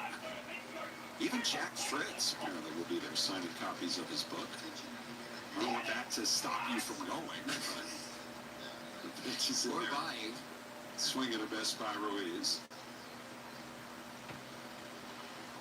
But the auctions, the raffles, prizes, all benefiting the great cause, the Philadelphia Youth Sports Collaborative. So swinging a foul tip. It'll be from 6 to 9 tomorrow on DeKalb Street in Bridgeport at Butler's Kitchen. And, Nico. in the neighborhood. Okay. Stop on by and say hello. 0-2 on Ruiz. He was 0 for 2 tonight. Make it over 3. Here's the windup by Nola. And the righty's pitch. Over 3. Strike 3 call. Got him. Ruiz is under check. This is going to get overturned. Right. I think that was definitely wide. And it was. They have 2? Clint Bondrak has had a bit of a big strike zone tonight. Well, we only have a lot of 1. players haven't challenged. We Some have pitches 1. that were definitely questionable.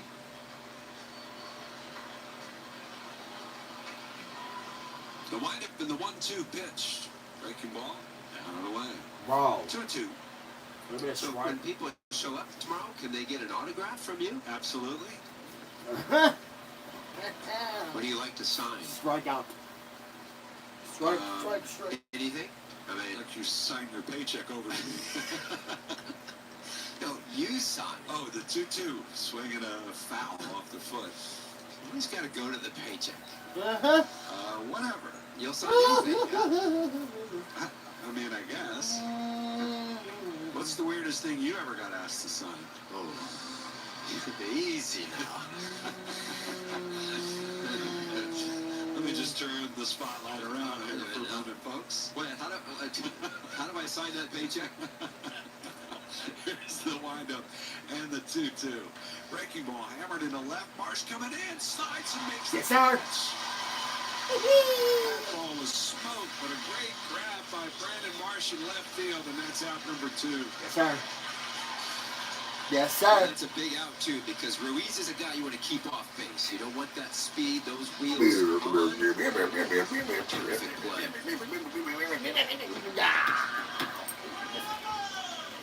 So 2 gone, and here is Joe Mack. Mack, the left-handed batter, 0 for 2 with a pair of strikeouts tonight against Aaron. Here's a windup and a pitch. Swing and a bouncing ball foul up the first base line. Come here, Nico. Nico, look at the camera. Look. Phillies Look up. And trying to find a starter to get him a good, solid, full 7 innings for a little while now. And Nola is an out away from doing just that. You're at 95 pitches.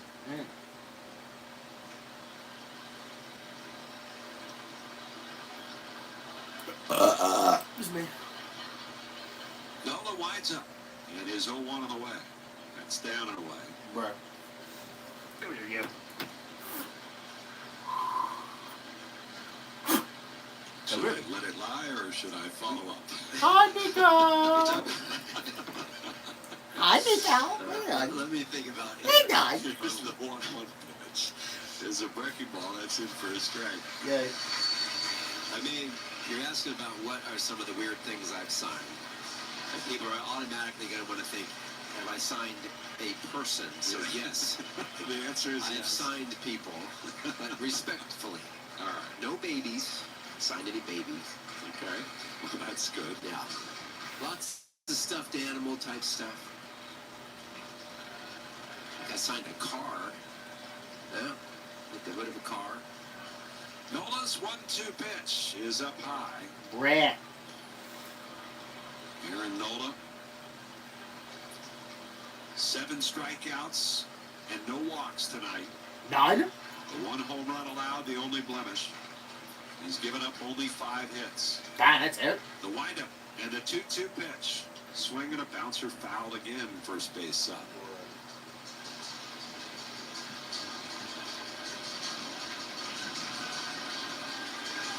Even if Mac reaches, there is a possibility that Nola stays in here. Although Sanoa hit the home run off him, so we'll see.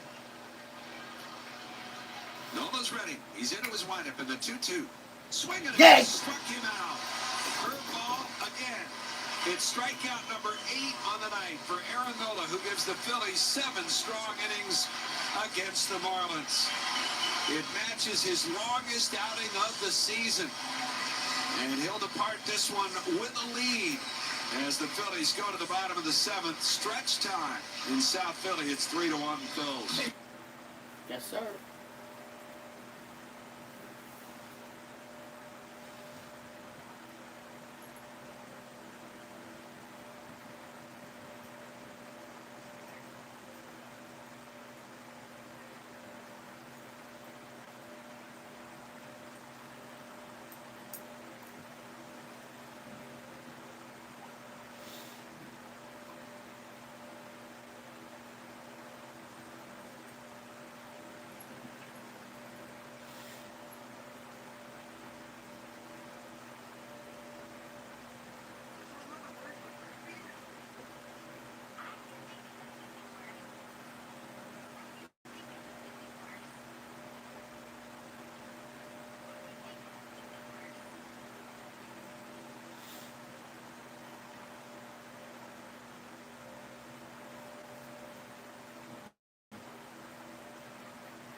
Bro, look at Applejack's face, bro.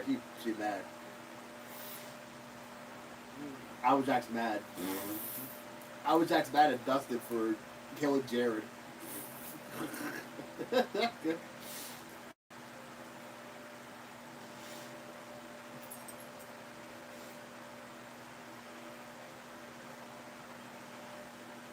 And then there goes Applejack dropping a hard F-bomb on us.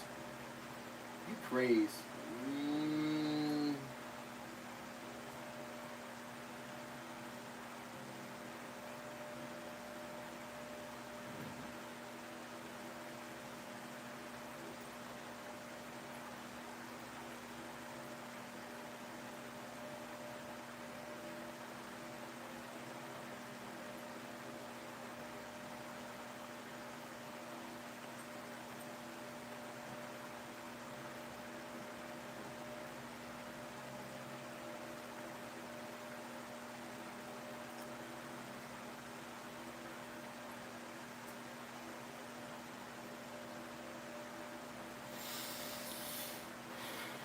What? For Aaron Nola. And 68 of them were strikes. Done. Curveball was really located well, just like the last game at the Field Dreams. It's that glove side down on the plate. It's just perfection. 1 ball, 2 strikes. The pitch. Breaking ball hit the other way. That's a base hit. It's a 2-hit game for Garrett Stubbs, who hadn't had a hit since early July. He was 2 for his last 30. And tonight he's 2 for 3. Just so happy for Garrett that it got through the infield. He needed a solid hit it the other way. And he got a little bit of speed on the bases. Also got Kyle Schwarber coming up.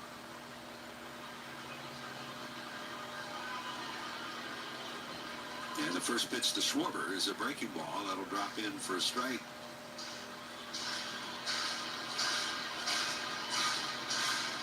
One good note about this winning streak of the 5 games. Schwarber, of course, had the big game in Iowa with the 2 home runs. The pitch, that's down and away. But the Phillies are scoring all these runs largely with not a huge contribution from Schwarber. A 167 average the last 4 games. As he's just 3 for 18, and tonight 0 for 3, so you can make that 3 for 21.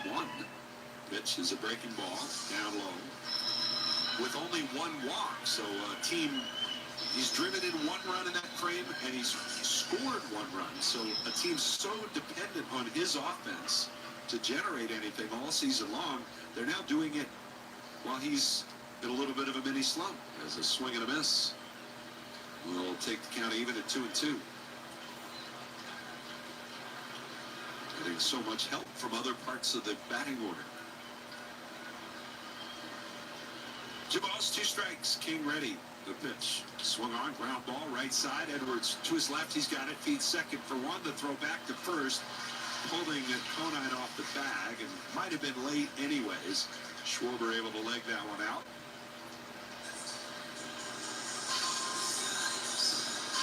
So 1 away. For your Independence Blue Cross Player Spotlight. Let's pick on Bryce's stop. How about the whiff rate for him, swing and miss? In July, it was 26%. Fast forward to August, it's half of that at 13.6%. Talk about making an adjustment. Independence Blue Cross. Learn more at IBX.com.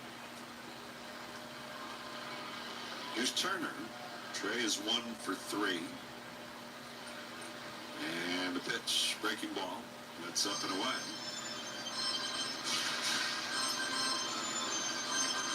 I mean, right now, this Phillies offense, Schwarber and Turner in this series have combined for 4 hits in 24 at-bats. That's all. But yet the Phillies are right now 6 outs away from a series sweep. The pitch. Swung on, line towards left center field. Add another hit to that total. This will go up the gap and all the way to the wall. Schwarber's on his way to third. They're going to wave him to Lopez with a relay home. They got a shot. The tag. He is out. And Schwarber wondering if maybe he threaded the needle with a hand in on the plate before Matt got a tag on him. And the Phillies do ask for a replay review. And that was a very aggressive send, especially given that Harper's coming up. And Schwarber right away pointed into the dugout asking for a challenge. And we didn't see anything on the first replay look. Hopefully safe. Is he safe? Our look on Fanavision here. It's close. I don't know. I hear cheering. I'm not sure it's enough to overturn it. What do you think? Well, we're getting another view here. I don't know if they're going to be able to overturn it. I will say, I can't believe that it's this questionable because the ball beat him by so far. And Joe Mack goes fishing. You can't do that. Well, a bit of a, Kyle Schwarber in his matrix move. It looked like he was almost going to go feet first. It almost is questionable whether he touched him. Yeah. I mean, maybe with a lacing on that mitt. I mean, if it doesn't, certainly you don't. I mean, I don't like Kyle or anybody diving head first into home, but it's a little different now because catchers can't just block it outright. The fans here really believe from the shot they've seen on Fanavision that he avoided the tag. And Clint Vondrack was right on top of it. And you can imagine how the Marlins feel about the way the replay reviews keep going. Yeah, no kidding. I'm sure they believe it's an out and probably should be a call stands situation. And you said it as an aggressive send by Contreras at third. He had to make a decision. It was going to be questionable. The Marlins, I will tell you, the 2 guys in the middle, everybody lined up exactly textbook how you're supposed to do it. And that would be the one case maybe you don't send them. It was a double cut. The throw came in quick. Wow, this is taking some time. Yeah. Oh, and I just thought you were saying. New York's not convinced. But I just don't think there's going to be enough to say definitively that he was safe. But I've certainly been wrong on these before. Fans trying to make their preference known. Here we go. Tishner. You call the Philippines overturn the runner's safe? Yes, sir. Yes, sir. To be honest with you, I'm really surprised. that was enough for them to overturn the call.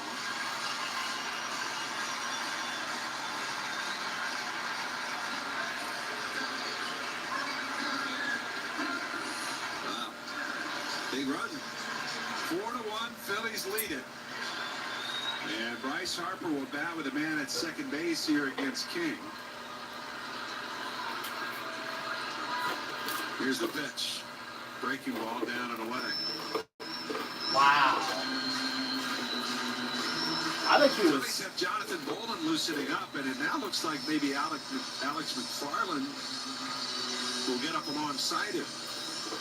Should the Phillies get an even bigger lead here? Turner's at second with one out, and the pitch to Harper is a breaking ball that's outside. You know, the dugout, the Phillies dugout, they have water, and they've got, you know, energy drinks and protein stuff to eat. I just don't know if they have oxygen, because Kyle would be all over that. 2-0, and it's fouled away to the left side.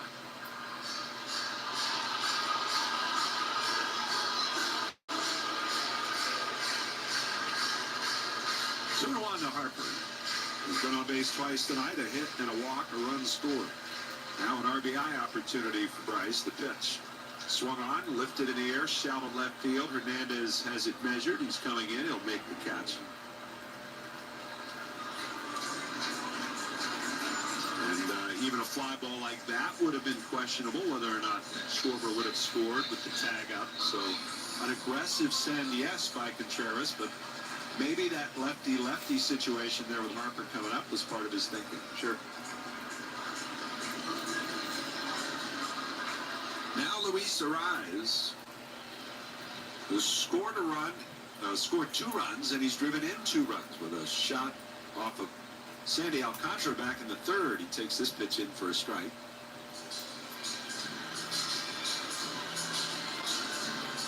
Oh, and 1 the count.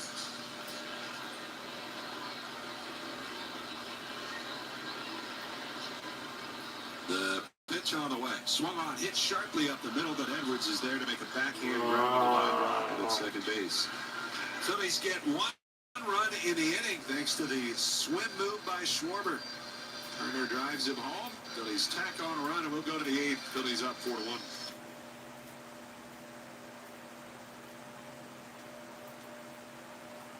That's good.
.7 WCXL.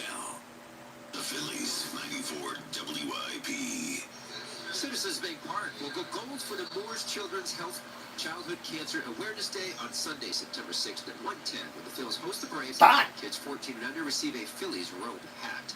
Visit Phillies.com to purchase tickets. Going to the 8th inning, the Phillies go into the bullpen as Jonathan Bolden will be the first man out. Javier Sanoa, the first man to face him, and the first pitch is down and in for ball 1. Bolden, who had a lengthy outing on Monday, threw 34 pitches in his 1 inning of work. The 1-0 pitch, and that is a breaking ball that misses down and away. Retired the first 2 hitters pretty quickly and then got into some trouble. 4-1, Phillies in front. We owe you a station identification. Here's the 2-0, and that's in there for a strike. It's 2-1. Phillies were without both Boland and Duran last night. Would stand to reason they're without Orion Kirkering tonight. The pitch, and that's fouled away. Let's pause for station ID. 10 seconds on the Phillies radio network. 94 WCXL Wildwood, TCK Studios, home of the Phillies. 94 WIP, an Odyssey Sports Station. 2-2 pitch on the way. Sanoa takes it down on the way. He's responsible for the only Marlins run tonight in this 4-1 ball game. His solo homer off Nola, leading off the 6th inning.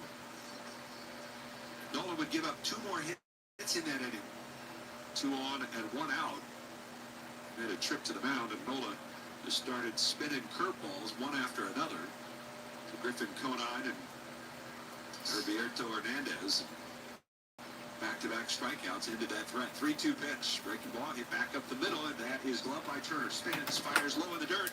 Bohm with a dig. It's not in time. Bruh. Bohm scoops it out. But Sanoa and his speed, he's got his 2nd infield hit of the night. Jesus, Sanoa. Really good effort here by Trey. This ball had unbelievable English on it. So it bounces up to waist high for Trey. For a shortstop, you need that. He pirouettes. When he throws, I like bouncing it, but you can usually never do 2. If you do 2 bounces, the runner's going to beat it. And that's exactly what happened by about a half step. It's a good try. Now the top of the order, Jacob Marcy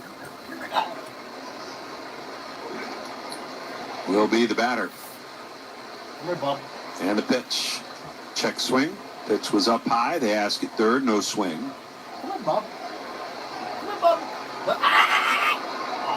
Tonight for Aaron Nola, 7 innings.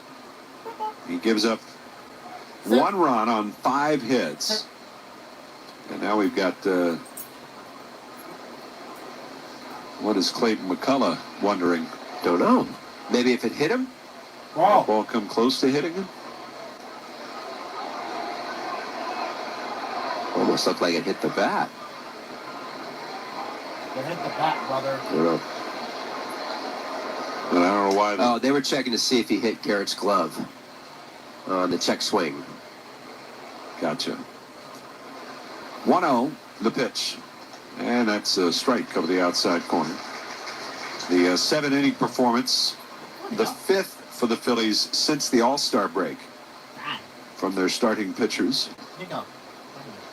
The 1st since the break by Nola. Double play depth up the middle as Boland delivers. And Marcy, a swing and a miss. The Phillies had 18 such performances prior to the All-Star break.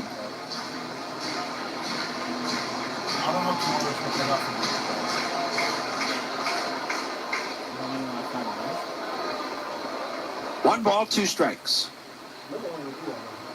Marcy is 0 for 3 tonight. The stretch, here's the pitch, and that's down and away.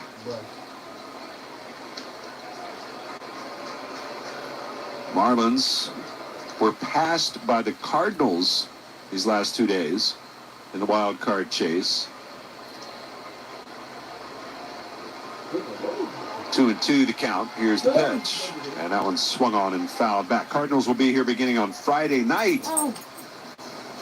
And the temperatures this weekend should top out in the right around 80 degrees, but off and on showers. 10 rainouts in a row, Scott. No, we're not going there. Move. Give me my blanket back.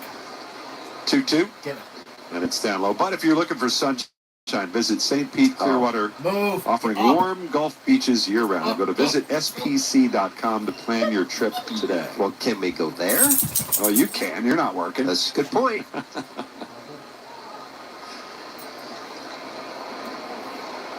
Strikeout, please. Time called by Marcy. With the count full. 12 pitches for Bolden, 6 balls, 6 strikes.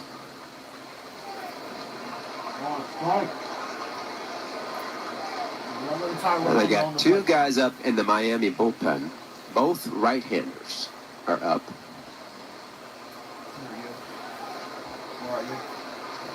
Three, 2. Swung on, hit in the air, right center. Crawford to his left is there. He'll make the catch. You know, Stock, you just never know what you're going to need out of that pen. So they just want to be ready. I guess. Hey, stop it. I'm going to bring up Otto Lopez. Boo. Well, they've had a penchant for scoring late here lately, have the Marlins. Phillies trying to avoid that here with a 3-run lead in the 8th. Stott even with the bag at third base. And the pitch to Lopez is a little bit high for ball 1. Lopez 1 for 3 on the night. Had a single off of Nola in the 6th inning. They give him a big hole on the right side. And Bolden's pitch. That's down low. Missed badly with his breaking ball. It's 2-0. Just don't feel hitters try to hit that big hole anymore, and can't quite figure out why. There are so many hits over there. Lopez just doesn't. It's a soft ground ball they can get through. Bolden 2-0. And that one is a fastball outside part of the plate. And it's 2-1. And then for those that think, well, you can't do it, you absolutely can learn to do that. And that starts in batting practice, learning how to use the hands. 2-1. And that's in the dirt. Good stop by Stubbs. No advancement by the runner. Marlins have been pretty aggressive on the bases throughout the series, which hasn't always served them well. Nope. Bolden needs to throw some strikes. Yes, please. Down to the count, 3-1. And the righty deals. Fouled away. It's 3-2.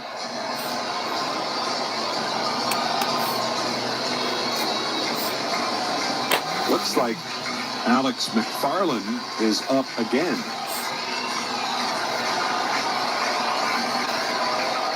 Bolden, who had the 1 day off after going back-to-back on Sunday and Monday.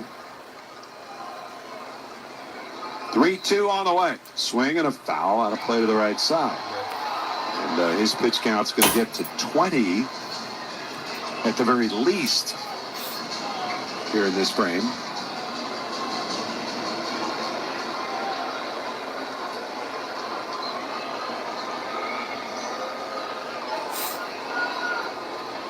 Three balls, 2 strikes. And again, the payoff pitch. It's way outside. It's ball 4. Of course you got to walk. And the tying run is going to bat for Miami. Of course you're going to walk. After the walk by Bolden. And we'll see if Caleb Cotham, the pitching coach, he is going to make a trip to the mound. Of course. Bolden just not as sharp as we have seen his last outing and this one. Just can't quite find the command. And it's been a fastball slider, heavy diet of it. Still throwing hard. I mean, it's 97, 98, but Stubbs, the catcher, to give you an idea, is having to reach for balls, and that's never a good thing when you're reaching. Phillies with a win tonight would win their 6th straight for the first time this season. They would also close to within 4.5 of the Braves, who lost earlier today, 6-4 in Minneapolis. They were swept in that series.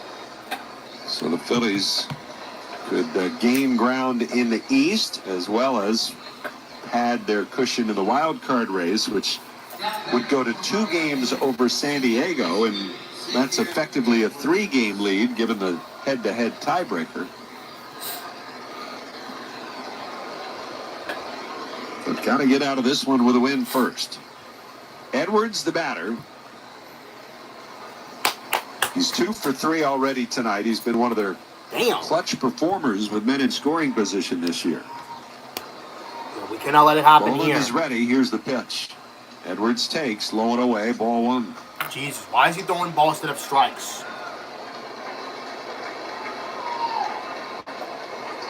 Stubbs out to signal defense. They had a full practice today, the entire squad out there, other than the outfielders, doing bunt defenses, first and second type defenses similar to this, pitchers and infielders. Spent time with Bobby Dickerson and the coaching staff. Bowling at the letters, his 1-0 pitch. Swung on, fouled away. The wind we had earlier tonight that breeze left to right, the flags are basically totally still right now. So that's not a factor at all at this point in the game. 22 pitches, 11 balls, 11 strikes. Wow, it's an even ratio. Bowling ready, and the 1-1. Swung on, fouled away again. Yes, please. Come on, Gets ahead of the count, 1-2. Nice catch down there by a fan in the first row. The Hall of Fame club. And he picks out a kid nearby, hands off the baseball. Awesome.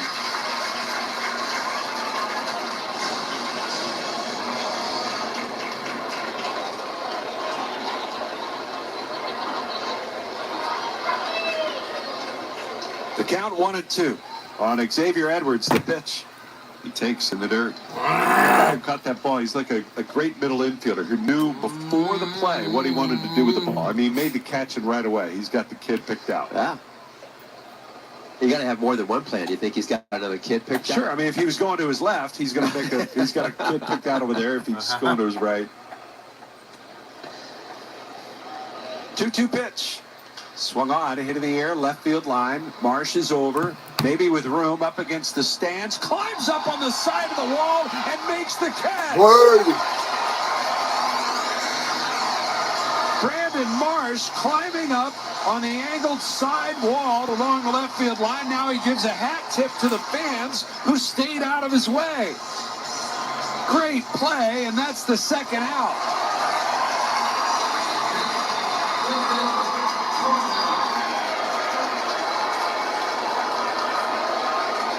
And seeing the replay again, the fan barely stayed out of his way. Great concentration there by Brandon Marsh. And here's Griffin Conine. And the first pitch on the way. It's in there for a strike. Boy, down the middle change up there. So we've had Schwarber's Matrix swim move, and we've got Spider-Man over here on the sidewall. 0-1 pitch. Spider-Man? Swung on, fouled away to the left side. Spider-Man? Spider-Man? No, too. I don't know that in this ballpark I've seen somebody do that. Climb that side wall right there. Yeah. Well, hold on. Let's get a strikeout. Let's get out of this jam. 0-2. Here's the pitch. Swing and yes. a miss. He struck him out. Sides retired, and Jonathan Bolin a little bit fired up after that. Strikeout of Conine. No runs on a hit. 2 were left. Middle of the 8th. It's 4-1 Phillies. No tying home run for you, Marlins. Y'all tried. Y'all better not doing the 9th. You know what? I think we might get some insurance runs after that.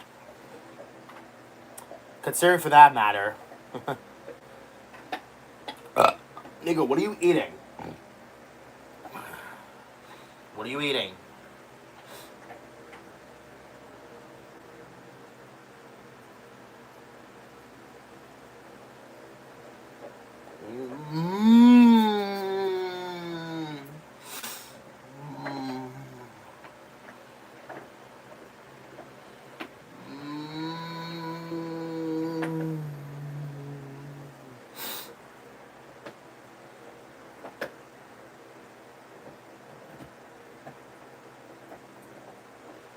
Nico's being a goofball.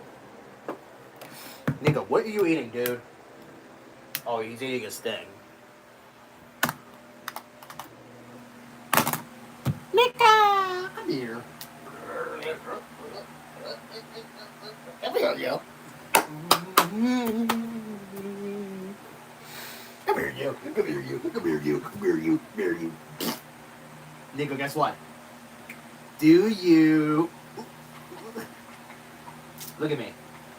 Do you want to... What? What do you want to...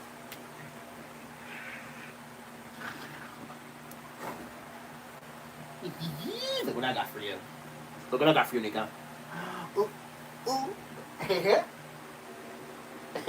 Look at him. Phillies baseball, Sports Radio 94 WIP. Phillies fans, it's time to vote for the Schwarbomb Sunday. Fill in your ballpark bites bracket for a chance to win tickets to try these bites in stadium. Vote at MLB.com/bracket. Alec Bohm will lead it off against the new pitcher for Miami. It's Victor Vodnik, the former Rocky.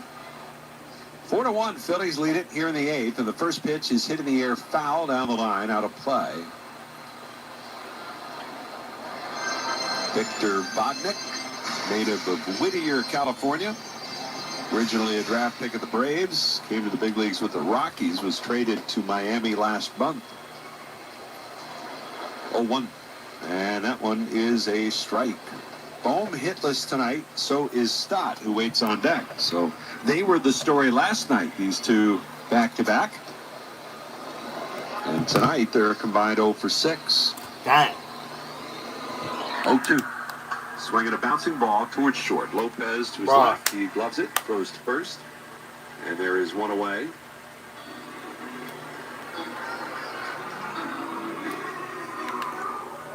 So, like, Stott has not an opportunity. Got one more chance to extend both his hit streak and his on-base streak. Stott's hitting streak at 10 straight games. Second longest of his career. And a 19-game on-base streak. Vodnik with a pitch. And it goes all the way to the backstop.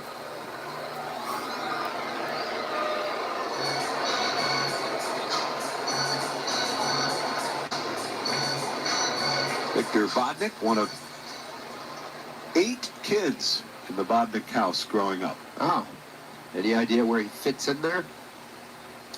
In terms of where he ranks age-wise, I do not know. Here's a breaking ball that's in there for a called strike.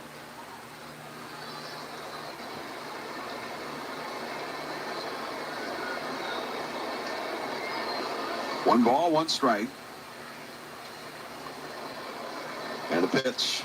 Stott swings and grounds it to first. And it's gloved by Conine, who flips to Vodnik covering, and that should end the streak for Bryson Stott. Bro, you suck.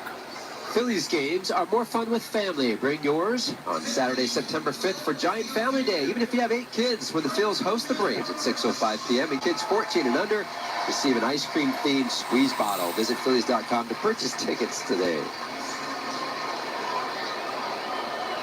Here comes Brandon Marsh. Peter Parker. First pitch. And that is a strike called. It means 0-1 to count. Marsh 2 hits tonight, and that fine catch. Pulling out of that jam in the 8th. Johan Duran is warming up. He'll pitch the 9th. Yay. 4-1 Phillies. And the pitch. That's down low. And the Phillies certainly will not turn away an off day. But one of those times where, you've won a bunch of games in a row, and sometimes when you've won a bunch, maybe you don't want the off day quite as much. I do. Well, I kind of don't. 1-1 pitch. And that one is a strike called. However, I do think the Phillies will be certainly watching their pitchers. You're going to get a couple of off days, one tomorrow and one a week from tomorrow on the road trip. Might get some extra rest for some of the starters. 1-2 pitch, and it's fouled away. And that certainly can be big this time of year. There. Wait, is my paddle? Oh. 1 ball and 2 strikes on Brandon Marsh. As the righty ready, and the pitch. That's up high. He throws hard, 99 from Vodnik. Hello there. And Nico farted again. During his career, it's been a struggle with command. Nico farted again, brother. 2 balls, 2 strikes, and a pitch. Swung on, pulled foul. There's a slider down and in. That's Linda down there. That's tonight's ball game down the right field line. Jumping out there getting that ball. That's big league prep right there, folks. Ashley's on the other side. She's been busy as well.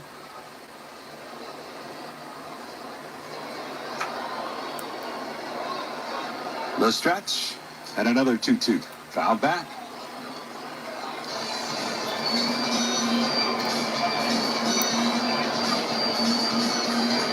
Ten hits for the Phils tonight. The big ones, an infield hit for Garrett Stubbs to drive in a run in the second, a 2-run home run by Luis Arise in the third, and an RBI double from Trey Turner in the seventh. Vodnik comes set and tries another 2-2, and this one a high chop towards the bag at second. Fielded by Lopez there. He'll throw out Marsh. Right. There are 3 ground ball outs for Victor Vodnik. And that will send us to the ninth as Johan Duran will come on and try to close out a 6th consecutive win for the Phils, who lead the Marlins 4-1. Yay. Well, not only we would do that, not only we would win our 6th game in a row, we would also finally put us by 12 games. That would finally put us 12 games above 500. It would finally put us 12 games above 500. And it'll also be back-to-back sweeps, too. Bye-bye, Marlins. Yeet.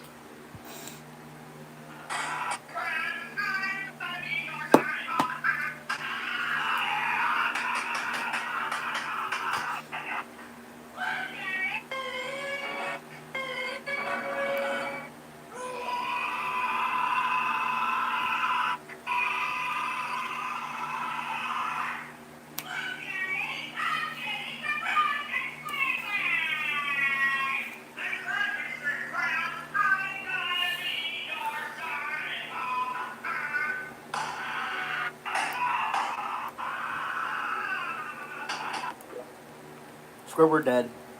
Of course, I am not. And oh, yeah, the cat friend. Still working at the gas register, Squidward.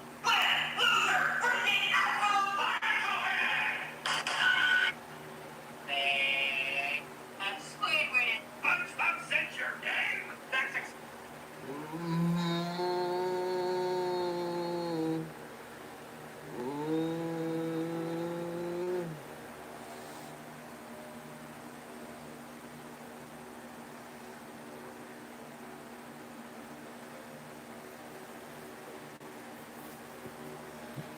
Sports Radio 94 WIP. This copyrighted broadcast is presented by authority of the Philadelphia Phillies and may not be reproduced or retransmitted in any form. The accounts and descriptions of this game may not be disseminated without the express written consent of the Phillies. Johan Duran picked up the save on Monday night. Back-to-back saves for him after going a long time without having many save opportunities. He's going to get another one here tonight as he goes in search of save number 28 on the season.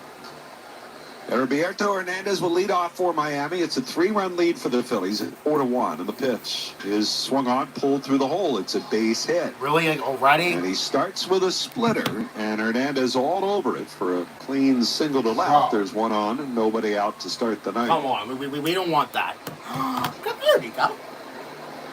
Ron trying to save it for Aaron Nola. It would be his 114th career victory, which would put him in a tie with Cole Hamels on the all-time franchise list.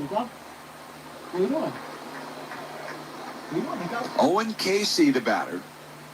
They do hold the runner here. And Duran with the pitch.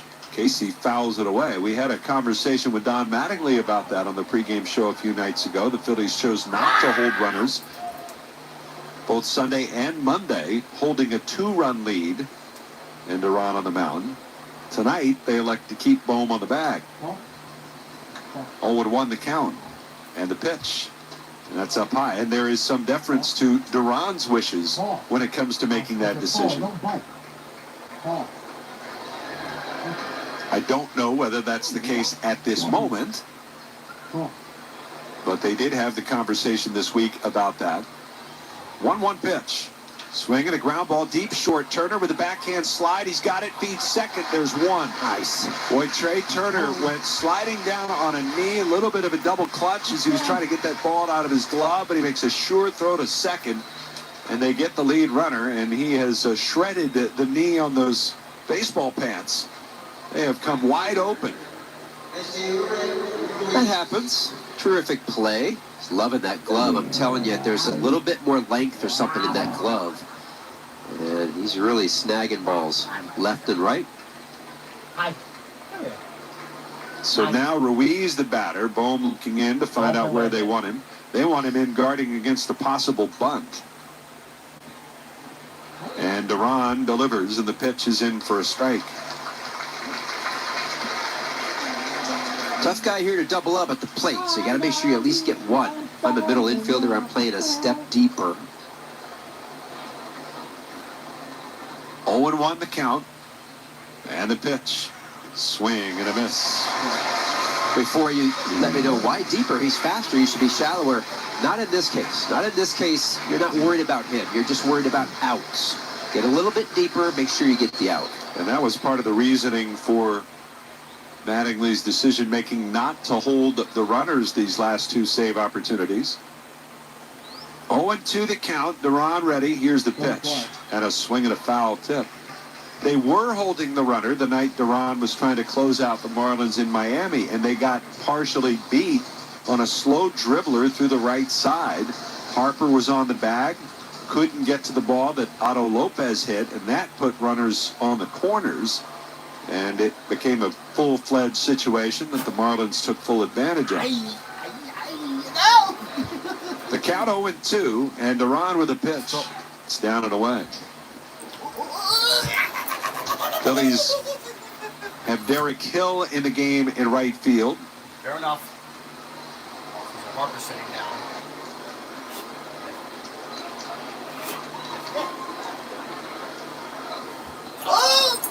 1-2 the count, the pitch.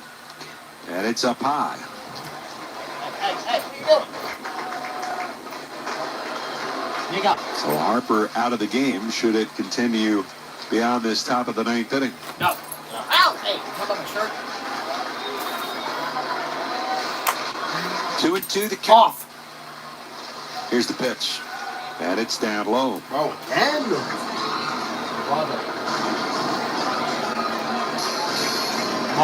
So Ruiz has worked the count full. On deck, you've got the left-handed hitting Joe Mack.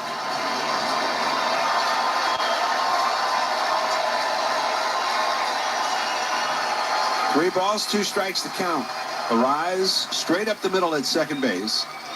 And again, Bohm a step and a dive off the bag at first base.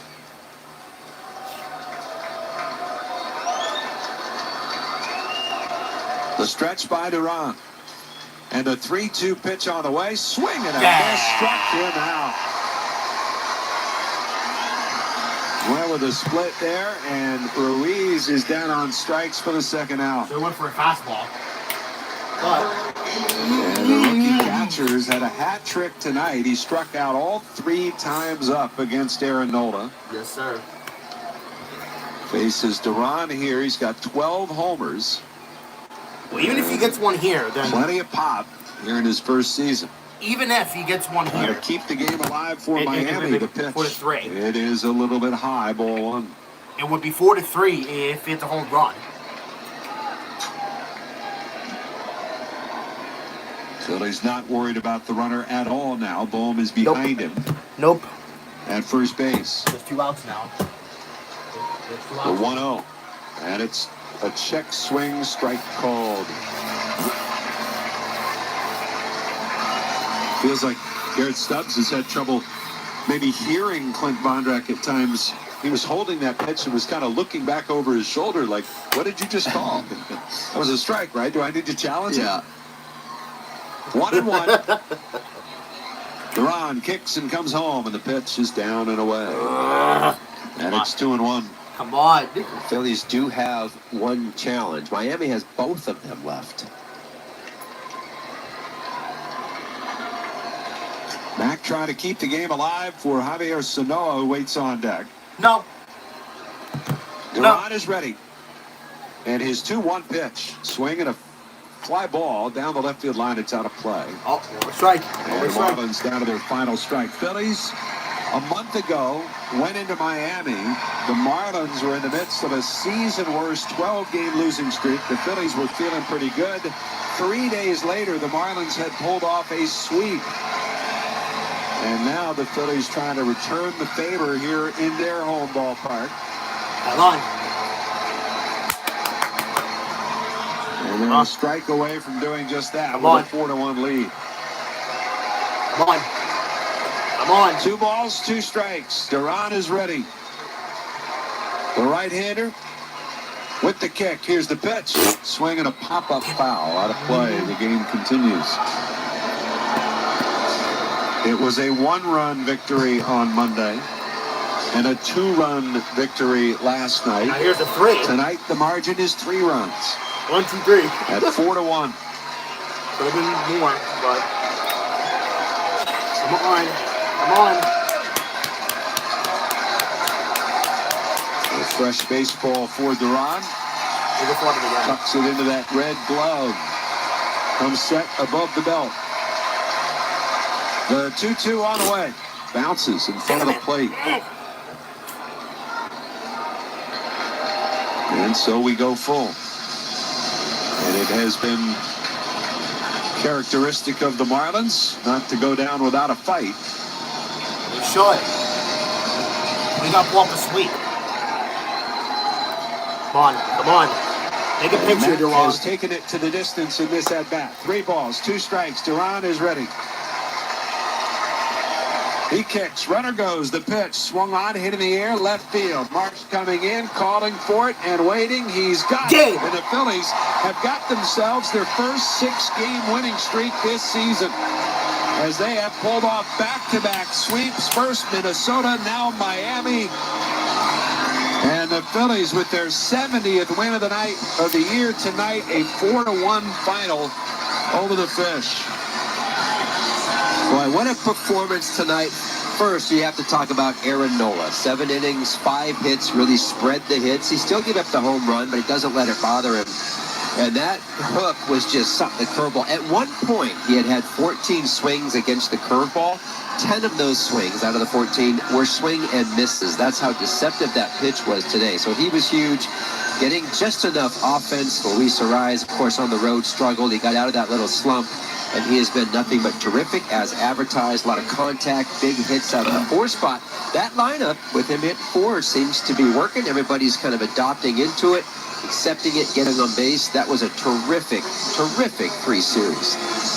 Phillies win this one tonight. 4-1 the final as Aaron Nola gets his 2nd straight victory on the mound for the Phillies.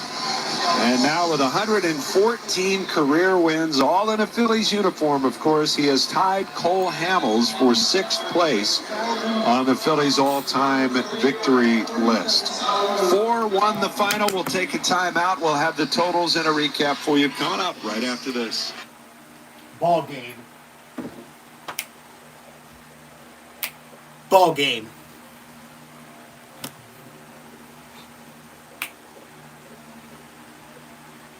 You're in an epic fail, Marlins. Josh Weber's in Miami. Now it's our turn to return the favor. Now it's our turn to return the favor.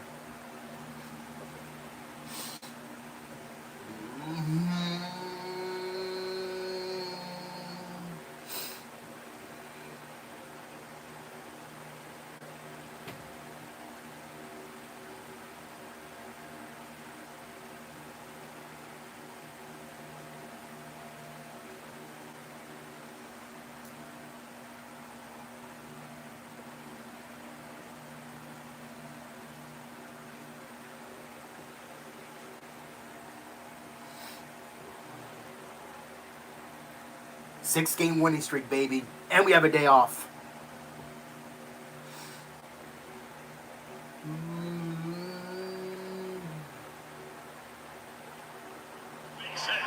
Marcy's going to try to cut it off. It goes all the way to the state far side. Schwarber's being waved home. Here's the throw to the plate by Lopez. On one hop, he is out at home. Line drive out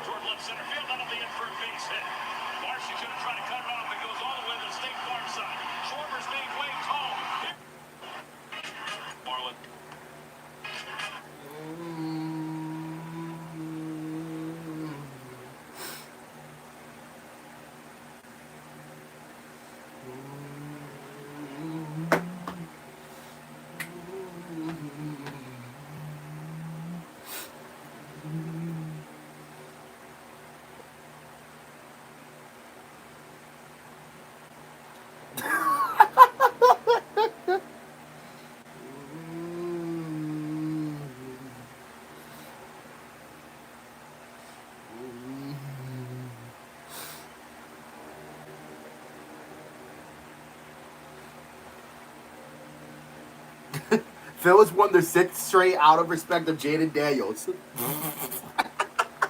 That's funny.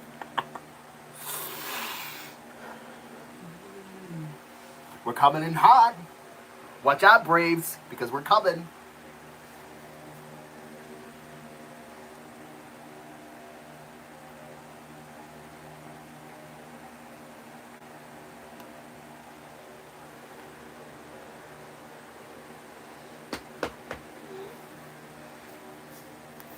'70th win. We're coming, Braves. We're coming. We're coming. We're coming. We're coming, Braves. Was that the third? Oh yeah, there was.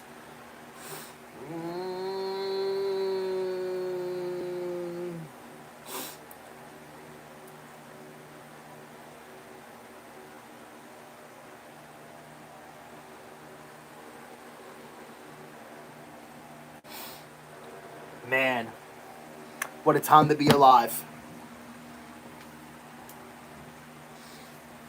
6-game winning streak, baby. Oh yeah, I bet you guys are gonna say, oh, it's just the Twins and Marlins. Shut up. We're trying to be on a winning streak, and we're trying to catch up to the Braves. I gotta pee. I'll be right back. Wait, actually, excuse me. I need to turn my camera off. Move me up, because I gotta pee. Not on my bed.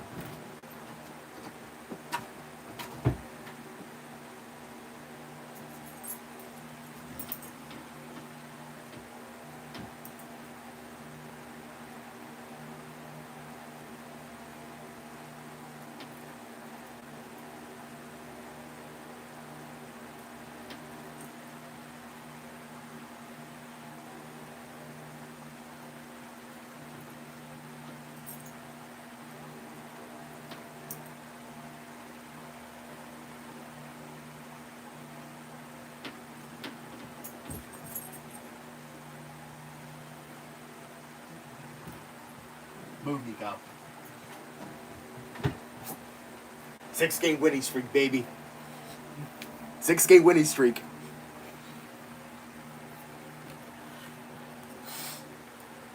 We're just on fire right now. And we get a day off. And we get a day off. Life is good.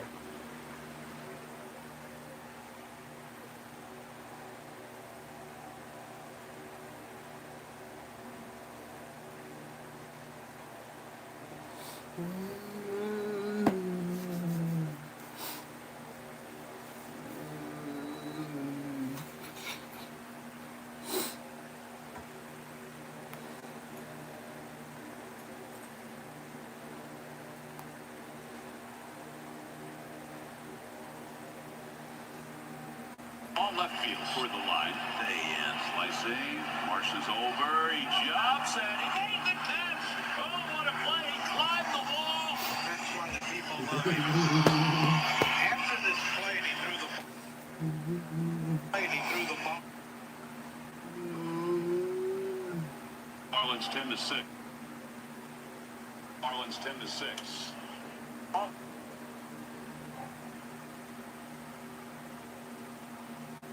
Marlins 10-6.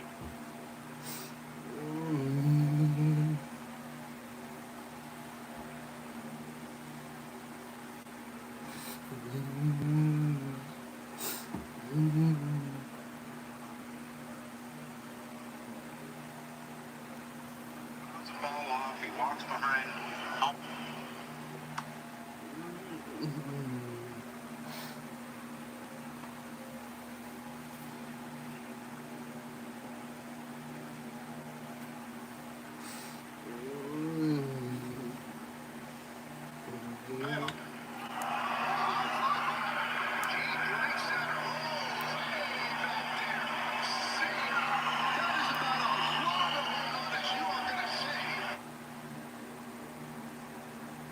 A lot of guys do a lot of cool things.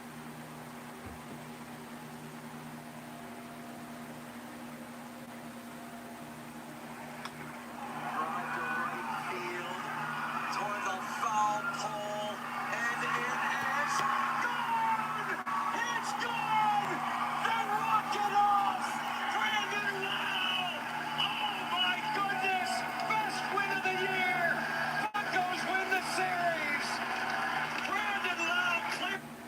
walk-off homer hit where?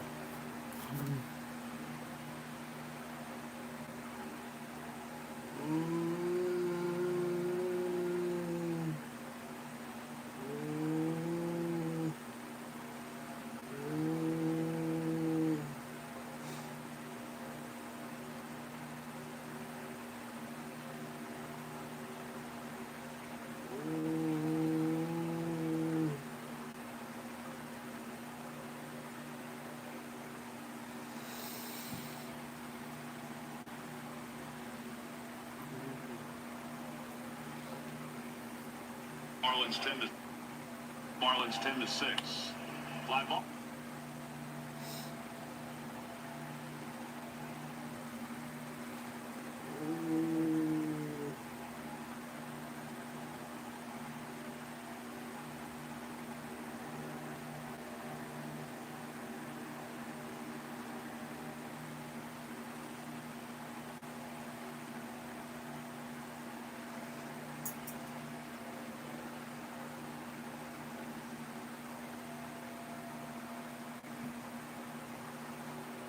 Now we're 12 games above 500, getting a day off on top of it. Let's go.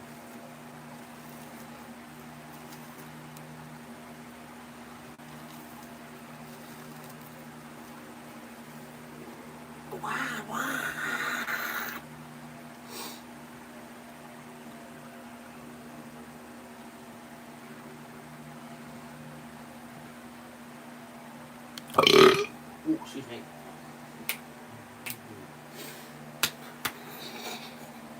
Watch out, Braves.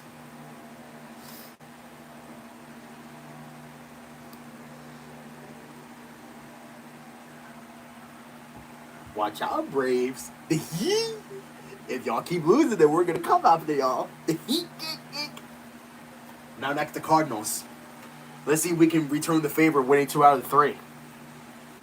After they did it to us. We're just coming in hot right now. I've looked at this a huge opportunity for us right now. Now is not the time for us to lose. Oh no. Oh no. It is not time for us to lose. Oh no, because we are trying to go up.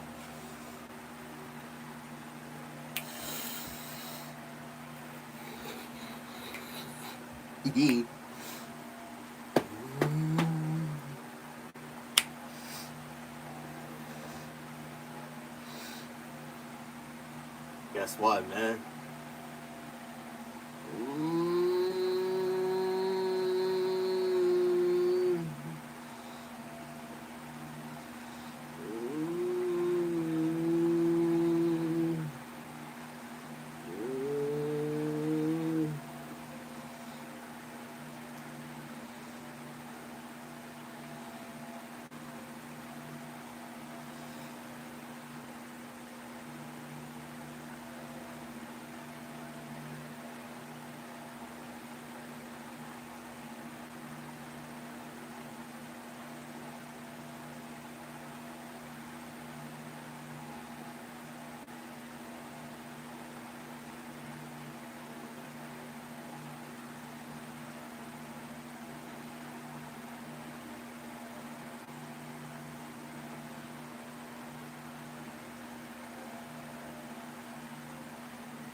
Let's go, buddy.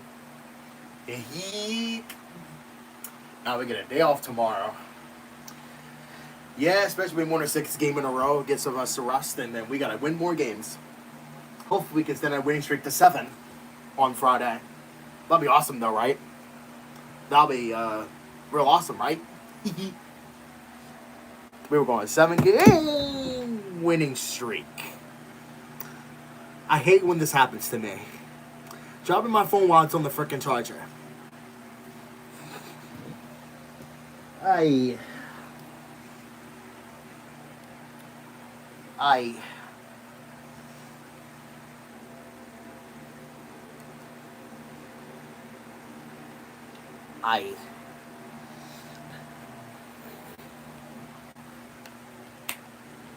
hate when this happens to me. And this is why I prefer longer cords rather than the short one. Because, you know, shorter cords are just annoying. Because, you know, you got your phone, like, dangling down like this.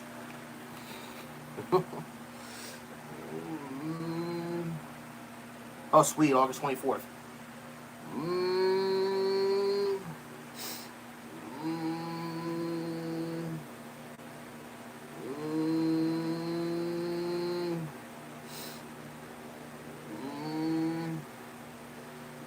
My medicine, sweet. August 24th. Well, I'm probably not going to be home by then, but yeah.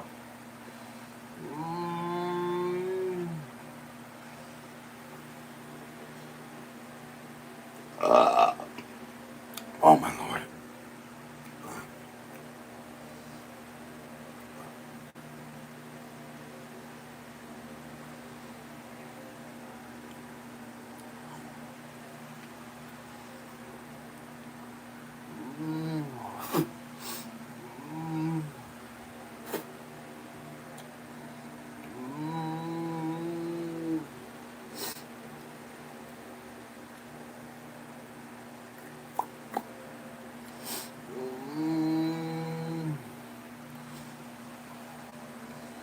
Where the fuck have you been?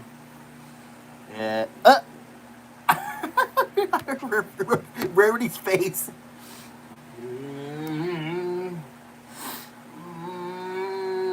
Bro, look at Rarity's face. She seems shocked. Maybe she disappeared for like the least few episodes.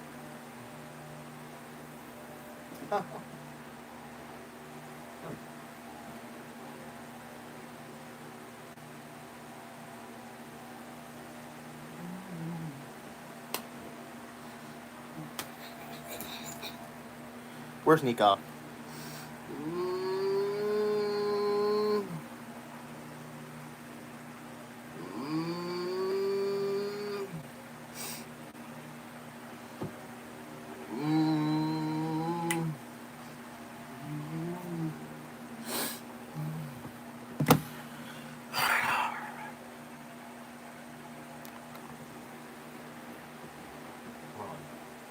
I want to do this before I go ahead and do other stuff. I'll be right back. Ow. Let me go jog a little bit.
Move, you go.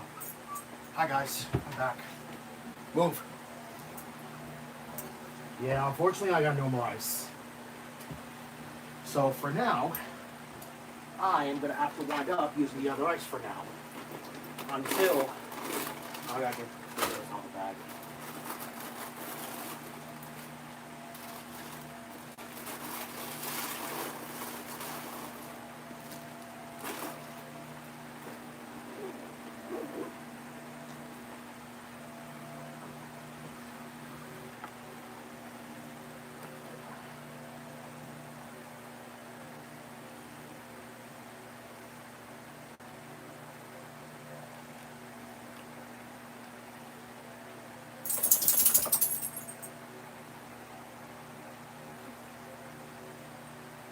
Did y'all post y'all win?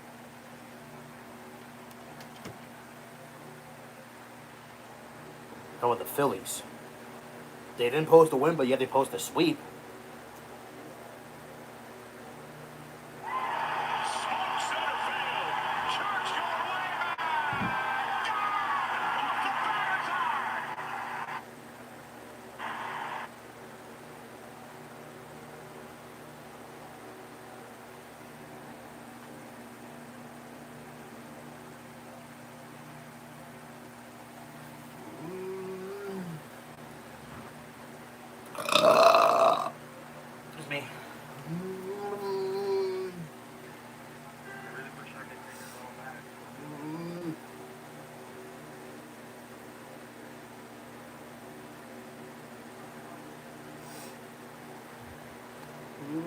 Nico.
At Mr. Tire Auto Service Centers, it's Really? more than an oil change. It's a cut.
That's a lot of audio ups.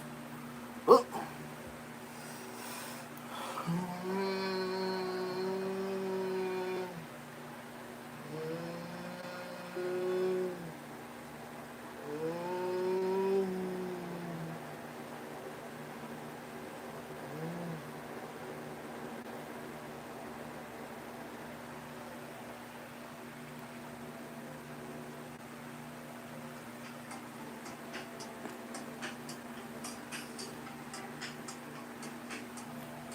Hold on a second. I just realized something. I don't want to forget. Hey, look, it's Naruto.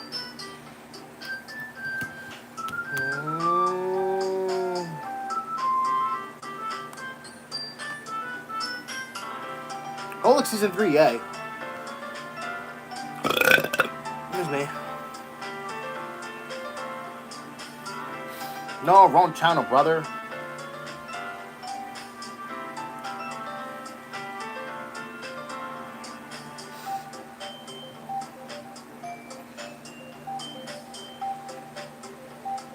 No.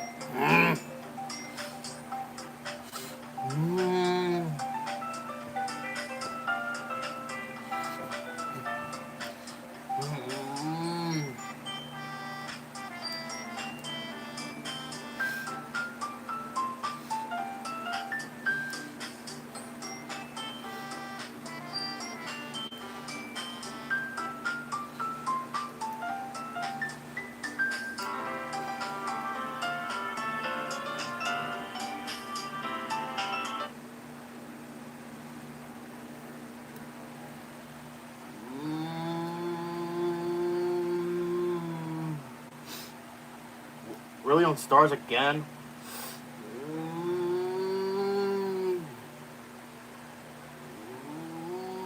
Oh, CBS? Really? Oh, CBS. Brother. When's the 28th? What is that,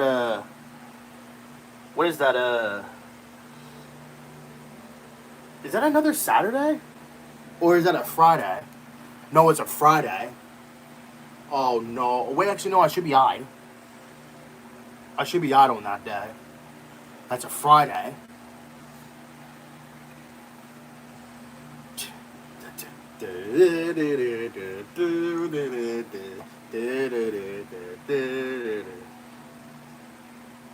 $128.26. Oh, that's the day that also.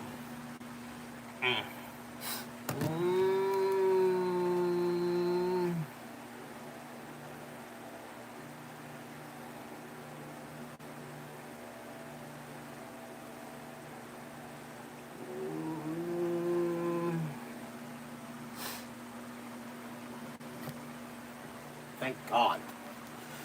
By the time y'all post y'all win, ow my. Hey, look, it's still.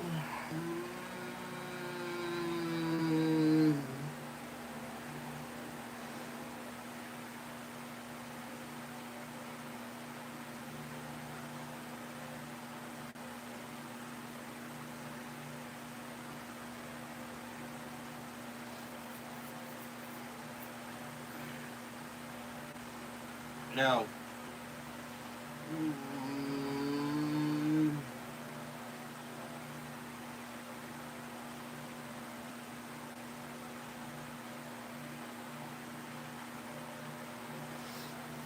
Oh.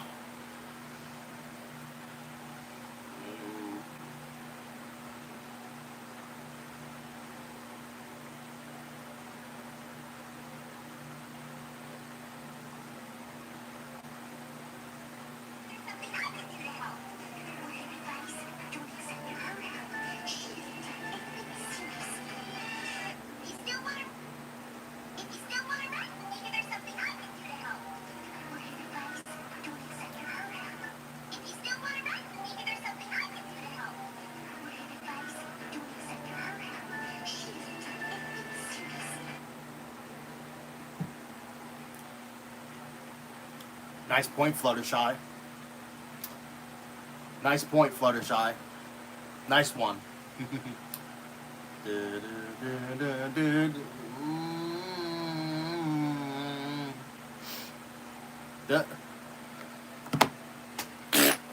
I win. No, I missed. Hey, Nico. What you doing? What you doing? What you doing? Ow. Come here. There he is.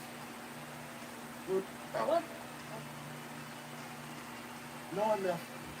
Oh, there he is. There he is. Where are you? I missed. Wait. No, I didn't. Never mind. No, I didn't. Oh.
Yes.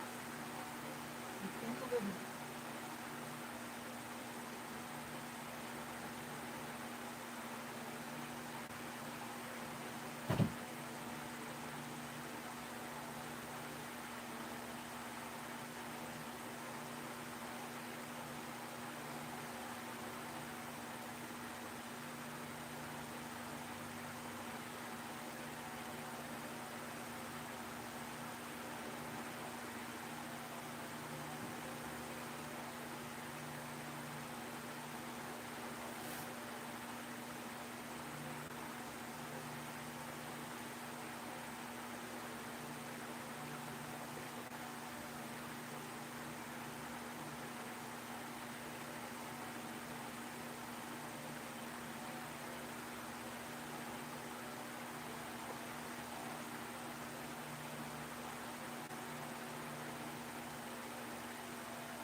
Oh, it freaking hurts.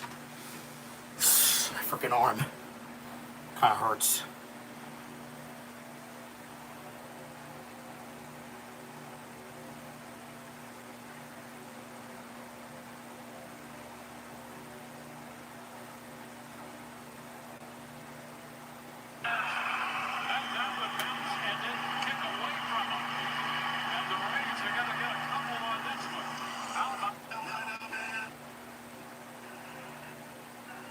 Maybe a two-seamer here and there. To left field, if it's fair, it's a tie game! Oh my goodness!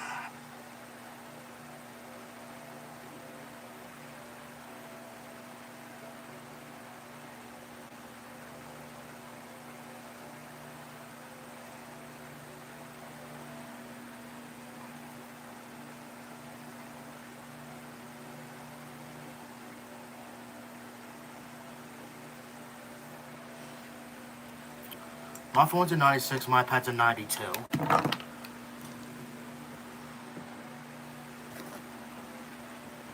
So I don't need to put neither of them on the charger. Neither of them.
Huh?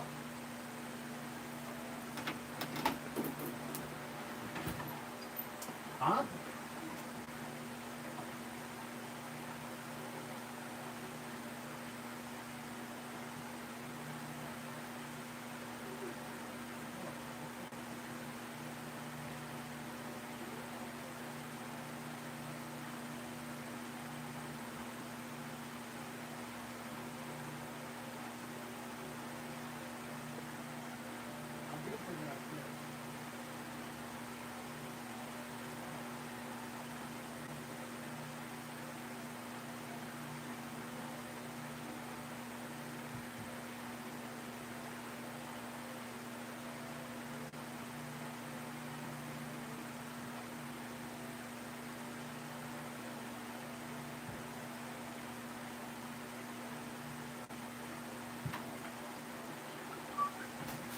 Yeah, I did bring it upstairs. What the frick are you talking about? I did bring the basket upstairs.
good.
Yeah, you know what? I'm tired.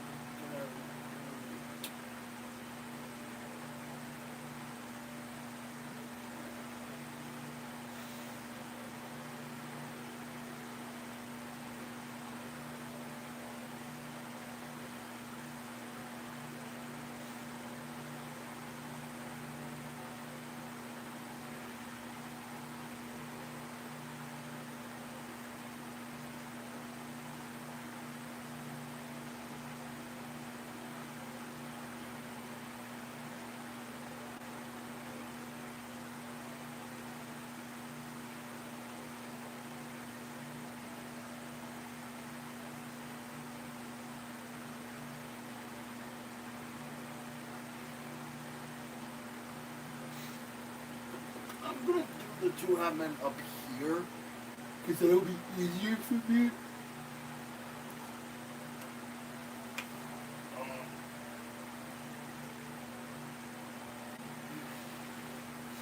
Ow! Ow! Ow! Ow! That hurt! That hurt! That hurt! That hurt!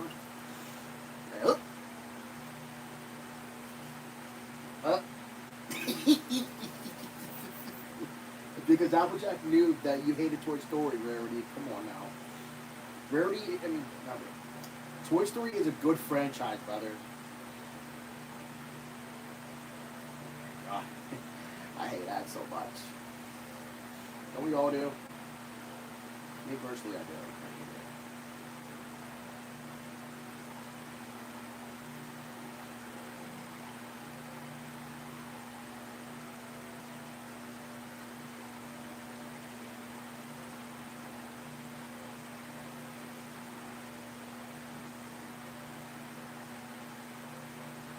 Not the pick.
Damn. What in the hell? I can't speak. 20 hours.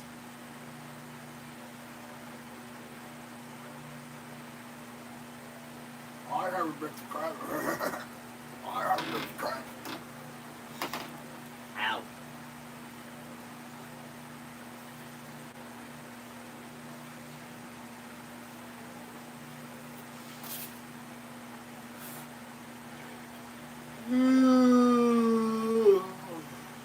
Why am I so freaking tired?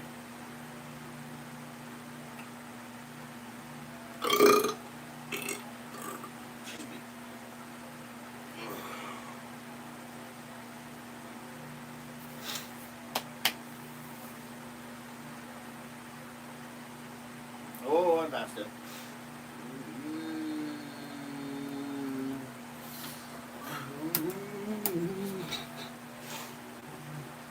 I'm actually going to do 2.5 men right now. I'll be right back. And then I'll let these DOGs in the house. Men. Season 3, apparently. Well, I'm missing most episodes because, like I said, I'm only doing 2 instead of 4. Because 2 episodes make me more comfortable.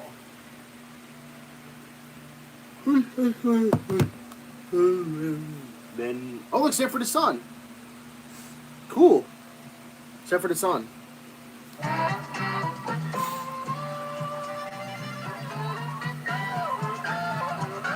Antenna TV.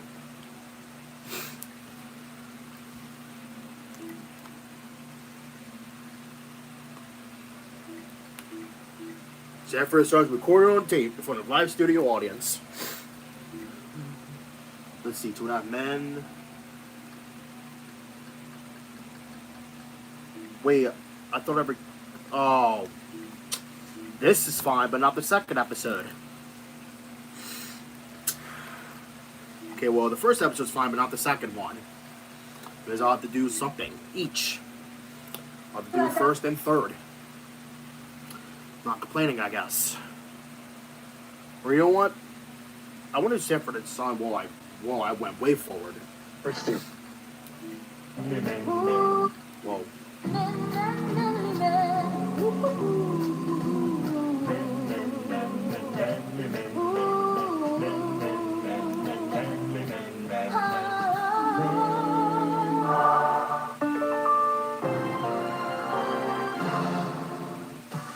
Wait, did I say 2005? 2005, yeah.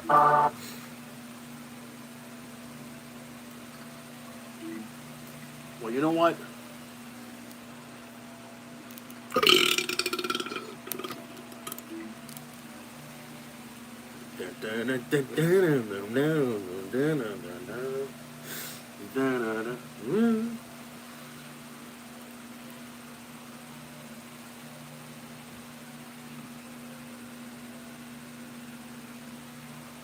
Well, you know what? Hold on. I actually want to do the third episode, yeah. Because I can make it even. I want to make this even. Do I want to do Sanford and Son again? Well, Sunset Shimmer? possibly that I want to. Oh look! Luckily, I don't want to go that far from behind. I don't want to go that far from behind.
I actually have no idea what's going on with Tank, but he needs to stop.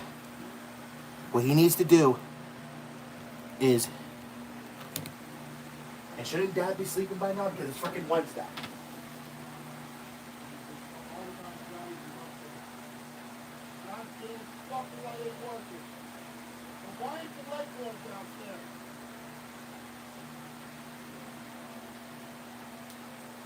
Huh? Why is the light not on down there? What Mike? It's rock down there.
That is hurting my face pretty hard.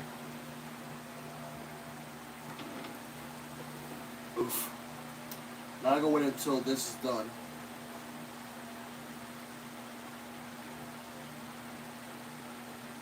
Preparing himself. Oh goodness, now he's praying.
I need you for it again.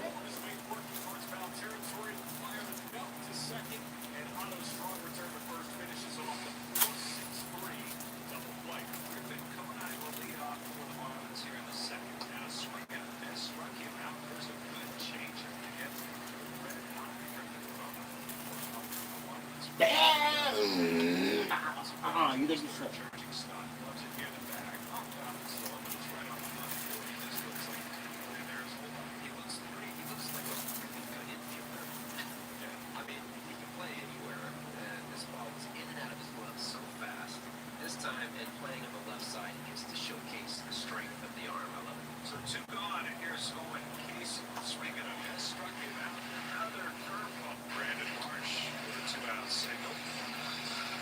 Justin Crop, sixth string retired to begin the ballgame for Noah. From the bottom of the second, no score.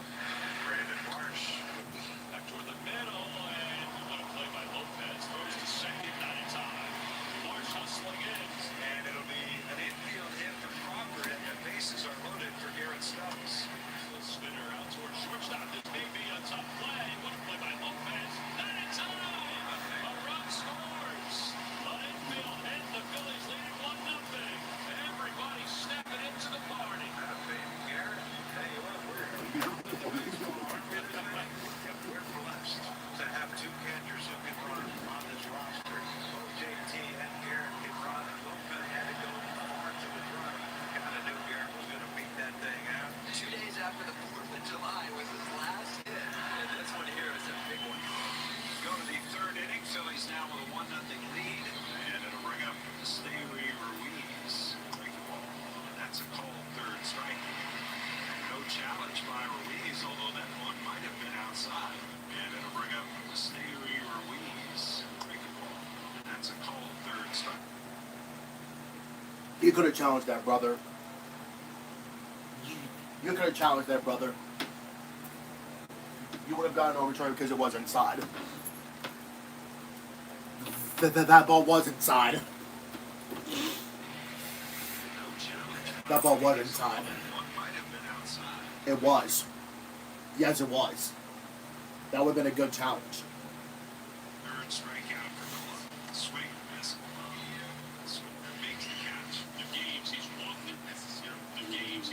now in 10 consecutive games.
I was surprised that was called safe.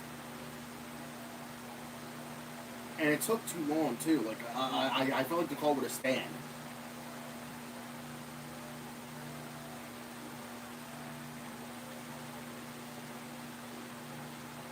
Ooh, excuse me.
She had the best still. It's a birthday. I think Annie and Dad want to find it. And the arts deep Afghanistan. I was first in good night. It's a bad challenge. My stepfather actually encouraged me. Where'd you grow up to? Just 20 miles out, actually. I gotta change that too. I'm living at home right now, which is not school. I'm living 8 hours from home.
Smack.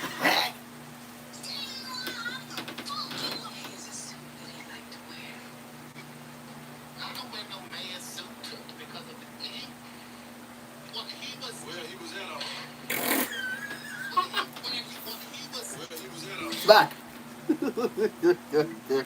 Smack.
What in the world?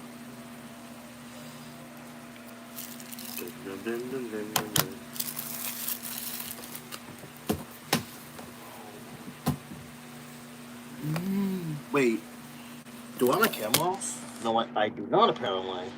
I thought I did.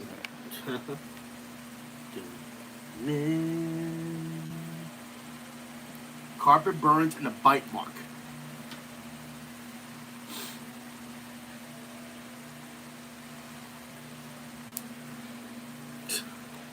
Yo, this guy's naked. Wearing clothes.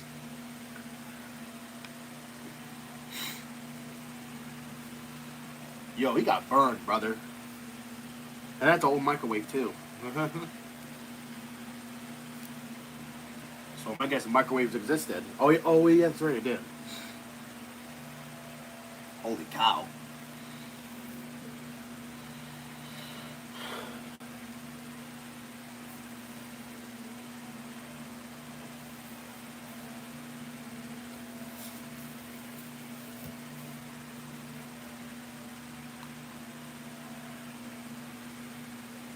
There he goes.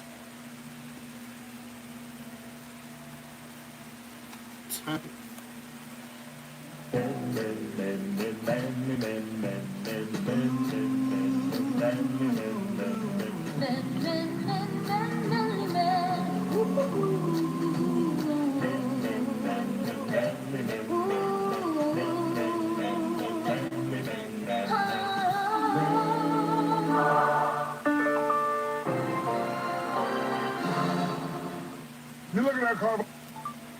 Yay. We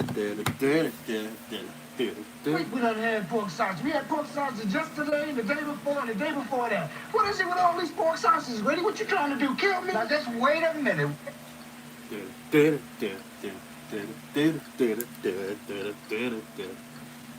Sarah first round scored on tape for a live studio audience. I did. Sequel. Sarah first round recorded on tape for a live studio audience. But hopefully this is not a like a what the hell? Hands up. What the hell? Look. Wait, why say my?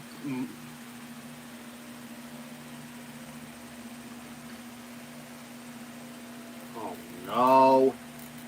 It's too late. All we need are 1,000. My remote's acting up again.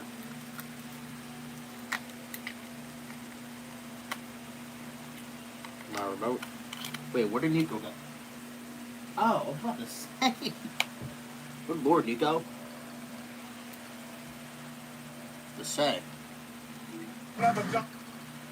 Alright, let me see if it actually. Who the hell? Hey there. Hey, Greg, you in the kitchen? Oh no, they don't do Kill it. me. Now just wait a minute. Nope. Nope. No, wait. Oh, actually, yep, they do the post credit. Brother. I hate it when they do that. Oh. Shoot, what the hell? Oh, shoot, my camera's turned. Good lord.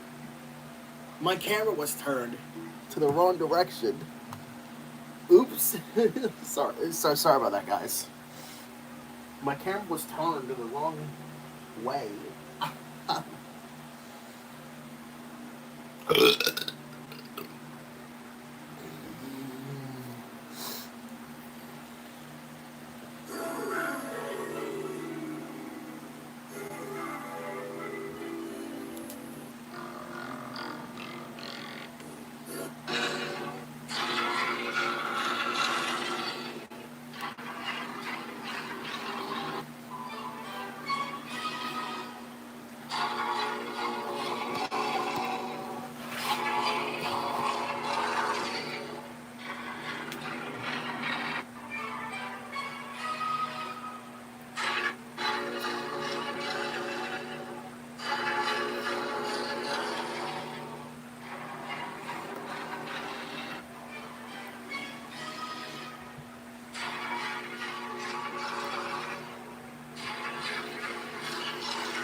What the hell?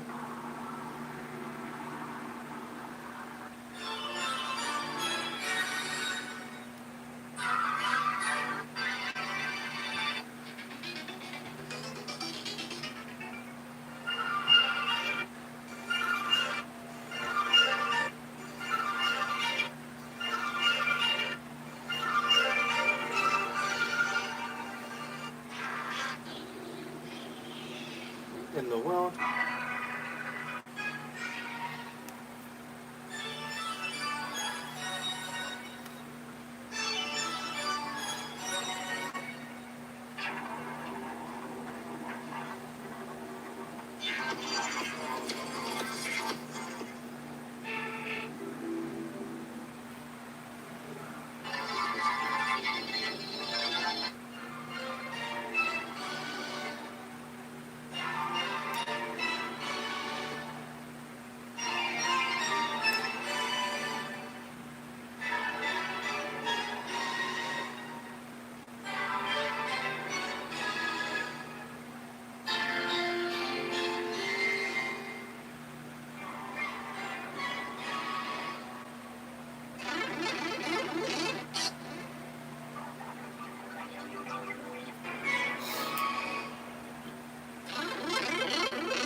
Oh, hey, look, it's Riri 5 of the new version.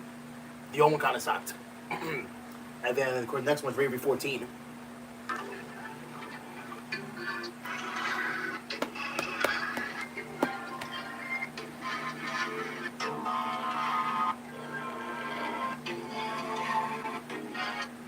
Oh, hey, look.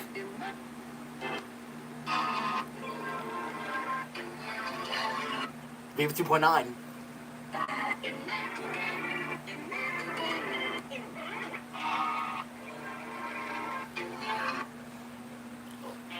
Oh, farted. That hurt.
Surface level into the canal below and into the storm drains that are here on the street. Officials are telling us that 17 different volunteer fire departments responded to this scene throughout the afternoon. They sprayed that foam that you see every 25 minutes or so in an attempt to keep the vapors down. They had to wait for several hours for a truck to arrive to offload the gasoline that was still in that toppled over truck, and it's now here on the scene. So the plan is to take that gasoline out, put it into that one, then eventually upright that fallen truck, and then get everything out of there and continue with the cleanup process. So as you can imagine, that'll be a long, long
smile.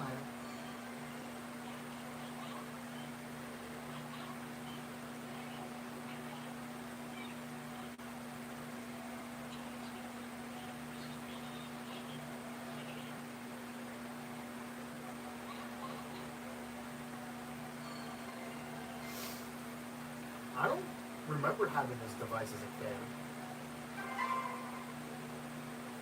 VTech? I still don't remember that company. Have I had this as a kid? I think I did.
He smiled.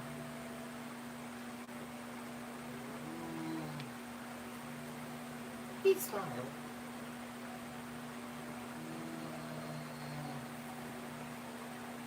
He smiled.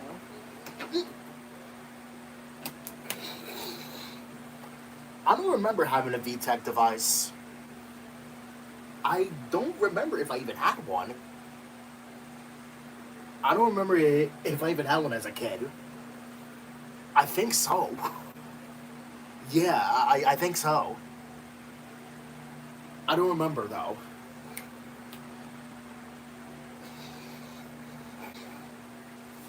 Yeah, like, you know, it's so old, it's not even funny, brother. Well, that's because the freaking, like, the device was, like, around, like, the mid-2000s-ish. Or, like, the early mid-2000s.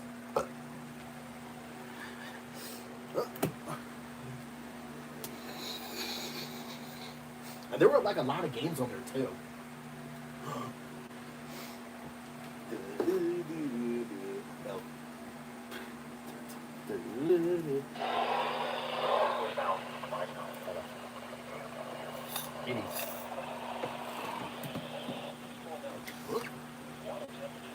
So say, look.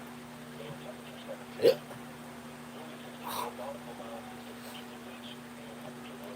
83. 2 feet. 9.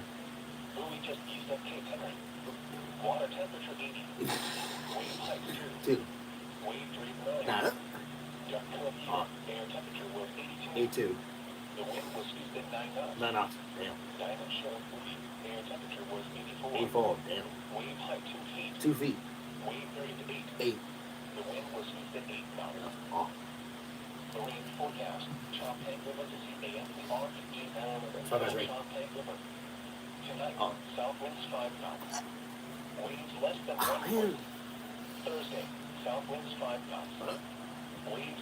Oh man, really again? Thursday night, north winds 5 to 10 knots. Waves 1 foot. Showers with a chance of a thunderstorm. Friday, northeast winds 5 to 10 knots. Waves 1 foot. 90, really? A chance of showers. Showers. Friday night, east winds 5 to 10 knots. Waves 1 foot. Showers likely. Saturday, southeast winds around 5 knots. Waves 1 foot or less. Showers likely with a chance of thunderstorm. Saturday night, south winds 5 knots. Waves less than 1 foot. A chance of showers and thunderstorms. Sunday, west wind 5 to 10 knots. Waves 1 foot. Monday, north winds 5 to 10 knots. Waves 1 foot. Winds and waves higher and visibility lower in and near thunderstorms. Marine forecast. Chesapeake Bay from Fort Point, Maryland. Suckers, right? Virginia. Small craft Yay. winds are in effect Thursday afternoon. Tonight, south winds 5 to 10 knots. Waves 1 to 2 feet. Thursday, south winds 5 to 10 knots with gusts to 20 knots. 2 feet. Waves 1 to 2 feet. Oh, man. A chance of showers and thunderstorms. Thursday night, southwest winds 5 to 10 knots with gusts to 20 knots. 2 feet. Northwest after midnight. 2 feet. Waves 1 to 2 feet. Oh, man. Showers and thunderstorms likely. Damn. Friday, north winds 5 to 10 knots. Waves 1 foot. A chance of showers. 2 hours. Friday night, east winds 5 to 10 knots. Waves 1 foot. Showers with a chance of thunderstorms. Saturday, south winds 5 to 10 knots. Waves 1 foot.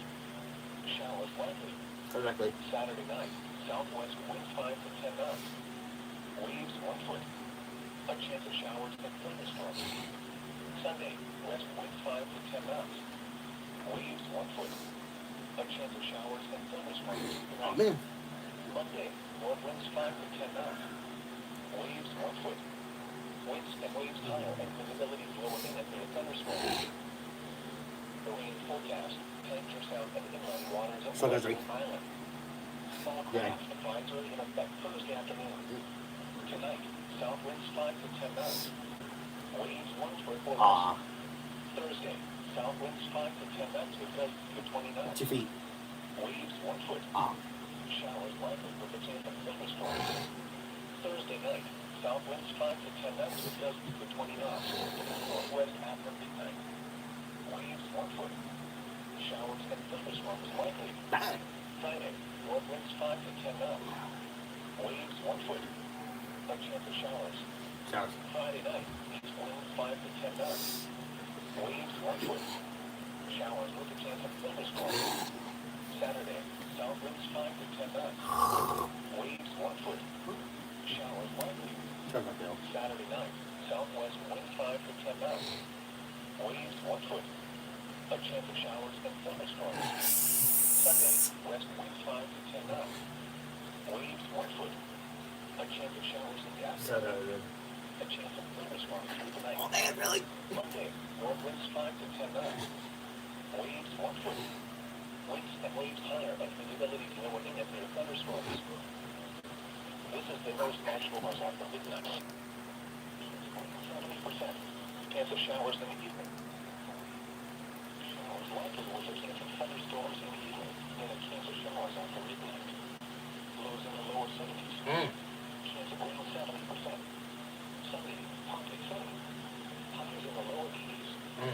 Sunday night, partly cloudy. Lows in the upper 60s. Saturday, west, southwest, wind 5 to 10 knots. Gusts up to 15 knots. So not. Seas around 2 feet. Wave detail, southeast 2 feet at 9 seconds and south 1 foot at 4 seconds. Thursday, southwest winds 5 to 10 knots with gusts up to 15 knots. Coming south 10 to 15 knots with gusts up to 20 knots in the afternoon. Seas around 2 feet. Wave detail, south 2 feet at 4 seconds and southeast 1 foot at 9 seconds. A chance of thunderstorms early in the afternoon. A chance of showers in the afternoon. Thunderstorms likely late. Thursday night, south winds 10 to 15 knots. Becoming southwest 5 to 10 knots after midnight. Gusts up to 20 knots. Seas around 2 feet. Wave detail, south 2 feet at 5 seconds and southeast 1 foot at 9 seconds. Showers with thunderstorms likely in the evening. Then a chance of showers and thunderstorms after midnight.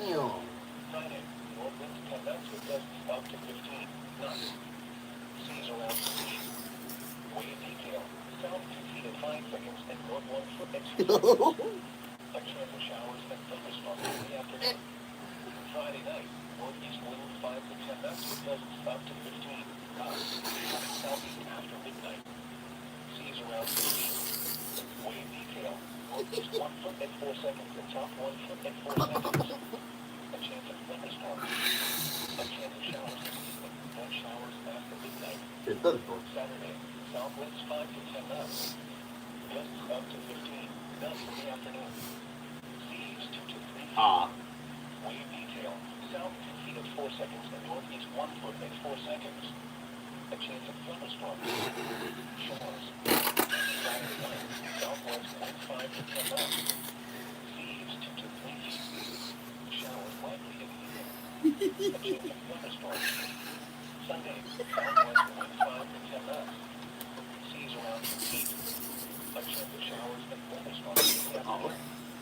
Sunday night, southwest winds 5 to 10 knots, becoming west after midnight. Seas around 2 feet.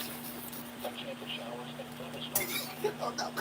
Monday, northwest winds 5 to 10 knots, becoming north in the afternoon. Seas around 2 feet. Monday night, west winds 5 knots, becoming northwest after midnight. Seas around 2 feet. Winds and seas higher and their thunderstorms. What time is it p.m.? The current time is 11 p.m. Eastern Daylight Time. Oh, we've got Air quality forecast. Thursday. The forecast Thursday for the eastern shore is code level green. Green. Which is good and means air quality is satisfactory and poses little or no risk. Primary will be one to the matter. Did the huh? What does that supposed to mean? The Salisbury, Maryland climate summary for this evening. August 8 or 19, my bad. August 19th, 2026. Today's high temperature was 88 degrees and the low 71 degrees. No precipitation Who's that? which leaves the month of total at 4.46 inches. Dang. The total precipitation for the city stands at 25.75 inches.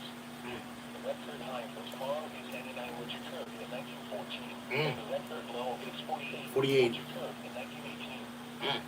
Sunset tonight is at 7:50 p.m.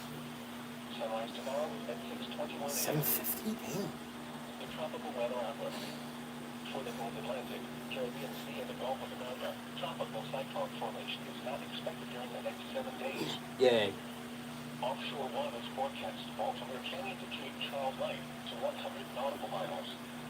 Tonight, variable winds less than 5 knots, becoming southwest. Southwest. Seas 3 to 4 feet.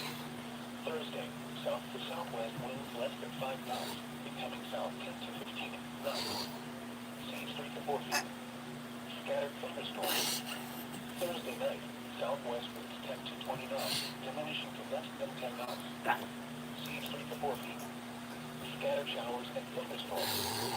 Friday, east to northeast winds less than 10 knots, becoming south. Seas 3 to 4 feet. Slight chance of rain. So it says rain. Showers and isolated thunderstorms.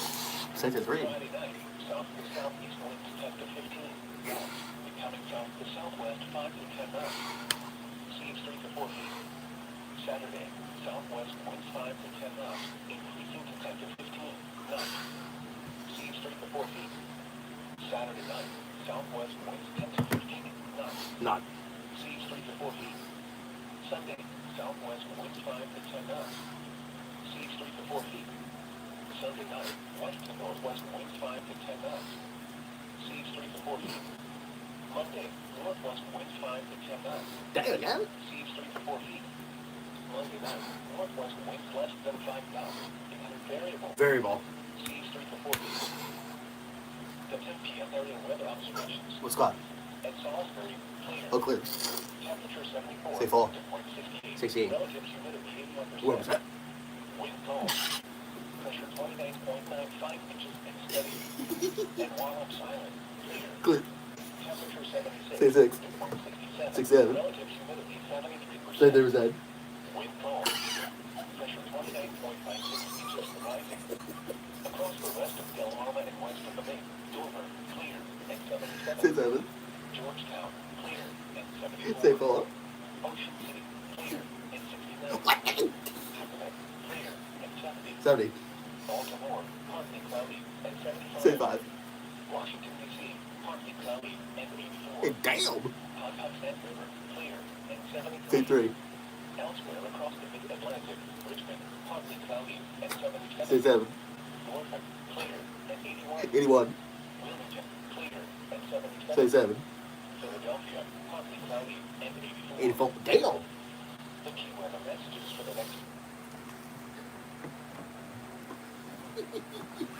Call. When called.